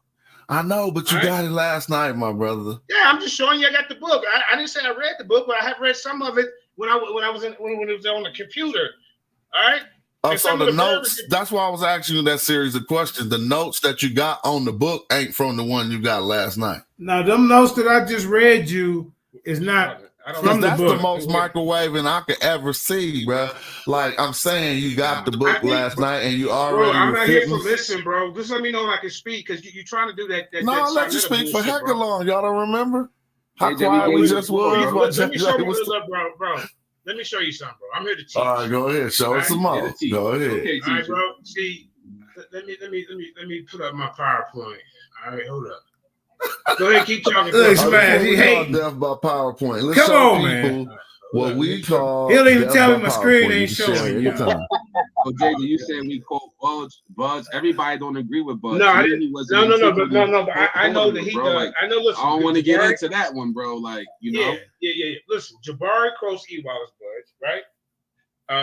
And we all don't agree with Jabari either, JJ. Let's get to that. We remember you got to really know how this works. Who is this guy? Jabari runs the Shrine of Ma'at. I'm a part of the Holy House of Ra. Like everybody don't kind of Holy House of Ra. And see, so the lead. Hold on, let me finish. So to lead with Jabari, if I'm in a crowd and I throw a rock, you shouldn't be barking. You shouldn't say "ouch." Yo, this is not. Yo, we're not gonna use Malcolm X antics to try to explain yourself. We're gonna be professional. We're gonna be educated. So I don't even know you, bro. Being unprofessional. Did you don't nobody know nobody on here, bro. I'm just saying, so that's not a good one to say. We don't know each other either, so we just doing the knowledge. Man, who is this guy? I think this is something that you do, huh? This is not my eye. Bro, we got you. JJ can't be quiet because they scattered the goddamn. Okay, JJ, pause it one time. This is not the eye, everybody. Please, JJ. It's children around. Go ahead, JJ. Let me know I can speak. All right, go ahead. I don't want to answer the questions right now. This is your second time having the floor without no interruptions. Yeah, this is the second time. But come on, man. I don't know who this guy is, but hey, your daughter, man. Man, don't talk about none of that. This is what you want the floor for? Just go in with the knowledge. Don't mess it up. Straight block. You know what? I'm gonna light y'all up with this knowledge. Go ahead. Yeah, you know. Shit is sad. You see what I got to go through, man? All right, here we go. Can you see my No, we waiting. Yeah, that's how it went. Did you click the share at the bottom? We can pause it because I don't want to get stuck again. That's how you do when you know you got it. Yeah. Why is you saying that? We don't know each other. We all on the internet. Thank you. Just introduce yourself. I'm trying to get my PowerPoint. They ain't telling me that. Look, I'm trying. You want to know my risen name is Atef Queb Temu, which means the father of purified thought. And I represent the Holy House of Ra. Ain't nobody heard no Holy House of Ra. You made that up. I want to hear what you have to say, though, JJ. In my Google Scholar voice, you made that up. That dang. I'm trying, man. I said, okay. Because I ain't never did it on Zoom. Share my screen. He's not ready. JJ, are you muted or something, bro? Are you talking right now? Boy, I couldn't get it. JJ, we can't hear you if you're speaking or leading a dissertation. We cannot hear you. They love this. That's why they saying you be wasting their time on these platforms, bro. Like, get your act together, bro. This is your act, JJ. I'm trying, y'all. Get it together. Come on. You're supposed to be presenting. You got the floor. You still ain't even know how to come off mute, bro. And it's taking this long. I'm struggling. You ready? Yeah, there we go. All right, there you go. There you go. Look. I think I got it up. Goddamn joke, bro. I mean, I'm just sharing my screen. I know you don't want to hear this information. I know you don't. It's gonna be okay though. All right. It's gonna be okay. All right. It really just wasn't for you. It's for Bar. Let's see where we at. Well, be fine. All right, here we go, right there. All right. Can you see my screen now? Just give it a moment. Give it a moment. Sometimes give it a moment. Sometimes it takes a minute, but it doesn't appear to be popping up. You press the share screen stuff? Okay. Yeah, I did. I got 55 slides. You don't see it. Oh, don't hit me with all of those. Just hit me with like 5. Okay, I'm just gonna read it. This is where I'm gonna give you a little bit. Okay, Human Sacrifice in Ancient Egypt by Caroline Seawright. You go look it up. The earliest known example of human sacrifice may perhaps be found in pre-dynastic burials in the south of Egypt. This is dated in the Naqada, the second period. One of the discovered bodies showed marks of the throat from having been cut before having been decapitated. So you might want to put the kids up for this one, bro. Cause I got visuals. All right, I got them on the walls. So I really want to share my screen, bro. You see what I'm saying? And you can find this. You got the permissions too. You got the permissions too. You just got to figure it out. You see the green button at the bottom? Okay, hold up. I mean, if y'all want to learn, I'm here to teach. Yeah, it's good. It's good. I'm not here for the mockery. Y'all can do that shit on Sonetta, bro. Real talk. I'm not a fucking joke. I don't treat y'all like no goddamn joke. Nobody's treating you like a joke. Right. So I think that's the other panels that was treating you like that. You muted yourself though. Go right ahead. You still on mute for some reason. I don't know how you muted yourself. Also, you got to get used to the Zoom. The mute button is down at the bottom to the left-hand corner. It's a microphone. If you hover at the bottom of your computer, you got to hover at the bottom of your computer, and then you're going to see a microphone little panel open up to your left. I think I can unmute you too. Let me see. No, I can't even unmute you, bro. You muted yourself again. I can unmute you. Let me see. I can ask you to unmute yourself. Ask to unmute. I asked you to unmute. See, this is why we on fool with Zoom. Too many JJ, there you go. And did you see my screen when I had it up? Now we see your screen. We got your voice. Look, this ain't even that's his screen. 3 minutes. Go ahead. Look, that's his screen, y'all. You know what, bro? This is what I'm gonna do, man. I'm gonna breeze through this. How many minutes you need? I don't need just tell me. Remember, that's his screen. Just read about 5 of the slides. Go ahead. Do your thing. Okay, do your thing. Listen. It's okay. Now, anybody who won't smoke with JJ, because it's obvious. I'm not gonna be able actually, that is my screen. Clear path to speak. Everything's a joke to you dudes. That's why I retired, man. I didn't come here for to entertain you and joke. I came here for real information. We got people in our community that run around and say, "Oh no, Kemet did not kill their people. Did they not cut their heads off? Did they not do this and that?" It's a goddamn lie. I don't care if it was in the 0 and the 1st dynasty. I even give you the king's name. One of them is King Aha. You got another one, King DeJor. I give you names, and you guys still look and laugh and think everything a goddamn joke. This is what I'm gonna tell y'all.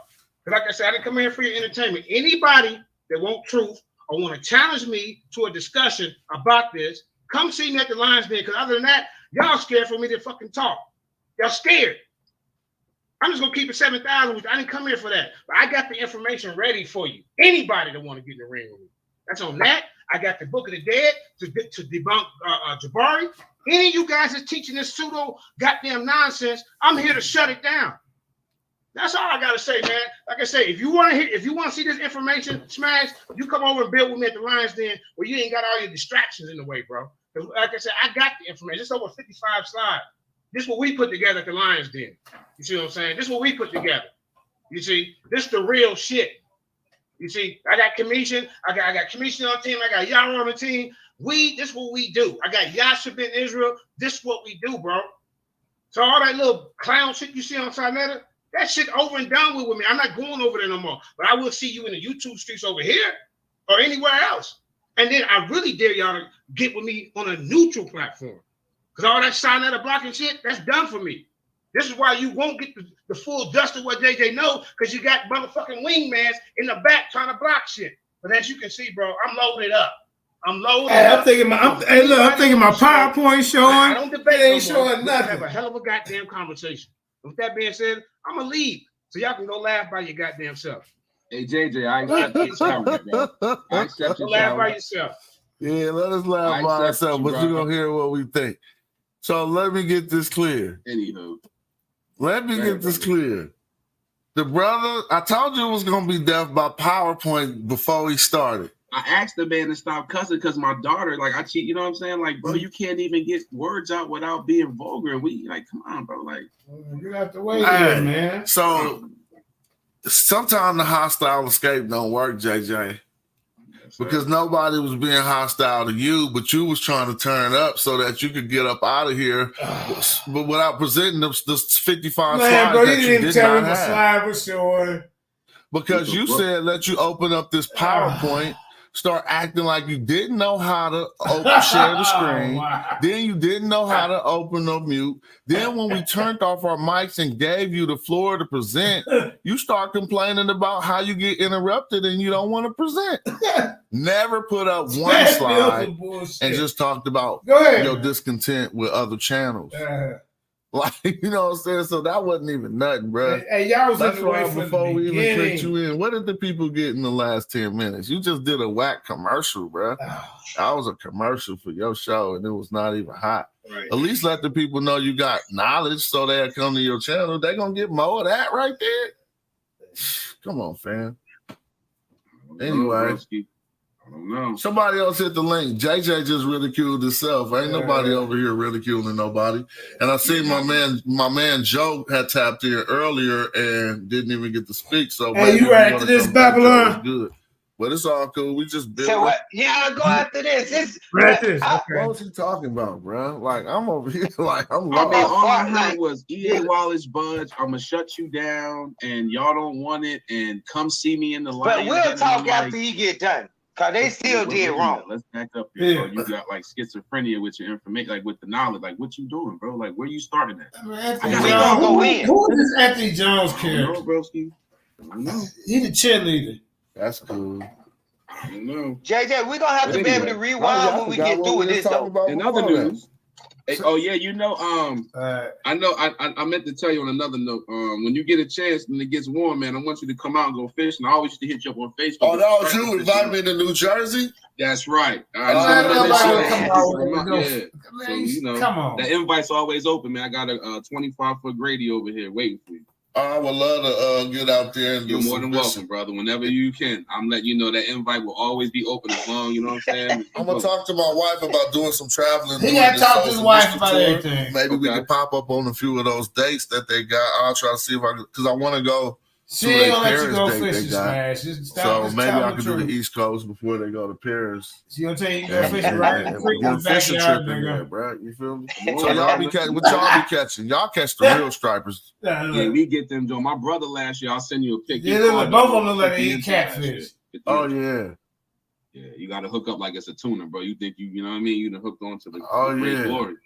Man, so you get some of that, bro. You right after this, right back line? Yeah, did your mic cut out? My bad. Yeah, I said you got to come through and get some of that experience when you get. It's coming up in a minute, KJ. I don't know how long though, bro. JJ didn't have no photos. Somebody said they wanted to see what photo he would have showed the photos when he had his screen share. And I mean, you didn't even let me. Sometimes he just promote. He welcome to promote. I ain't mad at him, but don't act like you get none of that hostility from this direction, bro. I don't be tripping. You just be getting in. I ain't even invested in it like that to be one to have new enemies, bro. I just like new friends, baby. You know what I'm saying? Smash, you be getting in the way just like something. But yeah, who else? So what? I said I don't know his vibe, bro. I didn't know what his whole aim was. I thought he was coming to I don't know. He was coming to make me forget what we was talking about before he clicked the link. I bet you, that was probably, I forgot what we was talking. Let me go look and see I should start digging in on El Shaddai now just to hurt his feelings. No, not like that, JJ, but this is what you need to be trying to respond to. The percentage and the project. Oh, yeah, there we go. Percentage. Yeah, there we go. Brought us back. Yeah. I ain't playing no games in a minute, but it's some Super Bowl. That's next week, huh? Or what's next week? The Super Bowl is, I think it is. I believe it is next week. It's the 12th, ain't it? Oh, somebody said they still waiting for me to show a hieroglyphic inscription prior to 3200 BC. Oh, that's hella easy, bro. I can do that with Wiki. Let me share my screen. See, you know what I'm saying? Sometimes I might not around to it, but that don't mean that's like hiding from. I'm trying to stop it. I don't mean I'm hiding from showing that source. Yeah. So I'm gonna go through my memory to find that source real quick, and hopefully this can do something. But even still, what I say is none of my Hebrew brothers got anything to do with Sumerians. And so even if Sumerians had some writing around that time, y'all didn't. Quite frankly, I'm saying Qust Cousteau, right? That's what I'm gonna put for you. And I'm just gonna go like what are you doing, Commission? Wiki. So right. So you doing some guesswork? Now we're gonna go see. So what date did you want? He like to pull up pottery to make it look. You like said before 3200, so they trying to do this for you. 3200 to 3100. 3200, so he going to stuff there, but he can't show no papyri though. Ask him what a papyri at. And they're gonna give us some good stuff. Okay, we got 33,000. Right. To start incense burner fragment. Now this isn't necessarily called writing, but we're going to get to one. It's not the incense burner. What is it? Let me say. Right. Come on, Google. For my man Judah, I'm just going through my memory. You remember I pulled out all that I wish Reggie was here. Yeah, I remember. I know. I can look up. I'm sorry. Look, The book of thought older than that stuff he talking about. Right. And hopefully they have it inside of here. What I need book to show of thought 4,000 years old. So what are you trying to find? Let me see. Let me look on this. See. Anything so that I might have to bring up some of Brother Reggie's work to show you this. So this is how we do. Like he can interpret. Let it out, Reggie. What we gonna do? Look, just say you don't know, man. Yeah, he gonna interpret. Oh, he gotta go to Reggie. That's all. He gonna interpret. He gonna interpret PDF. pottery now. Because I could just use Reggie work to show you what we need to say about writing. I hope you publish that paper. Yeah, whole carrot. And you he can, did that over there you that can other have time. the floor right here while we look for this work of Reggie's. All of that. Reggie wrote an article. Reggie Marbury wrote. Where Reggie at? You in the bushes, Reggie? Ain't that Leonard Jeffers? Oh no, thank you, Judah. I don't know, man. That's the guy you talking about. Reggie wrote an article exactly addressing this finding, and I've seen it in multiple places, and it's basically dated to about 3600. They took it down. I think it comes from Cousteau, but it's not the incense burner. They took it down from misinformation, everybody. You know how I would expose him, though? I'm about to put a knife. I'll go pull up the Unicode, and you'll see that stuff. Maybe it was the Cousteau knife, museum knife handle. So just say you don't know, bro. That's it. But so he's looking for the answer that I gave him. Words in the first words. He's looking for the answer that I gave him. So some of the gave him that was you asking the question. In history is Tassetti. No, somebody in the audience asked the question that I answered in the chat. Oh well, I need to call Reggie. He's trying to look for the answer. Now he's saying he's gonna call Reggie and look for the answer since he can't find it. Well, at least he's saying he don't know. He gonna call his friend. I'm following you, bro. Call a friend, get a lifeline. I mean, I ain't mad. I'm about to hear Reggie real quick. Yeah. Okay, then Reggie. Now you gonna get Reggie to come on here and lie. So now we need to go back to this, or we gonna Google this, JJ, because then we gotta look up the Cousteau's incense burner so I can show you, bro, so you could be ready for them jokers, man. Just let me show you what they talk. What they really talk. Bro, they don't even let me talk, man. What's up? We live on my show right now. I got a question. Come over here and do my thing, man. I'm done going. Okay, I'm on the bus, but I tried. Yes. Just real quick, you showed me some writing that dated back to 3600 that was dealing with the Tassetti. Was that it wasn't the Cousteau knife? What was it? He don't know. There was a couple of ones. There was a Cousteau incense burner, and there was some rock inscription. And unfortunately, I didn't have to go home and look at my list. But so did that, because when I pulled up the incense burner right now, they put it at 3200. So you got some new dating on that incense burner? Well, it's the incense burner is newly and so it should be around the 3400 period. So you said you pulled up a question that says 3200? Hold on. Exactly. It was just so that's 36 to 34. Yeah. Bruce Williams is has done most of the work on just incense burner. JJ. Yeah, I'm messing it up, man. I'm trying to get back to sharing. Hold up. No, but I'm saying, I proved that they couldn't find nothing. Stop it, so y'all see I can talk. What the hell is going on? Oh, yeah. Remember I proved that they couldn't find nothing older than the Marrero Diary. Yeah. And the Car Hotel book. JJ, you can put it. Yeah, I had two of them playing. There we go. Damn, my fault. Okay. If y'all want to speak, I'll get it back going. No, I was just saying that it's a shame they digging for a piece of pottery. Bro, what a paper at? That's what we were looking for, something in writing, right? They can't find nothing in writing. They go to looking for paper. I mean, pottery, but the pottery got some inscriptions on it that say what did it say on this pottery they're looking for? Bro, they be making that stuff up. They're gonna use the Ptolemaic symbols to Wait interpret. a minute, but how old is this pottery? They trying to say. No, bro. That's why I said we got. That's why I said you got to look it up, bro. Because you can't just see like I be on your shows. They don't blast me calling me pseudo because I'm letting everything go down. We're actually doubt getting the attestation. And the attestation is on Google, where anybody could Google the Kustu incense burner and see that there's hieroglyphs on there and there's animal glyphs on there and there's real writing. And it's a guy by the name of Brian Williams who did real extensive work on the lower or the sub-Saharan or Nilo-Saharan Mariotic script, as they call it, on the Kustu tablets. On the Kustu incense burner and the different things that was found around there. So yeah, these are real artifacts. Now the question in the chat I mentioned earlier was there an attestation of Egyptian writing before 3200 BC? Now, the reason why the person asked that is because I and many others have said that the Egyptologists keep trying to make like everything in Asia, what they want to call Asia, but as if it came from Asia into Africa.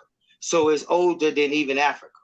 But no, so they trying to say that the Sumerian tablets or whatever, or not even Sumerian, but the Babylonian tablets and all of those tablets of Akkadian tablets and all of that are older than Egypt, the other tablets. And that basically that, what's the name of the language they call it? Cuneiform is older than hieroglyphics.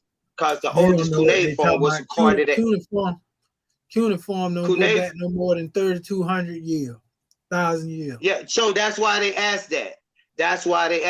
Cuneiform go back to 3,200, 3,500 BC.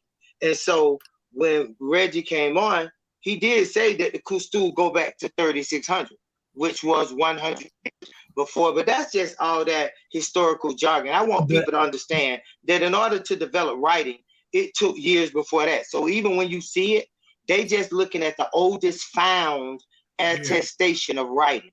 So you see the oldest script, bro. I debunked all that stuff they talking about. The oldest script is the hieratic, bro. Commissioner, what you eating over there, man? Well, the oldest script is the hieroglyphs. Because pictures predate abstract writing. The hieratic is a cursive. No, sir, Babylon. That's what I've been going through it with them about. That's what the European teach, but it ain't true. And I proved it. I'm teaching hieratic right now. The European don't teach what I teach. Huh? I don't teach what the European teach. I'm my own linguist. I'm self-taught. I'm telling you that from my linguistic studies, that I can prove to you right now in one sentence how picture writing predates any other kind of writing. Because any other kind of writing other than the picture is going to be abstract. And pictures are concrete. So you can't get more concrete than pictures. Let me show you what happened with the pictures. What it is, brother, the symbols and the pictures were there for the longest. But the way the priesthood taught with the pictures, they didn't teach them as alphabets. That's what people getting it mixed up at. They were taught metaphysically. And that was only taught from the priests, from father to son. They didn't teach that to everybody. The actual writing was hieratic.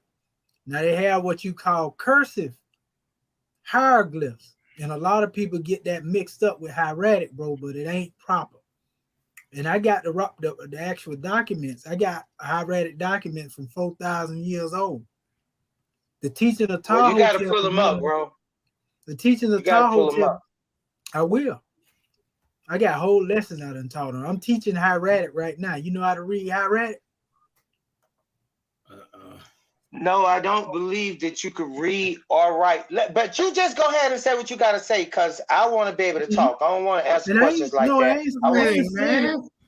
I ain't saying it to rebut you, brother. Yeah, get off the defense. It's going to be okay, man. No, I'm not. JJ, I'm just answering to the brother we question. At home, Babylon down. Listen. We at home. Yeah, I ain't saying it to rebut you, brother. I'm not trying to rebut you. What I'm trying to listen, bro. Listen, bro. Go ahead. Listen, then. This is what I'm saying. as a linguist, I want you to think about this. As a regular person, not as a linguist, as a regular person, it's certain things that have an order. Now, you can read, you can write, you can spell, and you can speak. Now, the one that comes first is speaking. Okay, speaking. You don't come out with a pencil, you don't come out spelling alphabets, and you don't come out, reading. Okay? You come out speaking, saying and things like that. So there's an order. Now, first identify with thoughts. If I say the word fire, then the image or the picture of fire is in your head. Not the word fire, not F-I-R-E didn't come to mind. The picture of fire comes to mind. So when the first ancient people wrote, they wrote what came to mind. And the pictures are what came to mind.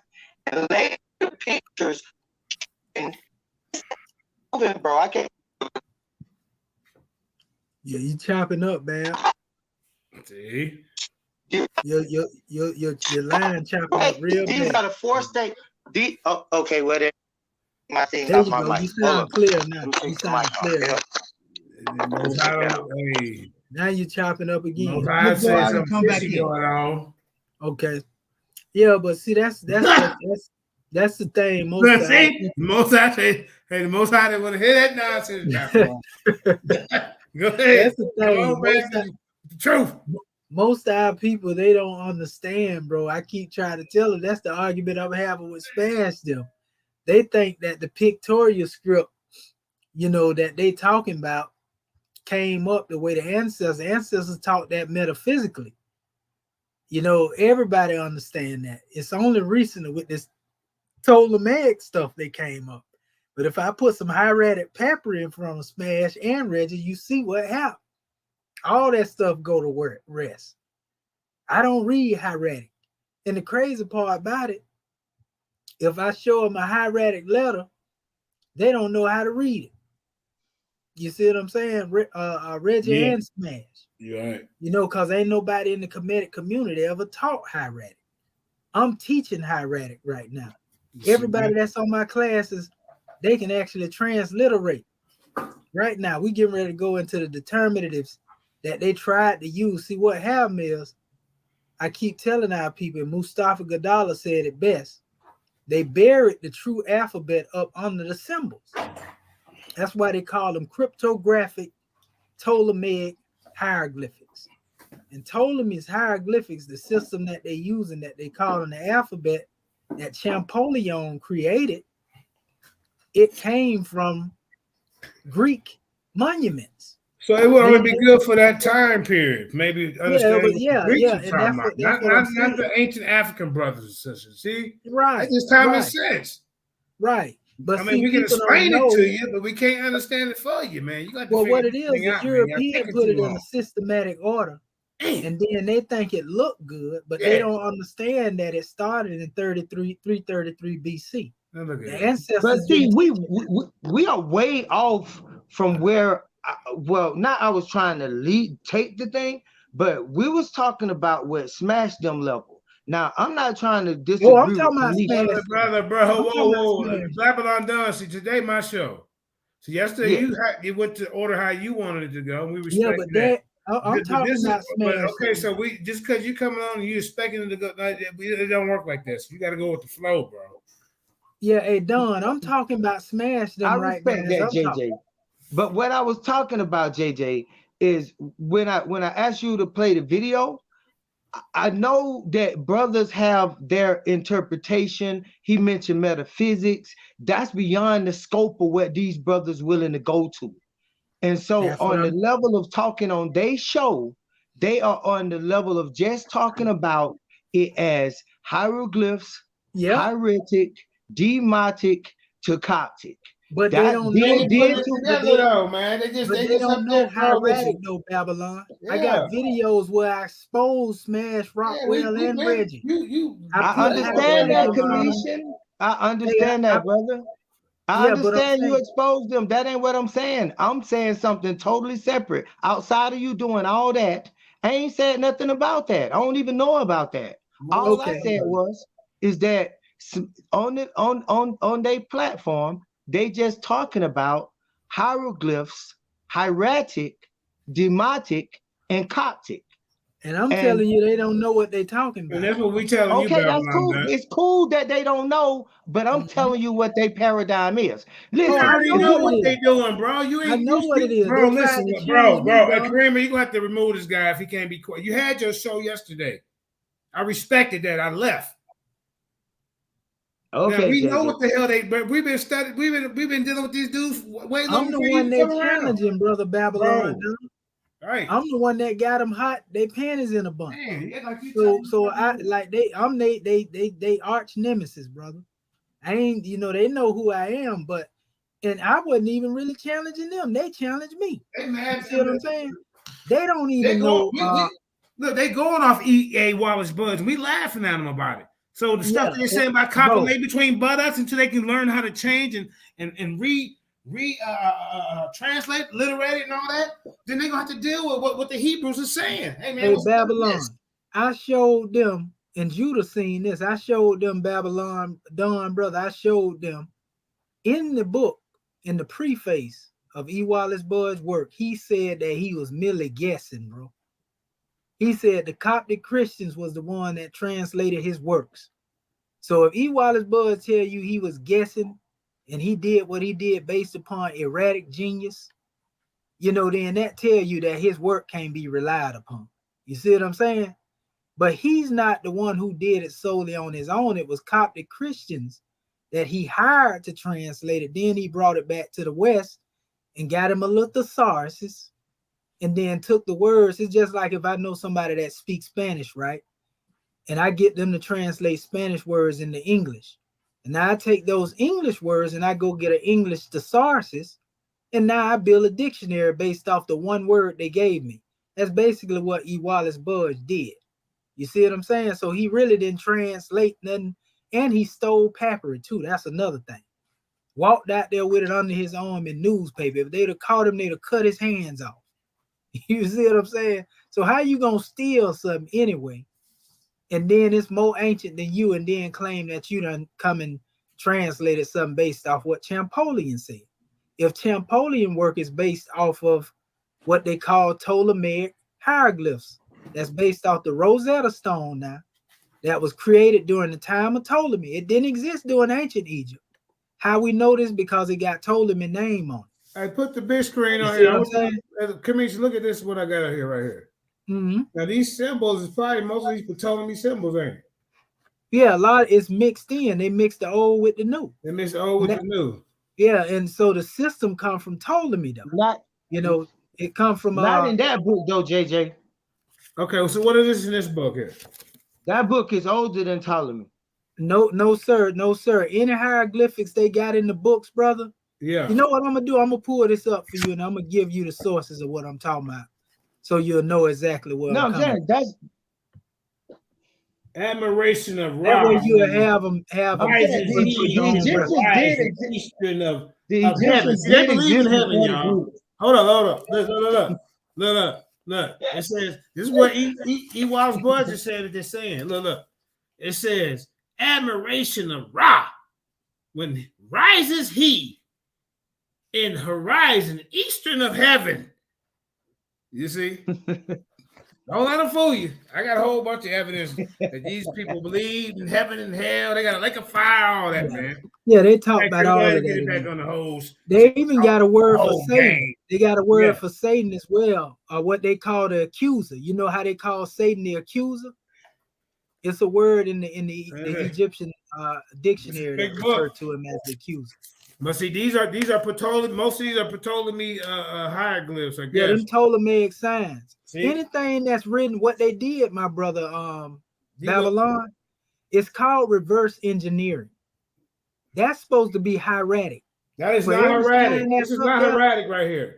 These are symbols that they came up with. Them symbols, they hid the hieratic basically under those symbols, brother. But they got the English on it, so y'all supposed to read what they interpreted as far as they did that so that we'll be trying to decipher their cryptographic symbols and never be looking at the hieratic. But bro, I got hundreds of hieratic papyri over here, bro. I got it over here right now in my archives, and that's what I showed Smash them, and they lost their mind. Lost their mind. They couldn't interpret it. All right, you know. But that's basically what it is. It's not that our ancestors didn't create signs, brother Babylon. They created like 700 of them, but the Ptolemies added like 7,000 more of them. You see what I'm saying? I'm gonna show you the Ptolemaic right now. I'm gonna share this screen because I still got them up. All right, Judah.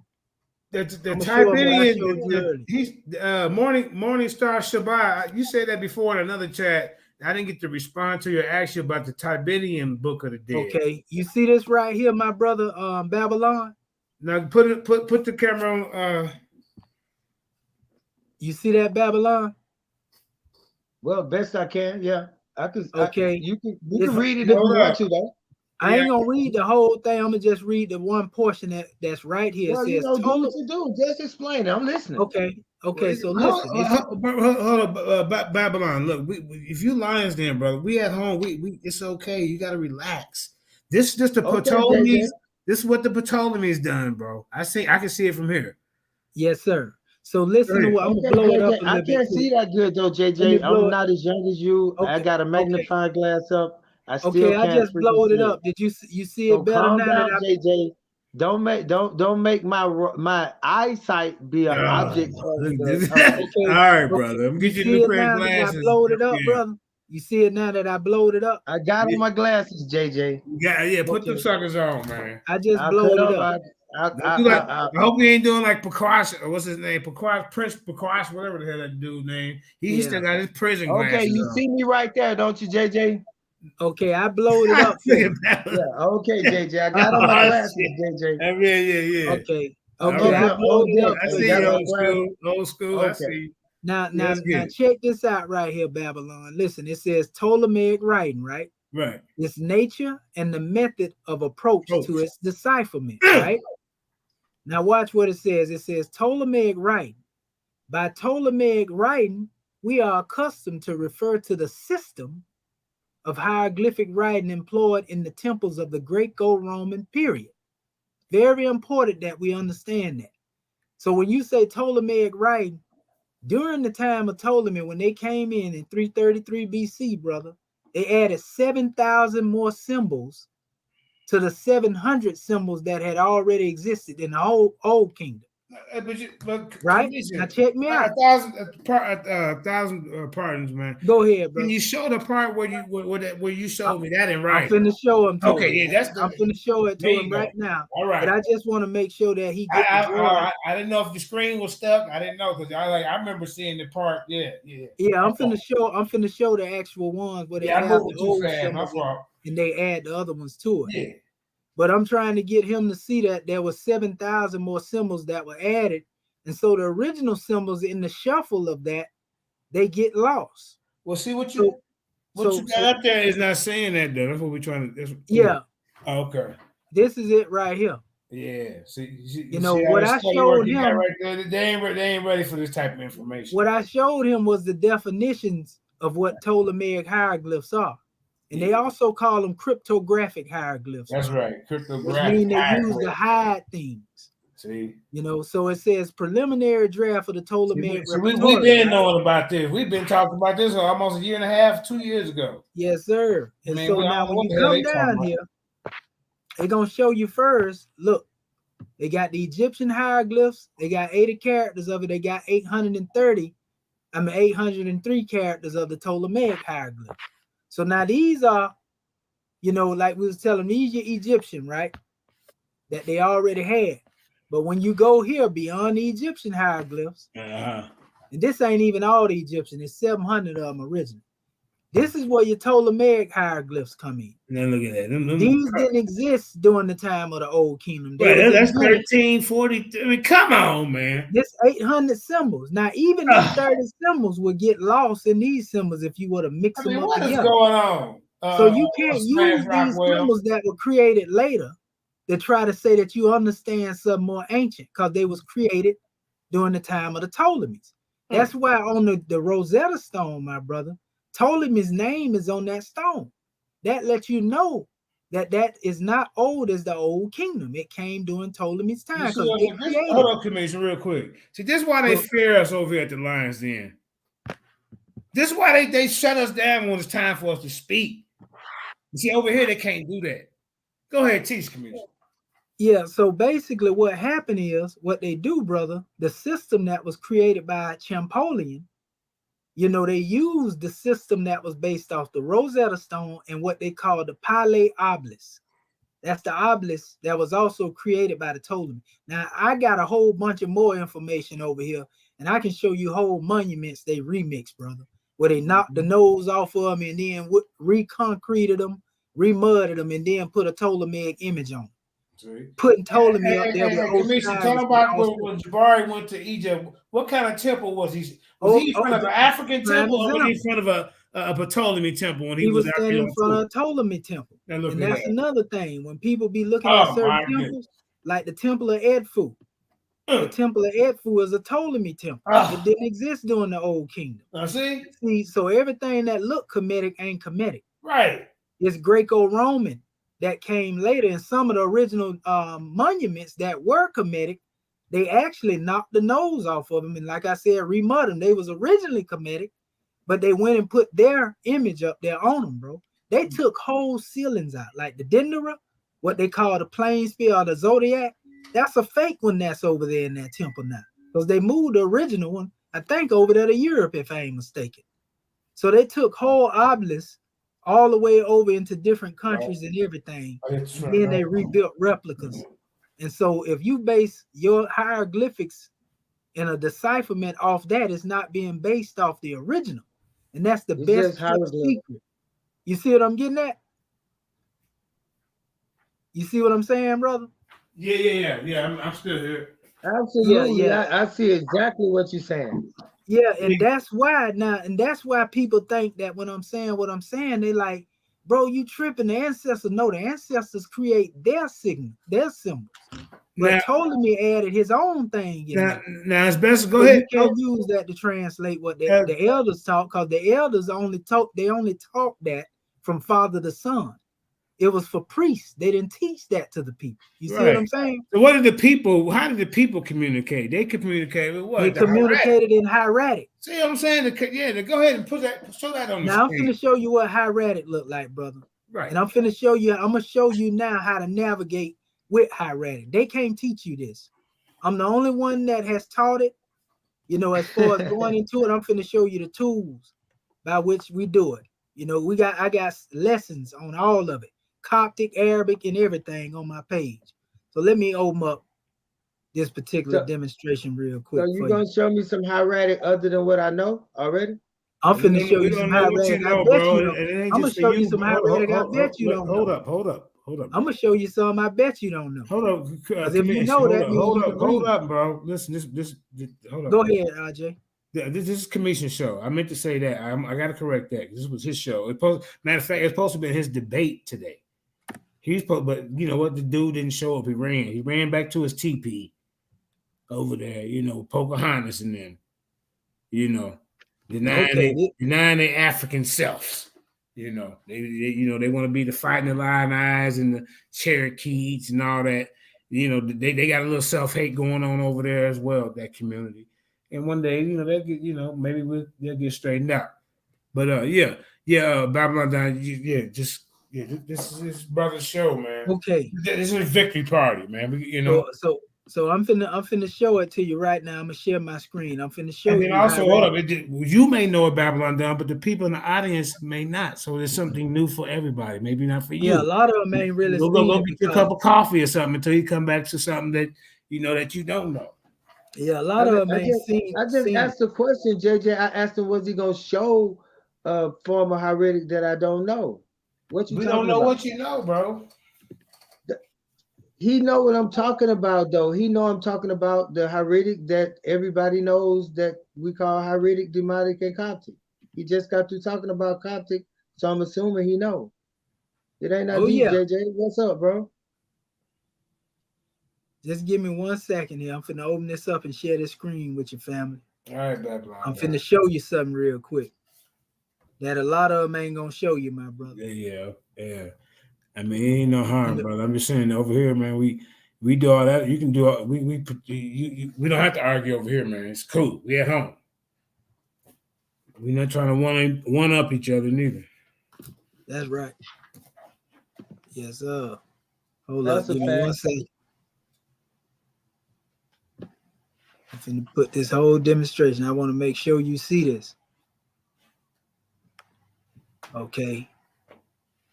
Here we go, right here. So what I'm gonna do? Maybe, brother, Commission. Yes, sir. Maybe if you just talk to the public and not direct everything at like I'm gonna show you, brother, then maybe I won't be responding. Yeah, that's bro. What you can do, Mike? Just go hang in the audience, bro. Listen.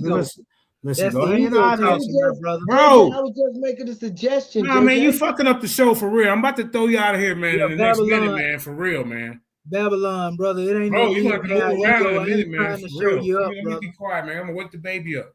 Yeah, I'm not trying to show you up, brother. I'm trying to show you something that you don't know. Played out. Let me ask you a question. Do you know? Can you recognize them alphabets right there? Take that energy over there. Yeah, I do. I don't want you to explain nothing to JJ. Just be quiet when it's your turn. You speak. So you know what this is right here?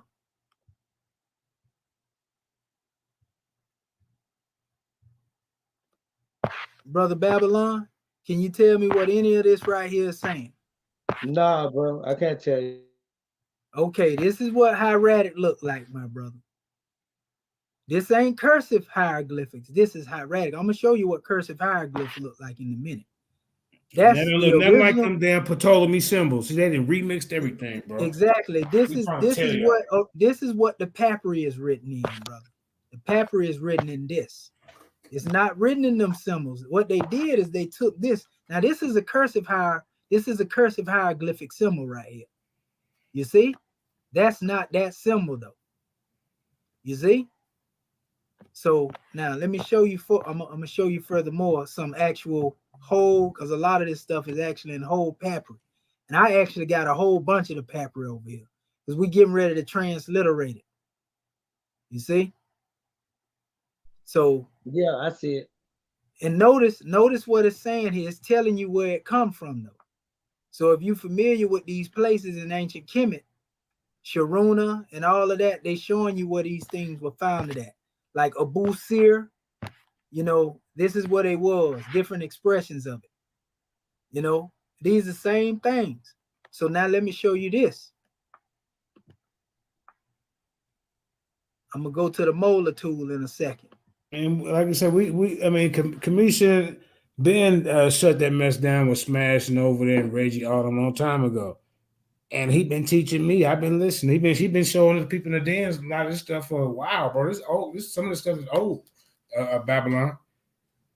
Okay. Here it go right here. It's actually down here. Pardon myself.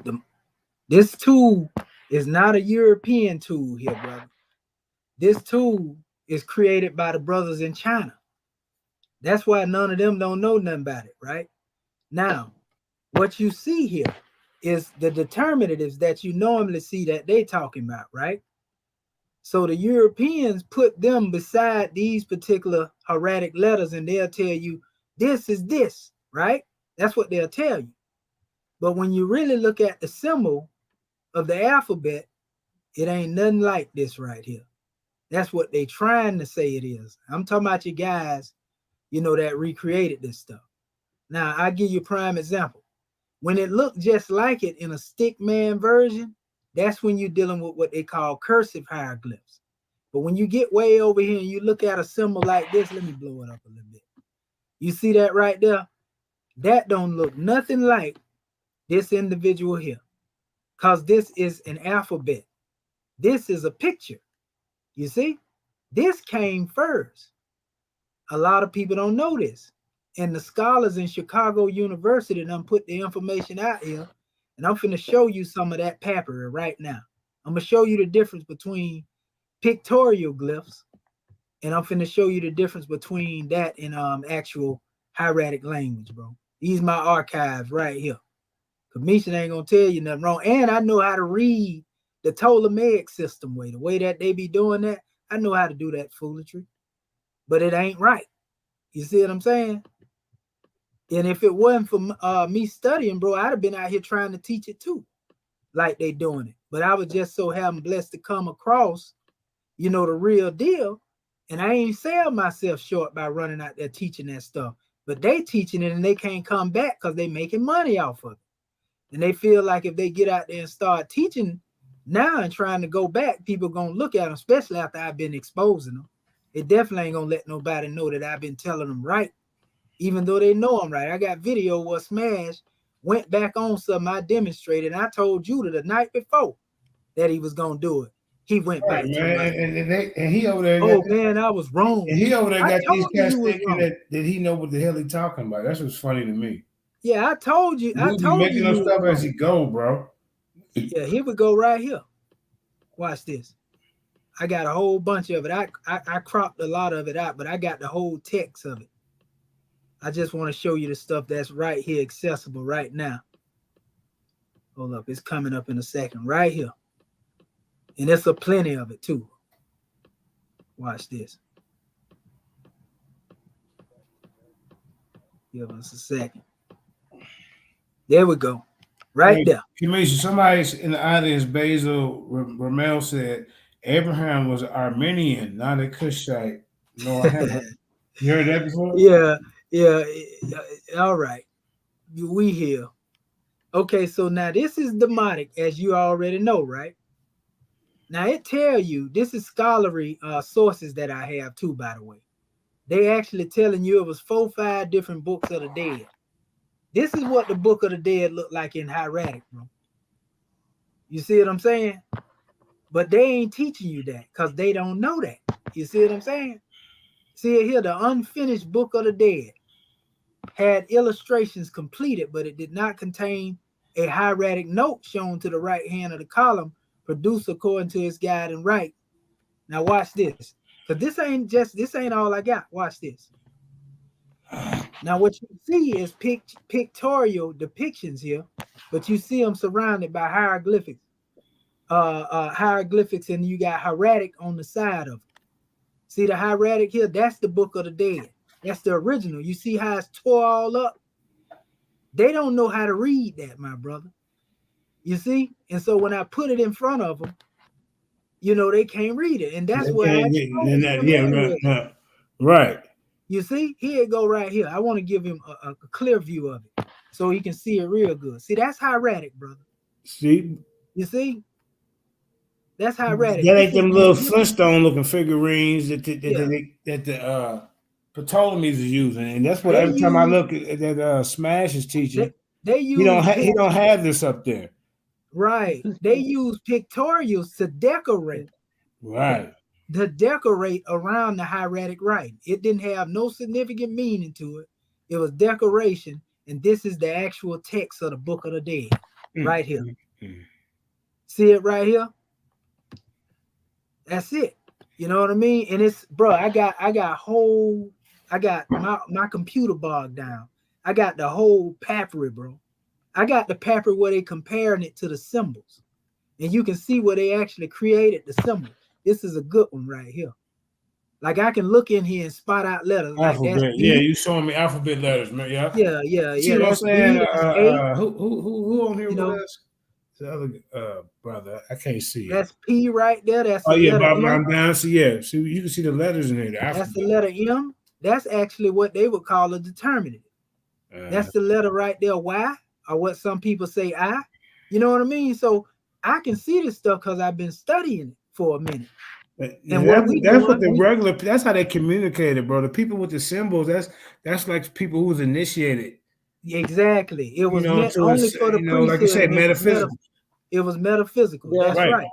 Now, that's just like this, Babylon Don. If you made a washer and dryer, 60, 70 years ago, and you got a schematic behind there, and then you find that schematic 200 years from now, if you want to initiate with them symbols, what they mean on the schematic, you're not gonna be able to figure it out. That's just like, it's dead. There's nobody to teach you that schematic. It's the same thing with the priesthood and them symbols. The same thing. Every average person that was walking around wasn't running around with those symbols. They wasn't using hieroglyphs to communicate like that, bro. Exactly. And so ask these dudes why they ain't showing y'all all this hieratic papyri right here.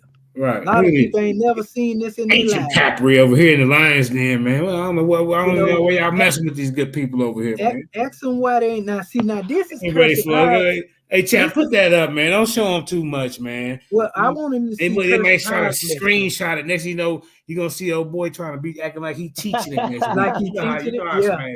Hey, this what I want to show you, Babylon. This is cursive hieroglyphs. It look just like regular hieroglyphs, but what you know how stick man draw and look? Yeah. This would be a stick man version of the actual hieroglyphic inscription. You see? So this is like one of the versions of the Book of the Dead that was created later. See? And so they ain't gonna tell y'all this, bro. It was like 4 or 5 different versions of it that was created. And that's all this information coming from the University of Chicago. And they tell you that stuff that they write now ain't got nothing to do. They said the ancient Egyptian wouldn't understand what they talking about. See, that's hieratic again. Now now Babylon John, let me ask you a question. They look like them Ptolemy symbols. Now how they go from that to this? From that to them Ptolemy symbols. And then you got smashing them using it. Now this smashes a lot of people that's committed. They're using that to try to decipher the ancient ancestors. How did that connect? Explain it to us. Every time when I pulled it up on Reggie, he say, I don't read hieratic. That's exactly what he said. I say, what? And Sarnetta say, you better read that. Yeah, he said that. He did. He came over here and said it. He say, Reggie, he say, you better read that. Oh, man. Reggie was his hero. Reggie let him down. That's why they mad at Commission, brother. Because I exposed him and all of them. Yeah, Reggie was, like I say, Sarnetta hero, his comedic hero. Reggie let him down that day. That's why he said, you better read it, Reggie. And then he gonna try to act Dr. Walter Williams, because I was on there with it. Dr. Walter Williams is the hieratic alphabet. He said the hieratic is the language of the Egyptians, not the picture. He agreed with me. Reggie didn't like that. He did. Oh, Elder did. Elder be on Sunday showing out though, man. Yeah. So these, that's what they did. Now this would be the version like what they did here. This is the Book of Breathing. See how they got them different symbols up there? But they got an alternate version of this with hieratic in it, which is the original version. So a lot of this stuff was remixed, just like they remixed everything else. See, this is the first Book of Breathing. This is a prime example. First Book of Breathing now. But when you look at this Udden over here that I just showed you, look at it. You see the difference? Yeah. Both of them the Book of Breathing, but this one written in what they would call hieroglyphics. But this one, the one that I showed you here, is written in hieratic. This is the first Book of Breathing. So if this was the first one, then what was the one that I just showed you? So this one is older than the one with the pictures on it, right? Right.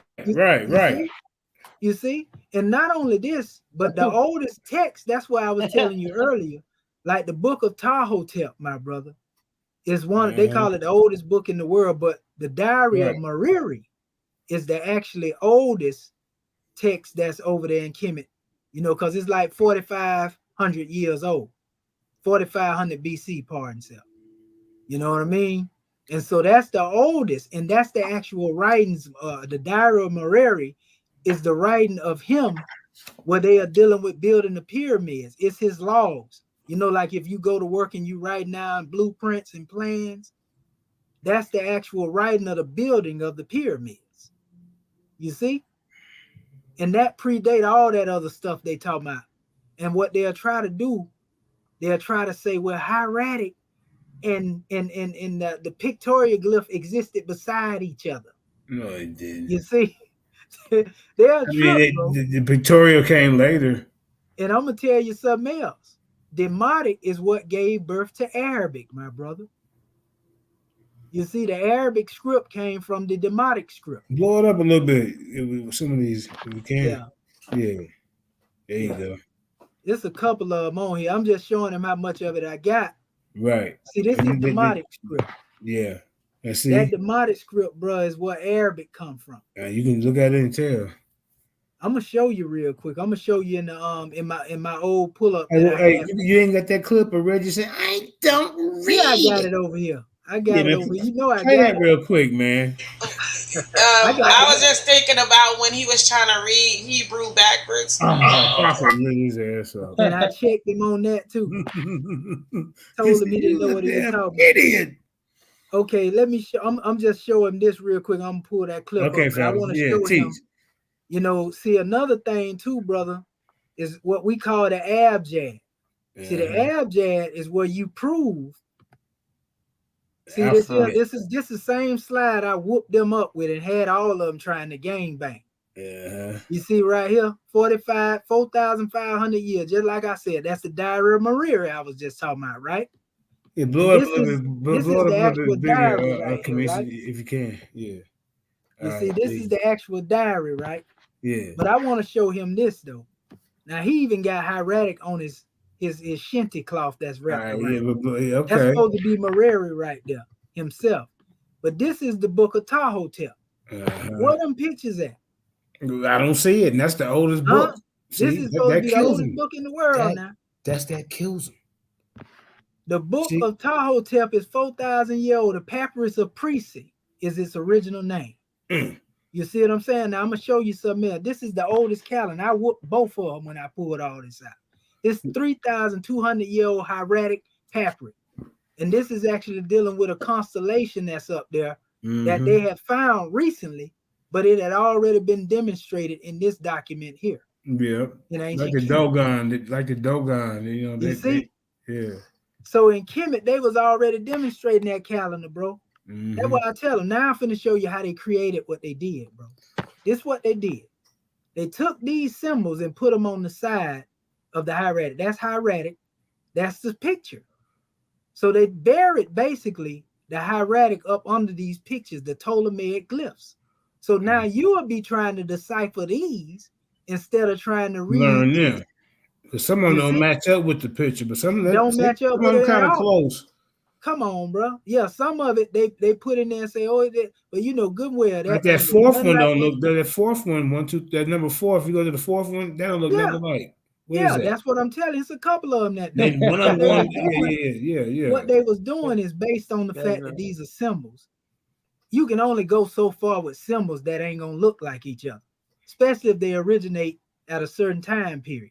Right. But this is key right here. I put these things in their original abjad order, because they didn't have them in abjad order, meaning they come with the A, B, G, D, the A. Yeah, so tell us what abjad is for the ones that don't know. You know, abjad is what I call the DNA of all language. Right. Because every alphabet chart that you find, ABC. If it's really in its original state, it's going to start with A, B, G, D. Now we have what you call sound shifting. So the letter G becomes the letter K. Yep. And it also transfers into the letter C. So that's why in the Latin it's A, B, C, D. You see what I'm saying? So all of that run down here, like the letter H is actually from the letter E. But you got to know real linguistics to know that. You see, and that's why people think I'm gonna give you one more. Babylon Dunn said he does some linguistics as well, so he probably. But the letter K, the letter K. What he saying, JJ? But they also, when they express this letter here, X, it sounds like K. That's why it says like, you see, and they showing it right here. So it's not like an X. It's not like X. It's K. You see, but also you see the W is interchangeable with U and O. See, you have to know all these things. That's like, remember I debated Tehuti, and he was saying there wasn't no L in the original alphabet. And I was exposing him. He talking about I created that, I made that up. The L has always been interchangeable with the letter. Yeah, it's interchangeable with the letter R. Listen, ra. You can hear the L in there when you say it.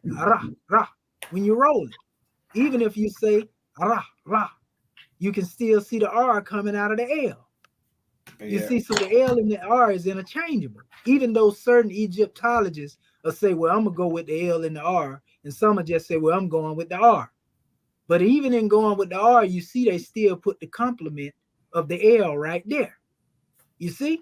So now I did that with the hieratic, and I also did the same thing with the Coptic and the Demotic. See, I actually had to figure out which one of these letters went where because I didn't have a full Demotic dictionary. It took a little minute. Can you blow it up a little bit? Blow it up a little bit bigger, bro. So just okay. Yeah, I put it in abjad order. See, this is the letter A in Demotic. This is the letter. You see, you got the letter B, and they're showing the different versions of the A. So that's an A and that's an A2. That's a B and that's a B2. That's the letter G right there. See, that's the D. You see what I'm saying? So I went through all of this, family. I'm gonna show you what Ptolemy did, though. What he do? His crooked ass. See, this is Ptolemy's alphabet. Not Ptolemy, but when they say Ptolemy, the whole family. They ain't just talking about one person. They talking about this is Champollion. This is Champollion that come from the Ptolemaic system. What he was doing when he created his alphabet, family, he was using what they call Coptic. This is the Coptic alphabet, right? So he went and basically took these symbols and say, well, let me see which one of these right here that I can make the letter A, basically. All right, I choose this little hawk right here. This is the hawk, whichever one he choose. Here we go, this is the letter A. No, he didn't. Yes, he did. You know, it was crazy because I had the Moorish kin, when we did our classes, I had them create their own alphabet to show you how easy it is to do what he did. You see what I'm saying? So now look at the letter B. When you normally see the letter B, they'll show this symbol that look like a boot, right? Well, what about these other symbols right here? Those all Ptolemy symbols or what? I mean, how they get the ox looking thing to be a B? That's what I'm trying to tell you. They doing too much. On what they wanted to choose. But it was smashing over there. Come on, Smash. We told you about this months ago. You see? He's still trying to teach about and I'm gonna show you how you expose them right here. That's cognitive dissonance. Remember what I told them about the abjad? You can already see this how you can tell it been remixed. It's not in abjad order. You don't see no A, B, G, D, do you? No, you don't. Now watch this. I'm gonna show you what I mean by the expression of this abjad.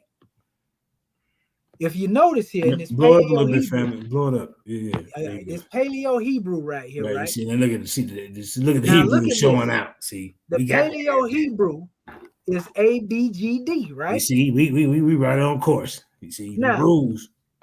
Look at this chart here. They got the Egyptian hieratic next to the sound expression of the Paleo, right? But they have it in abjad order here. It wasn't in the other chart. That's right. But you don't see no pictures up there, do you? There ain't no pictures jumping on. That's just hieratic by itself. It's hieratic. So you can use these alphabets to decipher some of that papyri that I was showing you. You're right. But it's more advanced ones that show you the different stages of the language, so you won't get them mixed up as well. Now look at this. They call this ancient Phoenician, right? It's in abjad order as well. But guess what? They also call this Greek. So how it's gonna be Greek if it was already ancient Phoenician before it became Greek? Right. How, Sway? They stealing people's identities and the information. You see what I'm saying? And this is the most universal alphabet out of all of them because they actually got an alphabet like this that they call Egyptian too. Okay. They got an alphabet like this that they call Proto-Canaanite too. Hold up, champ. They got an alphabet like this, the same alphabet. Well, hold up, champ. You giving away too much information in one class. I'm just showing them right then, you want to give them too much meat in one section. I know we lions in here, but let me make it plain. Be too full to move. Let me make it plain. Let me make it plain, right? This is Egyptian right here, right? But most of the people ain't never seen this Egyptian alphabet. I see the A, B, the top of the A. That's not Demotic. That's not hieratic. You see what I'm saying? They look like some pre-dynastic writing to me. This is some ancient Egyptian writing. It's the same as basically pretty much that same writing I just showed you. This is the writing that was referred to when they say that they confused the language of the Tower of Babel. That's why everybody had this script as their original script. But on the side of this script, they created their own original scripts. So all these ancient nations had that particular alphabet. Okay, now go from the top. Start from the year. I see you got the years as they go by. Yeah, well, this is prehistoric. Okay, this is early, and this goes in like the 12th dynasty, 13th dynasty. Then they got a Roman expression. Yeah. Then they got Cretan, Carian. It's 600 BC, and then they went up into the Spanish, which would be this Cretan and Carian. Would those be like European nations? What it was is actually another form of what they call Iberic, and it was called Egyptian as well. I got other charts. I'm gonna show it to you real quick. See this right here. Indigenous black man said Greece were culture vultures. Man. And this is the same. This is the same like alphabet, right? He said that Greece were culture vultures. Okay, go ahead, fam. This is the same alphabet right here, but they call it Tartessio, which is Tartessan. This is Egyptian here. You see, it called an Egyptico. This is Iberico. So this is the writing that was on the Iberic. Now I'm gonna show you what they do. Now all of these are basically the same alphabet. I'm gonna show you. Yeah, it looks like it is. Yeah. Only thing they did. Where them pictures at, yo? I don't see no pictures. Yeah, ain't no pictures in here. What smashing over there doing? Now I'm gonna show you something that really finna blow your mind in a minute. If you look, notice it says A-E-I-O-U. This is where your vowels come from, family, not the European.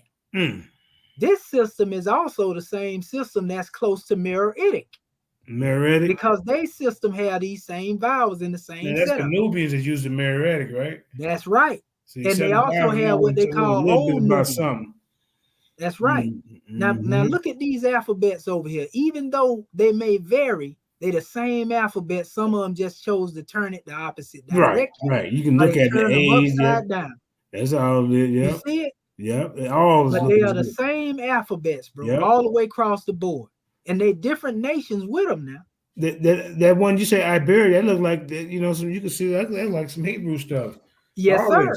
That's what I'm telling you. Now, this is what this is called. They call this the book of Tehuti, right? The Emerald Tablets. Okay. Now you see a long time ago I brought up the Emerald Tablets of Garfield, Jabari, and Sarnetta, and they said the Emerald Tablets is pseudo. They don't know Get what up out of here, JJ, with that. I said, well, the Emerald Tablets and stuff like that, they tell you more about the pyramids and things of that nature. Yeah, they say but now, Judah, you see what the alphabet is. Yeah, you ever wonder what it was? Yeah, it's the same thing that's demonstrated. That's what it is. Yeah, over here. You see? But see, they step into the little symbol. This is where I'm finna really bust their head at. Remember, I told you it's the same script across the board. Look at that. See that says Moabite or Moab right there? That says Siloam, right? Shalom. That says Lev. This says Sidon. Look at all of them. Different names, but they the same alphabet, bro. This is the universal alphabet that everybody in the world demonstrated before the Tower of Babel conflict. So we have proof that every nation had one language. Right. Basically, that's what it looked like to me. And then they put their own script. I don't see where's all these figurines at? They over there. Those were their own original scripts that were created later. Right. Now look, see on this Egyptian monument, look what they got there, Judah. What's that? That looks like hieratic. Alphabet. Yeah, it's hieratic. Let me see. Not the hieratic, it's the same alphabet I just showed you. Okay. See what I'm saying? Look, watch this. Okay, yeah, I see now. That's the same alphabet. The universal alphabet. So what? Yeah. And it's called Egyptian up here, though. So what do they call that on the bell then? What language they calling that? This is called Egyptian. Oh, it's called Egyptian. Okay. Yeah, see it right here. This is it right here. It's called Egyptico, but it's actually called Egyptian up here. That's what the scholars or the people that's calling it Egyptico. Yep. Because they're gonna say, well, that's a new word. Actually, you know how people so they gonna, It's actually called Iberic Egyptian. Okay, thank you. You see, look at that. On a Kemite monument. Where the owls at? I don't see no owls like that. They use owls and birds a lot in the Ptolemy stuff that a lot of people is trying to teach our people to decipher. So when them dudes be pointing on the walls, they pointing at Ptolemy figurines, man. since they know so much. Tell them to decipher that.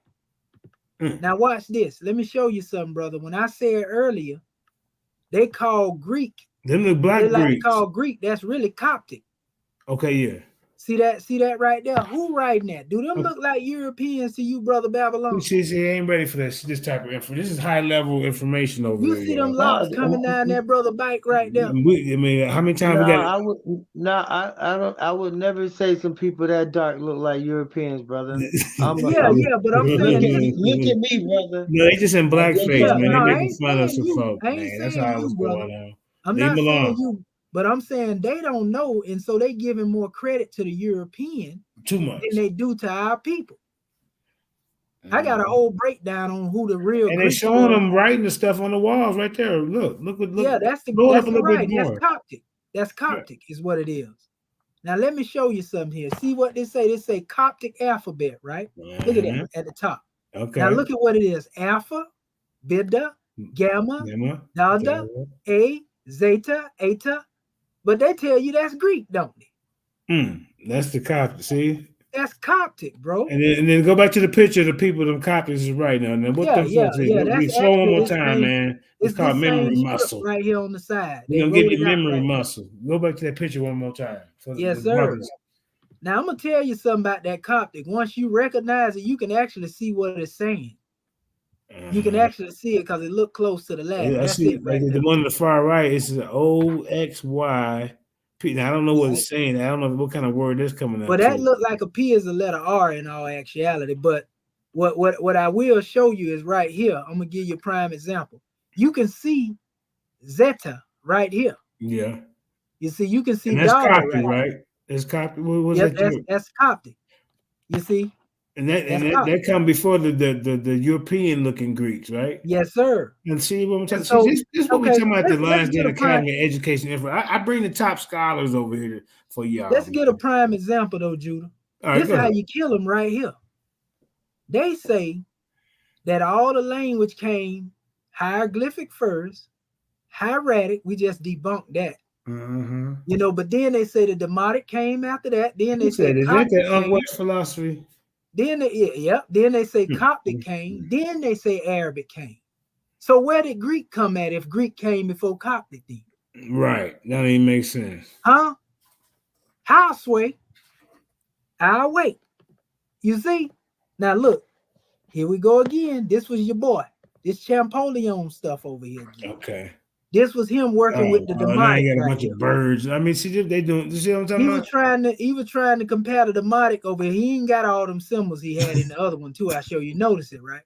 He took some of them out of here. He was trying to progress as he went along. Hey man, I done went out about this book, man. I mean, hey man, look at that. The Coptic alphabet. I thought somebody said that was Greek. Right. You see what I'm saying? Here we go again. There it go again. Now watch what they did. Now what they did with the so-called Greek is they took 6, 7 alphabets out of it, and it's still the same alphabet though. And then they called it Greek. See, now let's look at this here. Look at all this. Look, it say Semitic, right? That's blow it up a little bit more. Can we blow up a little bit more? Yeah, that's Attica. Now, for those who don't know, the first one was Semitic.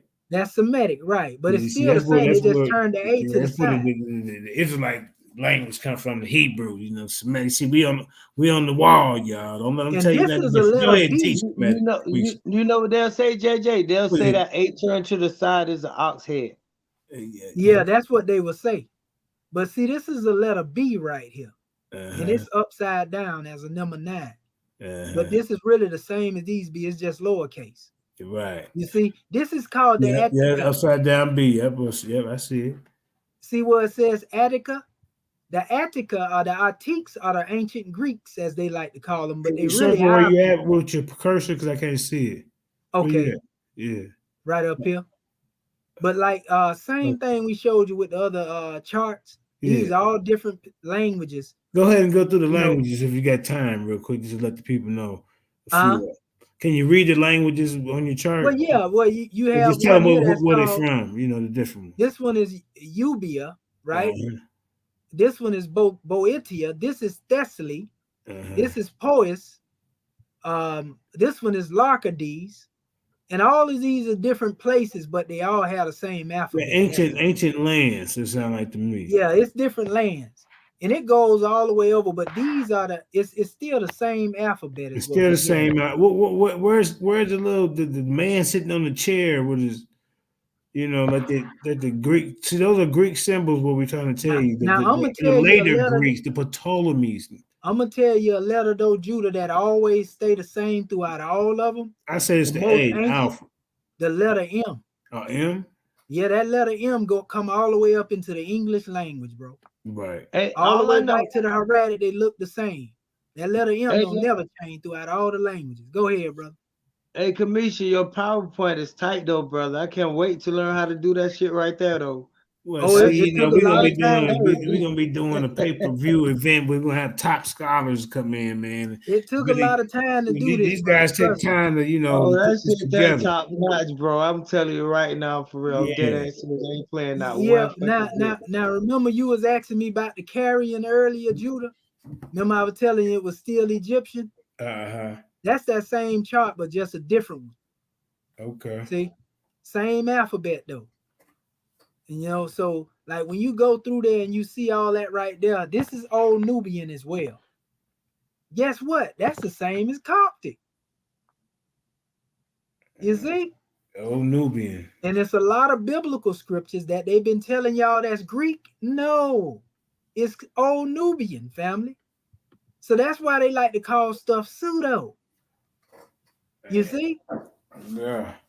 Because it come from our people. Anything that come from our people, like the Book of Enoch, it was written in Coptic. Right. So they cast it out of the canon. This is Coptic here. They say, so what they say it's in Ge'ez. They got versions in Ge'ez. That's Ethiopia. I got one over here. I got one right over here now that got a so-called Coptic and Greek. Damn. Okay. Which don't make no sense. Because we know it's Coptic. Right. You see what I'm saying? Book of Enoch and Coptic. This is the Demotic that was on the Rosetta Stone. This is why I tell you that Arabic come from there. Now, let me show you something here. This is what's called the Mudar script. Ibn Khaldun, who was a Moorish scholar in Al-Islam, he praised by the Arabs. He'll tell you that this Mudar script was really Egyptian. So the original Quran was revealed in what he called an Egyptian script, but Uthman, the Caliph, burned them up when he produced his new version. He got rid of the original, at least they say he did. And then they got the Himyar script. Now this Himyar script developed later into what they call the Sabian. You see? And this Sabian Himyar script is the same as what also is linked up with Amharic that our people was talking about earlier. You see? Yeah, so now I know about that Sabian script. That's right. It's a Cushite script. So when you come here into the Demotic, which is really Mudar, same thing that they found on the Rosetta Stone. Now look at this Arabic over here and look back at this. Oh, we got them. You see? This is where the Arabs got it from. How do we know? How you know, Kamisha? I'm going to show you something. Right here in the Arabic culture, if you look, you see the glyph right here that's for Allah, right? But right here to the side, this is Allah in the glyph in the Demotic. That's the A, that's the L's, and that's the letter H right there. You see? Spelled in the Demotic script. Now watch this. When you come over here to the symbol, this is Ta. Most of the Arabs' teaching come out of the temples of Ta. Remember, the teachings of Tahotep represent peace. So when you look at prostration, bro, they got prostration, the salat, the whole thing comes straight up out of the house of Ta. And they created and called it salat.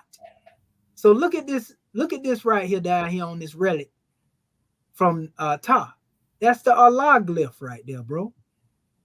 You see?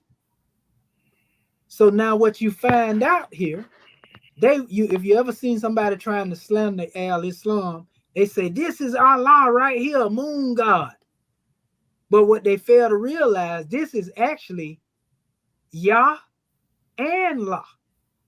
So this is the Yah that's mentioned in the biblical and the La that's mentioned in the biblical, unbeknownst to people. So it's talking about the same deity.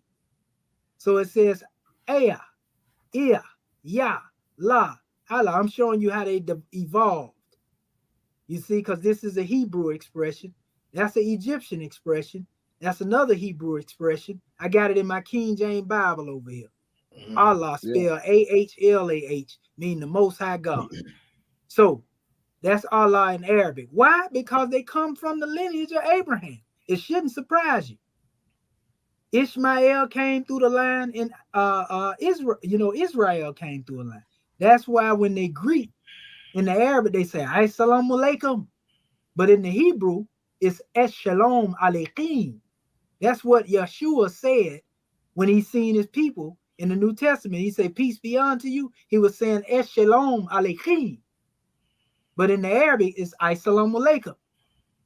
You see, it's different dialects. Just like if you were speaking Spanish, one Cuban Spanish and the other Puerto Rican. They may say the same thing, but they state it in a different dialect. You see what I'm saying? So when you look at all of this, family, it's crazy. And if people really study it, they'll see the unity and they'll stop going to war with each other over this stuff. But I just wanted to show you that. I'm gonna shut it down now, Jay.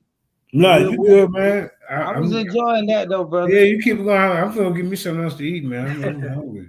Yeah, but yeah, that's one of the things that people don't know, and that's what they get mad at commission for, bro. Because a lot of people that's initiated, they don't want me showing y'all this stuff. They don't want you to know. You feel me? They feel like they can't speak it freely, so they feel like I'm supposed to be able to speak it. Because the more I give y'all this information, they can't tell y'all know anything. Because y'all go to questioning them. So this Book of the Dead book, I mean, this is a waste of money then, huh? Yeah, I mean, I'm gonna be honest with you. I gave mine away 30 years ago, JJ. But the one I had, I gave it away 30 years ago. Adam went and got me one of this. Bro. But it's good though, to really whoop them with until they get on the level. Yeah, because they got to go by what they're saying until they can redecipher what the real ancients were saying. That's right. You can't use them Ptolemy symbols to go and try to see what the third or fourth or eighth dynasty or 12th dynasty %. The Ptolemies came in like in the 28th dynasty. When did they come in? Yeah, they late. They came in actually doing the 330. It's the 33rd dynasty. Now look at that. It's crazy because that's the 33rd degree in masonry, right? They didn't even come in with JJ. The last Egyptian pharaoh was on his way out in 360 BC. That's 360 degrees, meaning they had completed their knowledge, and them devils was coming in on their heels. And say the last Egyptian dynasty was 360 BC? 360 BC. I wonder who was the pharaoh. See, Jabari don't even be telling people. Oh, it was during that time. It was Libyan bloodline. And hold up, brother. Let me ask you, who is this Shrine of Ra that this guy was talking about? You heard of these guys? Yeah, they come up with all types of shrines. They pseudo. Every time, if they coming up and they knowledge based off any of these Western academia Egyptologists, bro, they all pseudo. Right. That go for the elders to the youngest ones. You feel me? Now, I just open this up too. I want to show the brother this because he ain't never seen this, Judah. You know this one right here. This is a classic. This one I whoop Unc up with right here. Your screen ain't showing, fam. Let me show your screen. Yeah, it's sharing right now. Okay. I think our sister got to open it up. Maybe I got to take a little second. Okay. You remember this one right here, JJ? I gotta wait till you come up. Okay, it ain't came up yet.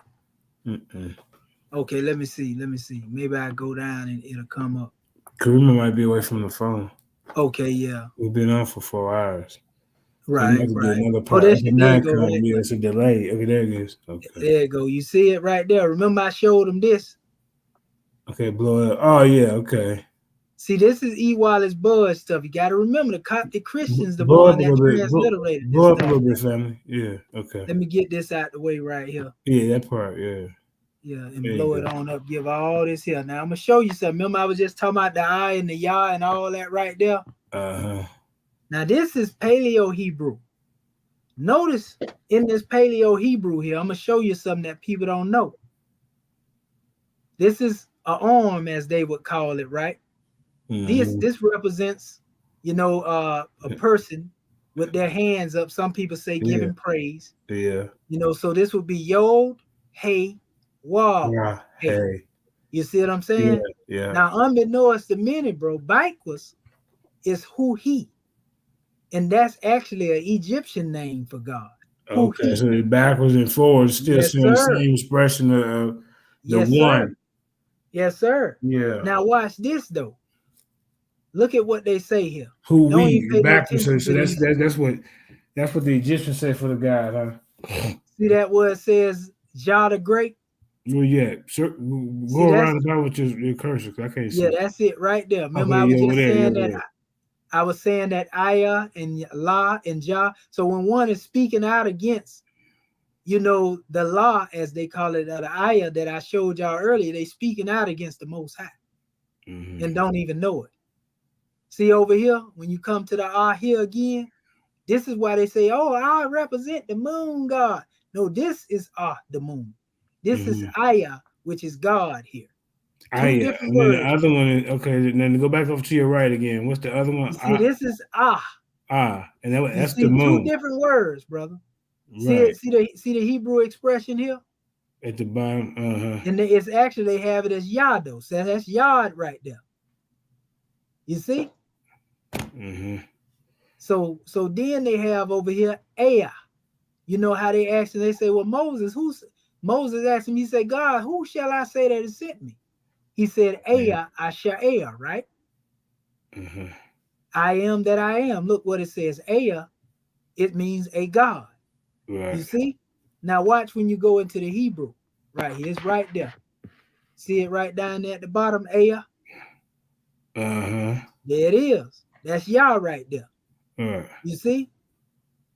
There you go again. That's Eha, but it represents the limbs. Notice they have the expression of the limb. Right. Now, when you look at the expression and you put the name Yod, Hey, Wav, Hey together here in this, it forms the image of a man. This is why it says in the beginning was the Word, and the Word was with God, and the Word was God, and everything was made through him. So this represents the spirit form of the Creator himself, bro. That's why it says man was made in his image. You see? They ain't ready for this type of high level information, man. You see? The first thing when they don't understand is that actual, can you explain to me in a different way? I don't understand. They're going to say pseudo. That's the way it is. You know why? You know why, Jay? Because they think on a materialist plane. So they ain't thinking spiritual. Right. So anything that's spiritual is pseudo to them. Yeah, but actually, because some of them claim to praise African spirituality. And African spirituality say you can go up there and see the ancestors. Y'all seen the movie Black Panther. If you can go into the ancestral plane and you claim an African spirituality and you don't believe in spiritualism, you don't believe in the African spirituality. Then. But they don't represent. They don't do that. They don't represent that commission. Now this is about atheism, and evolution, and F gods. Our ancient people didn't believe that they was real guys. Go ahead, Kareem. Right. This finna give y'all a grand drawing right here, right? This is the Yod Hey Wav Hey right here in Paleo Hebrew, right? I'm gonna grab something to eat real quick. Go ahead. Yes, sir. And again, out of the name of Yod Hey Wav Hey, you have Ish and Aisha. That's Ish and Isha, basically. You see it right here. Even though they put the A there, it's interchangeable with that expression. But notice that the two letters that are different are part of the name of Yod Hey Wav Hey, but these two letters, which represents the arm, right? You see it? And then this one represents the human expression. That represents Yah. So there are two letters in there. This would be really if we want to put it on that level, we can say this is the divine XY chromosome. If we wanted to go there, we can say that metaphysically. You see? But these two letters are the same in the name Ishis. You see that? What they like to call the so-called head of the bull. This is the fence here, as they call it. Head of the bull in the fence. In the name Ish and Isha. Only letters that are different actually deal with that which unite man and woman, and that is Yah. So this is called the divine marriage between spirit man and spirit woman. And that exists within the name of Yah. That's the fire, as they call it, right? You heard somebody say twin flames? That's why in Yah, or Yod Hey Wav Hey, you see what we would call then a masculine principle and a feminine principle. So they are all together. So this would say that they done kind of twisted that up, but I know what you're saying. Yeah, this would say that spirit has no gender then. You see, you can't really say he or her, even though we say that when we say it. You see what I'm saying? Yeah. We say that to give understanding. So Ish and Isha represent the original spirit man before the fall of man.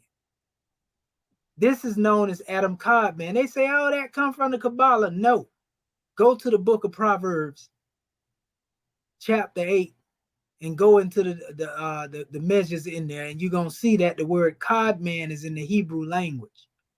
Cod man is speaking of a man that exists before the Adam that was created down here, who is known as Adam HaRishon, that was created on the Genesis, the first, you see it, the first chapter of Genesis, verse 26, on the sixth day. This is the man that was created after the first man. So you say, well, Commission, where was the first man created? He was actually created here. They just give a different rendition and rundown in chapter 2. How do we know this? Because this man was created before the plants and the trees and before there was rain and everything on the earth. This man on the sixth day came after the trees, after the earth had been filled with water. So this man represents the pre-Adamite. This man represents the physical man, Adam HaRishon. See, these are things that are secret. And notice here, even in Elohim, which is Elohim, right? The same letters that unite Ish and Isha can be found in Elohim.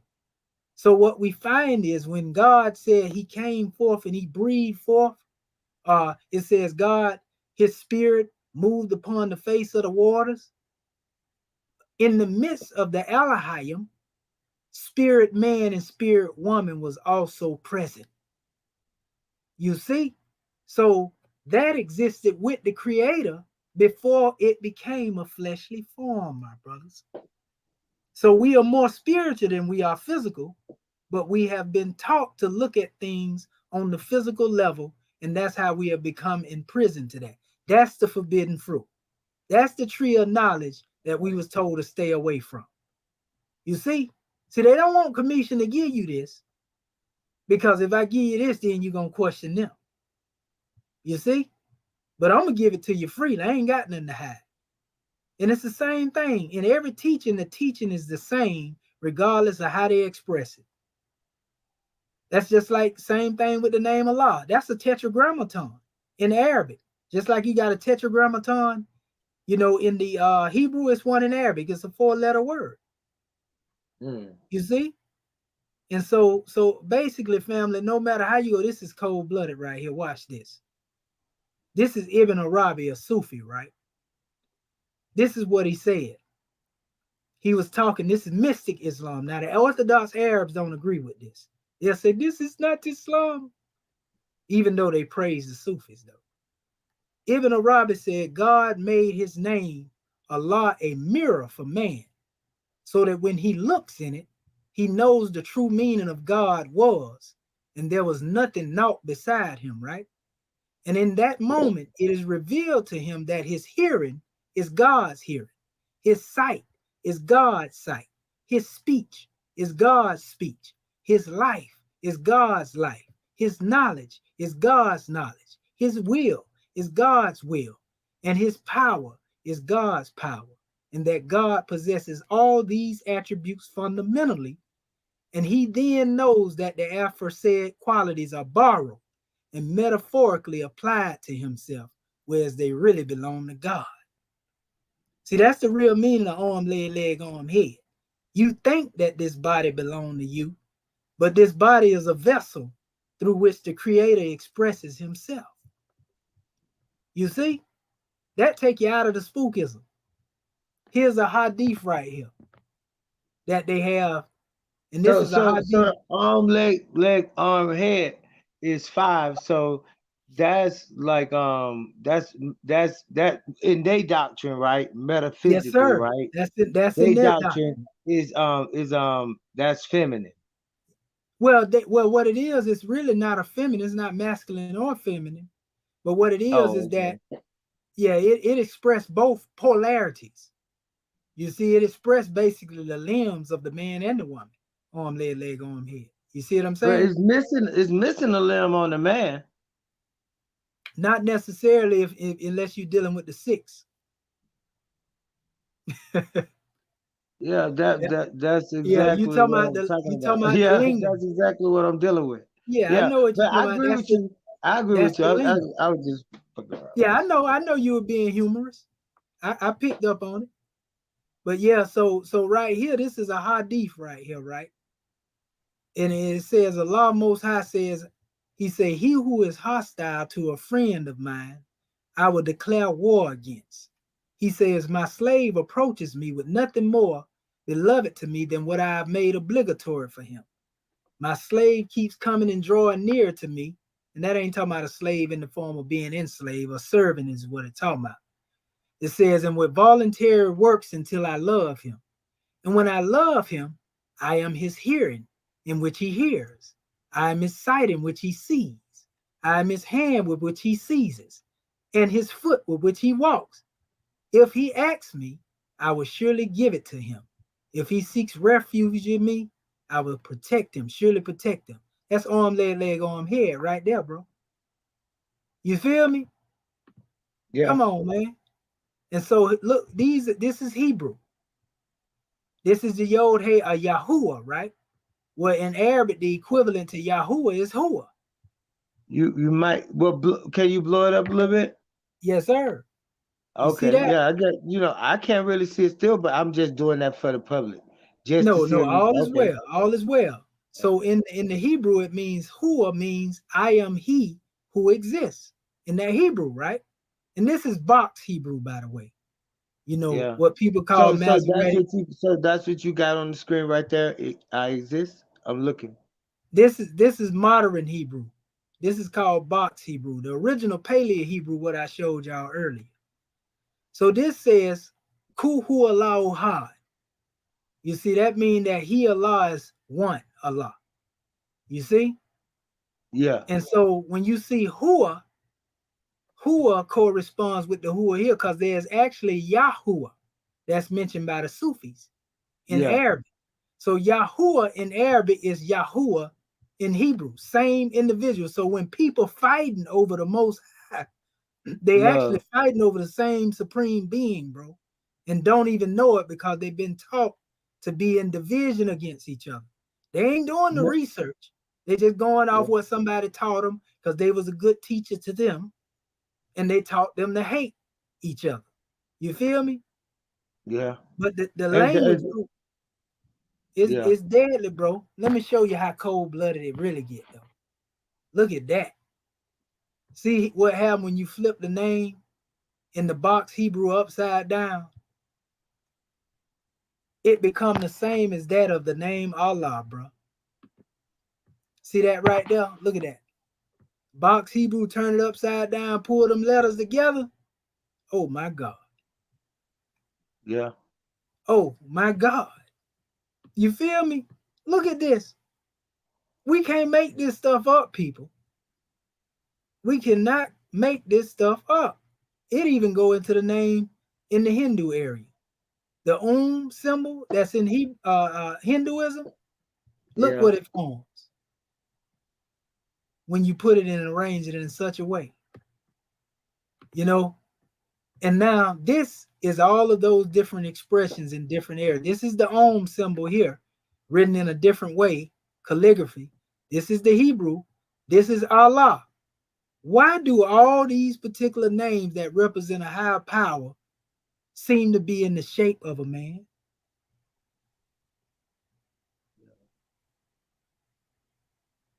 Ain't that trying to tell us something? You see? And it goes deeper, because when you get into the 4-letter word, don't let me go into the DNA. Because the GC, what they call cytosine, guanine, adenine, and thymine, yeah, they actually form the name. This means God eternal within the body. That's the Yah. You see? Yeah. God eternal within the body. So in your DNA is the name of the creator, bro. How can they get around that? It's impossible. Yeah. You know what I mean? It's right there. And not only that, the number 4 in genetics is always significant. That's right. Agree. Now look at this. You see what the Yod, Hey, Wav, Hey translate into when you convert the numbers? In the periodic cycle, the Y represents hydrogen, the H represents nitrogen, the V is, which is W as well, is oxygen and nitrogen. But it takes carbon to make human. You see? God, that's what distinguishes God between human and man. This is part of your DNA. Huh? And then they always add this other one, brother. I don't know if you know about it, but they always add that other one called Chenops, right? Which is nothing but like Cheops, but it's like for phosphorus, right? Oh, that actually says Enoch too. See that right there? If you look at them alphabets, that's Hanok. If you take the first letter, Hanok. Yeah. But that's a whole nother level right there. Yeah. You know, but it's there. You know what I mean? So like, bro, you can't get around this, bro. We giving the people the truth. You know, we ain't sugarcoating nothing. We giving it all up to them. You know what I mean? Because this is what's going to unite the people and bridge the gaps and stop the warfare. You feel me? Yeah. That's what we here to do. We ain't here to divide the people. We here to bring the people together. You see? That's a fact. You know, just like they be talking about science. Everything is science, but you ask them to take them beyond, you know, what they call Planck time. Because they say they can't go no further than Planck time.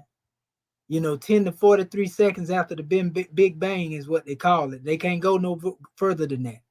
Well, the ancients taught that there was something that existed before the Big Bang. What was that? When we say the Spirit of God hovered upon the face of waters, that's God consciousness, bro. God consciousness exists way before the Big Bang. Huh?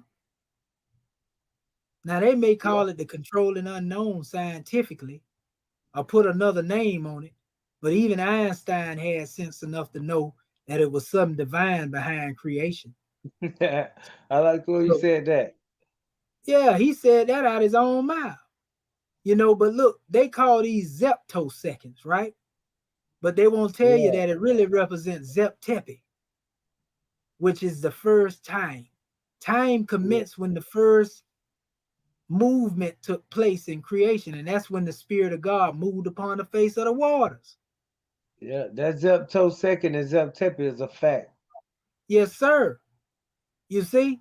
And so when you see God moving upon the face of the waters and darkness is upon the face of the deep, this is why if you ever seen the wind blow, you see certain things on the ground like paper begin to move in a circular pattern, don't you?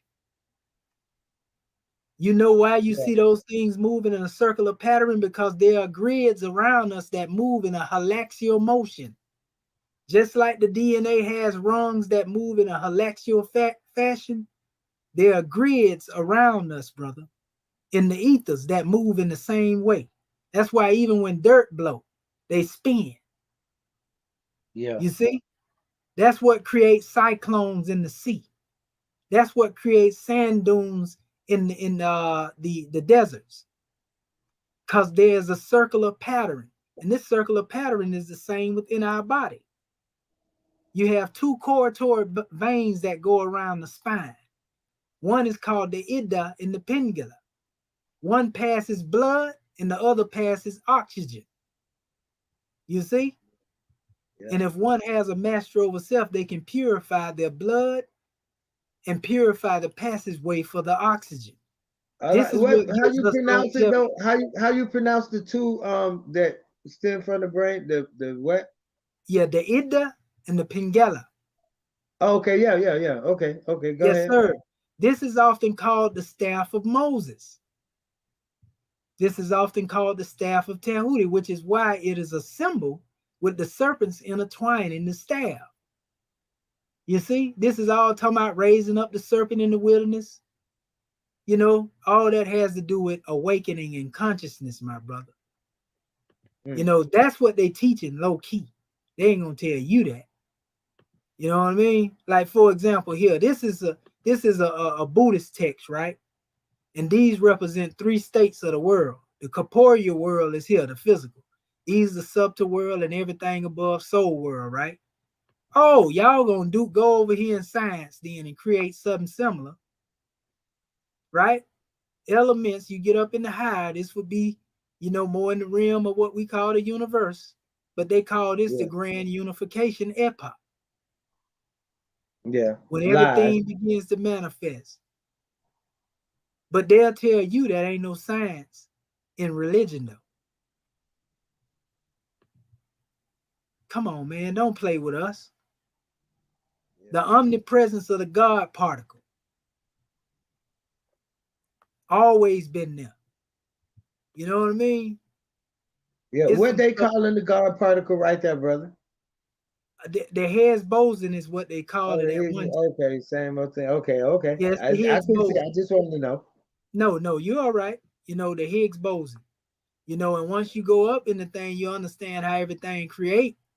Then you understand how the atoms come into being. Now, I'm going to tell you something about this. Them little balls that you see in a circle that represent like atomic energy, you see it says dark energy, dark matter, dark gravity. You know, but the thing is, in that darkness, that atom spinning has a divine significance to it. And it has to do with what we call the seed of life. There's a seed of life, there's a flower of life, and there's a tree of life that's represented by the same symbol that you see moving behind these words. But in ancient Kemet, they called this Nu. When the darkness covered everything, it was a dark, watery mass. And they say Amen rose up out of it. You know, Amen was the hidden one. But he became manifest as Ra. So this is where Amen Ra come from. So God, Kemetically, Amen, manifested from being hidden into the manifest. And it's the same thing when you go into the Bible and you look at El, you know, being hidden manifest through Elohim. You see? Neter in Kemet, also in one of the cosmology, become Neteru. Or he expresses himself through that. So if you go Kemetically, here look, they tell you Nu represent infinite energy. His opposite polarity, the goddess Nut, symbolized infinite matter. So you telling me that these people didn't know sciences, they was talking like this? Yeah, that's two of my names. So we went through, but yeah. You telling me these people didn't know? Come on, man. They give too much credit to the European. Now look at this. That same thing that's symbolically on the manifest that was rotating just then. Look at this. Yeah. The solar logos, so the seven planetary logo. This would represent the seven Elohim. You see? Okay. That's what that represents. Now, go back to that, brother. I just want to build with you on something. Talking about this one here? No, the one you just showed with the seven Elohim. Yeah, there we go. Okay, I just want to drop some knowledge on you, just share some knowledge with you. No, you all right, brother. That's good. Do you know like what they call the flower of life, the tree That's of life? what I was just talking about earlier. That's what I said. Yeah, remember I said the seed of life? Yeah. And the flower of life and the tree of life, that's exactly what it is. Now we talking about sacred geometry. Yeah, and you showed the Merkaba earlier, right? The Merkaba earlier, I sure did. Yeah, This and so stuff, then go ahead. Go ahead. Oh, okay. So what I want to point out is that's a good example right there in your PowerPoint. I just want to share some knowledge because I put on Facebook, I be putting like the 6 pennies surrounding one, right? That's right. And that's 7 coins surrounding one, or 7 rings surrounding one, like the Lord of the Rings. So if you were to put 6 more pennies around there, you'll be putting a penny in each gap. And that'll be 13 pennies. That'll be 6 plus 6 plus 1. But then if you put the 12 pennies around those 6, that'll be 12 plus 6 plus 1, and that's 19. Yep, which represent the 19 in the flower of life. Yeah, and you would have, in the Lord of the Rings, it say is 19 rings and 1 ring to rule them out. So then you will have these 19 rings, but those 19 rings can be found 6 times in the temple of Abydos, in the temple of Osiris. That's correct. That's exactly where they come from. Etched into the walls in a way they don't know how they was ever etched into them. Yes, sir. That's exactly. Now you mentioned 360, right, brother? Yes, sir.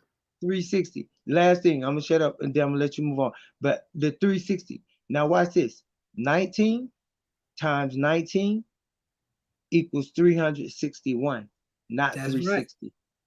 Right. And 361 is the perfect square, and not 360. So you're right when you say his number is 360, because our number is now 361. I'm gonna show you something though, in regards to dealing with that. The 1 actually represents the circle. I'm with it, yeah. Because the circle is unbreakable, it's whole. You see, the circle represents oneness.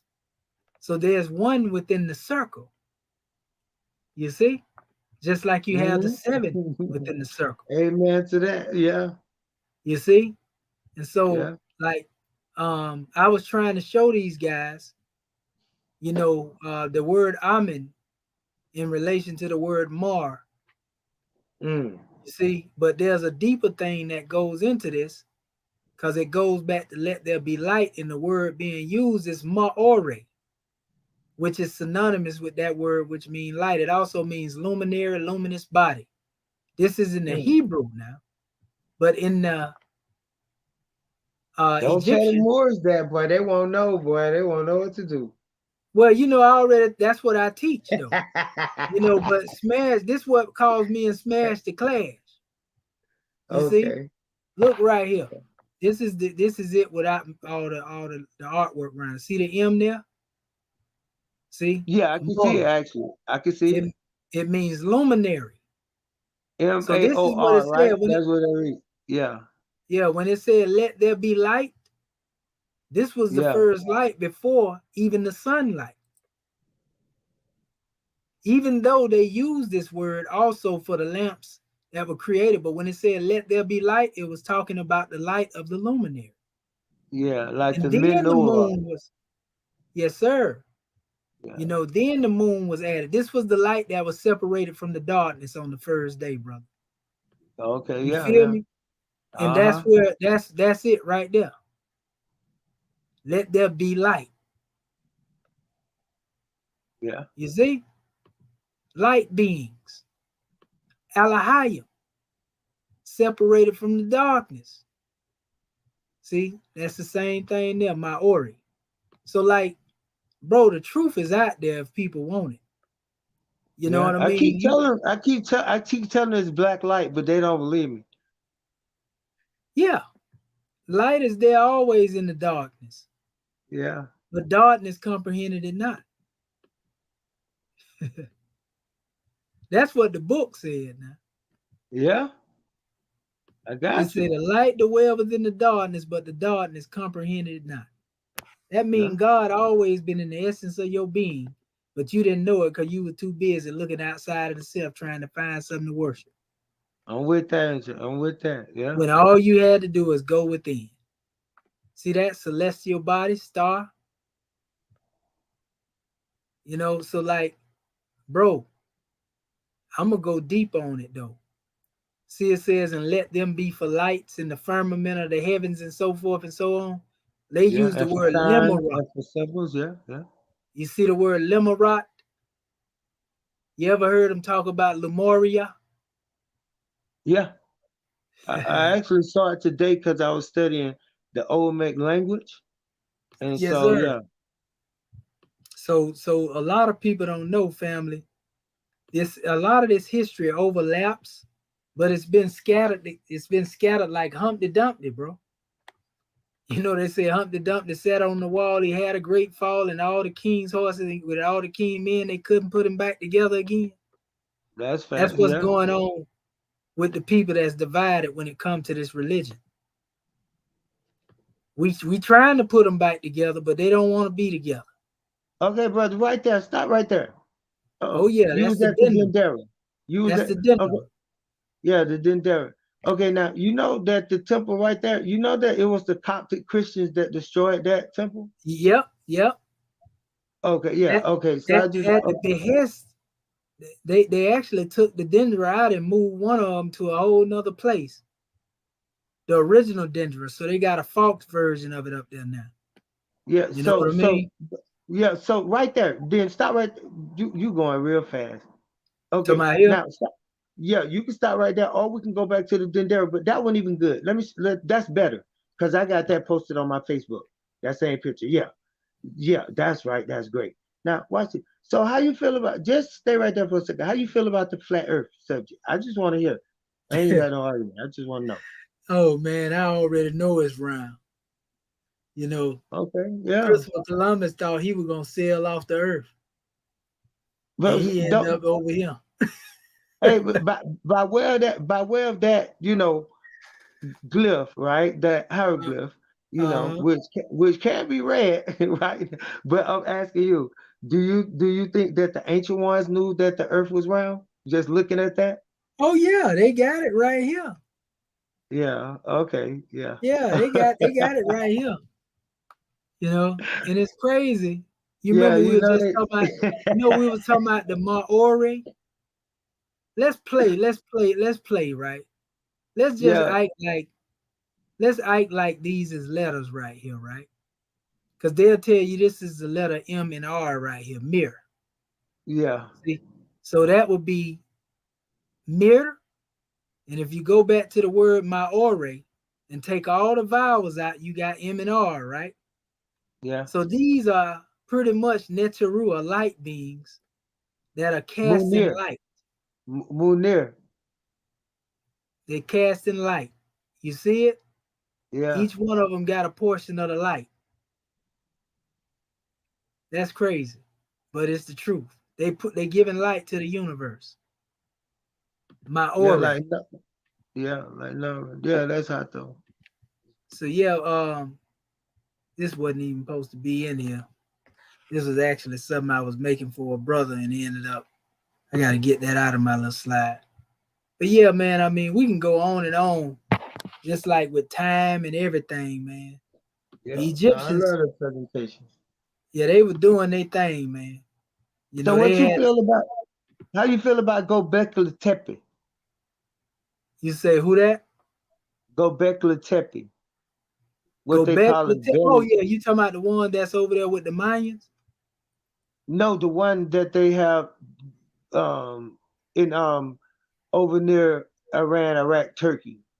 Near that area. Oh, I know what you're talking about. The one with the little monolith they have sticking up, they say they dug up under the ground. Yeah, I know what you're talking about. A lot of that deal with that go back to the pre-Islamic Arabia though. That go back to Sabian. That's Sabian teaching. Anything ancient in Arabia is Kushite, Sabian, Kushite.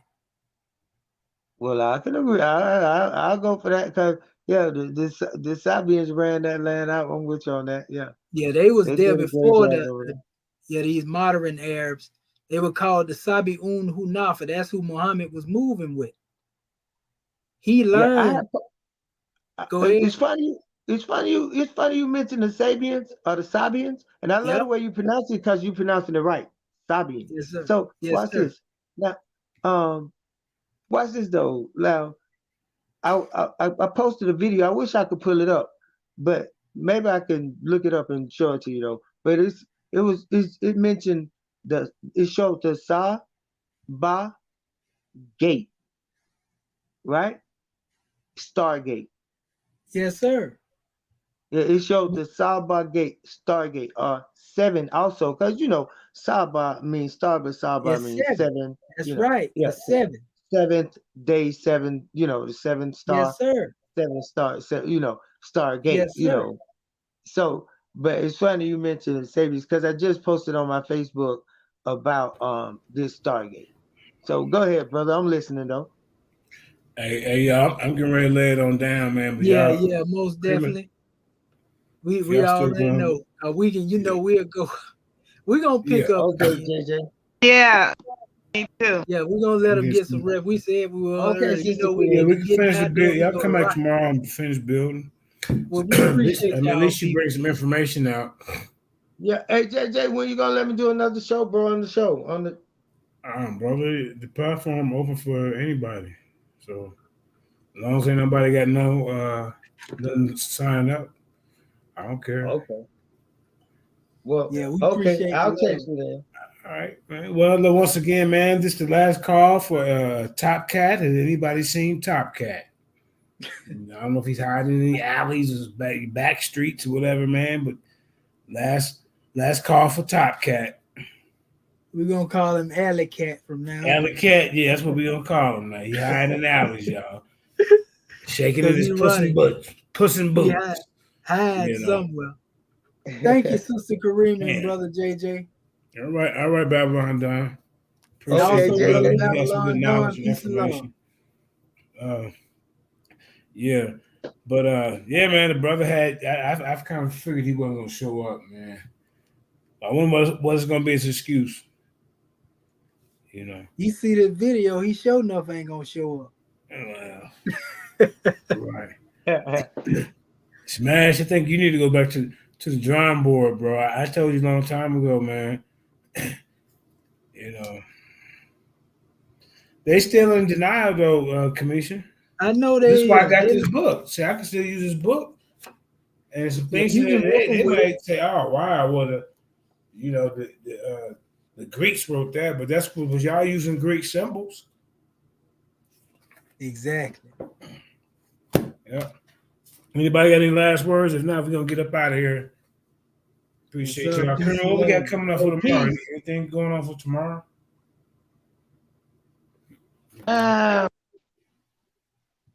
No, I don't think so. Okay, so Judah Naz and Inky, what happened to that? They rescheduling or what? You heard from that? Nope. All right. If they don't do something, JJ, I'll do something that I promise to be short on my answers and be more, considerate of the question. Oh man, yeah, you all right. But yeah, so I don't know what happened to Inky and Judah Naz. That's all right. We can just do some teachings. So stay tuned for that. Anybody that want to do a presentation, just get a hold of Kareem or me, Commission, somebody to get a hold of us. We'll get you out here and let you do your thing. But other than that, Kareem, I'm gonna lay it down. Yes, Me too. Good night. Peace and love, y'all. Yep, peace.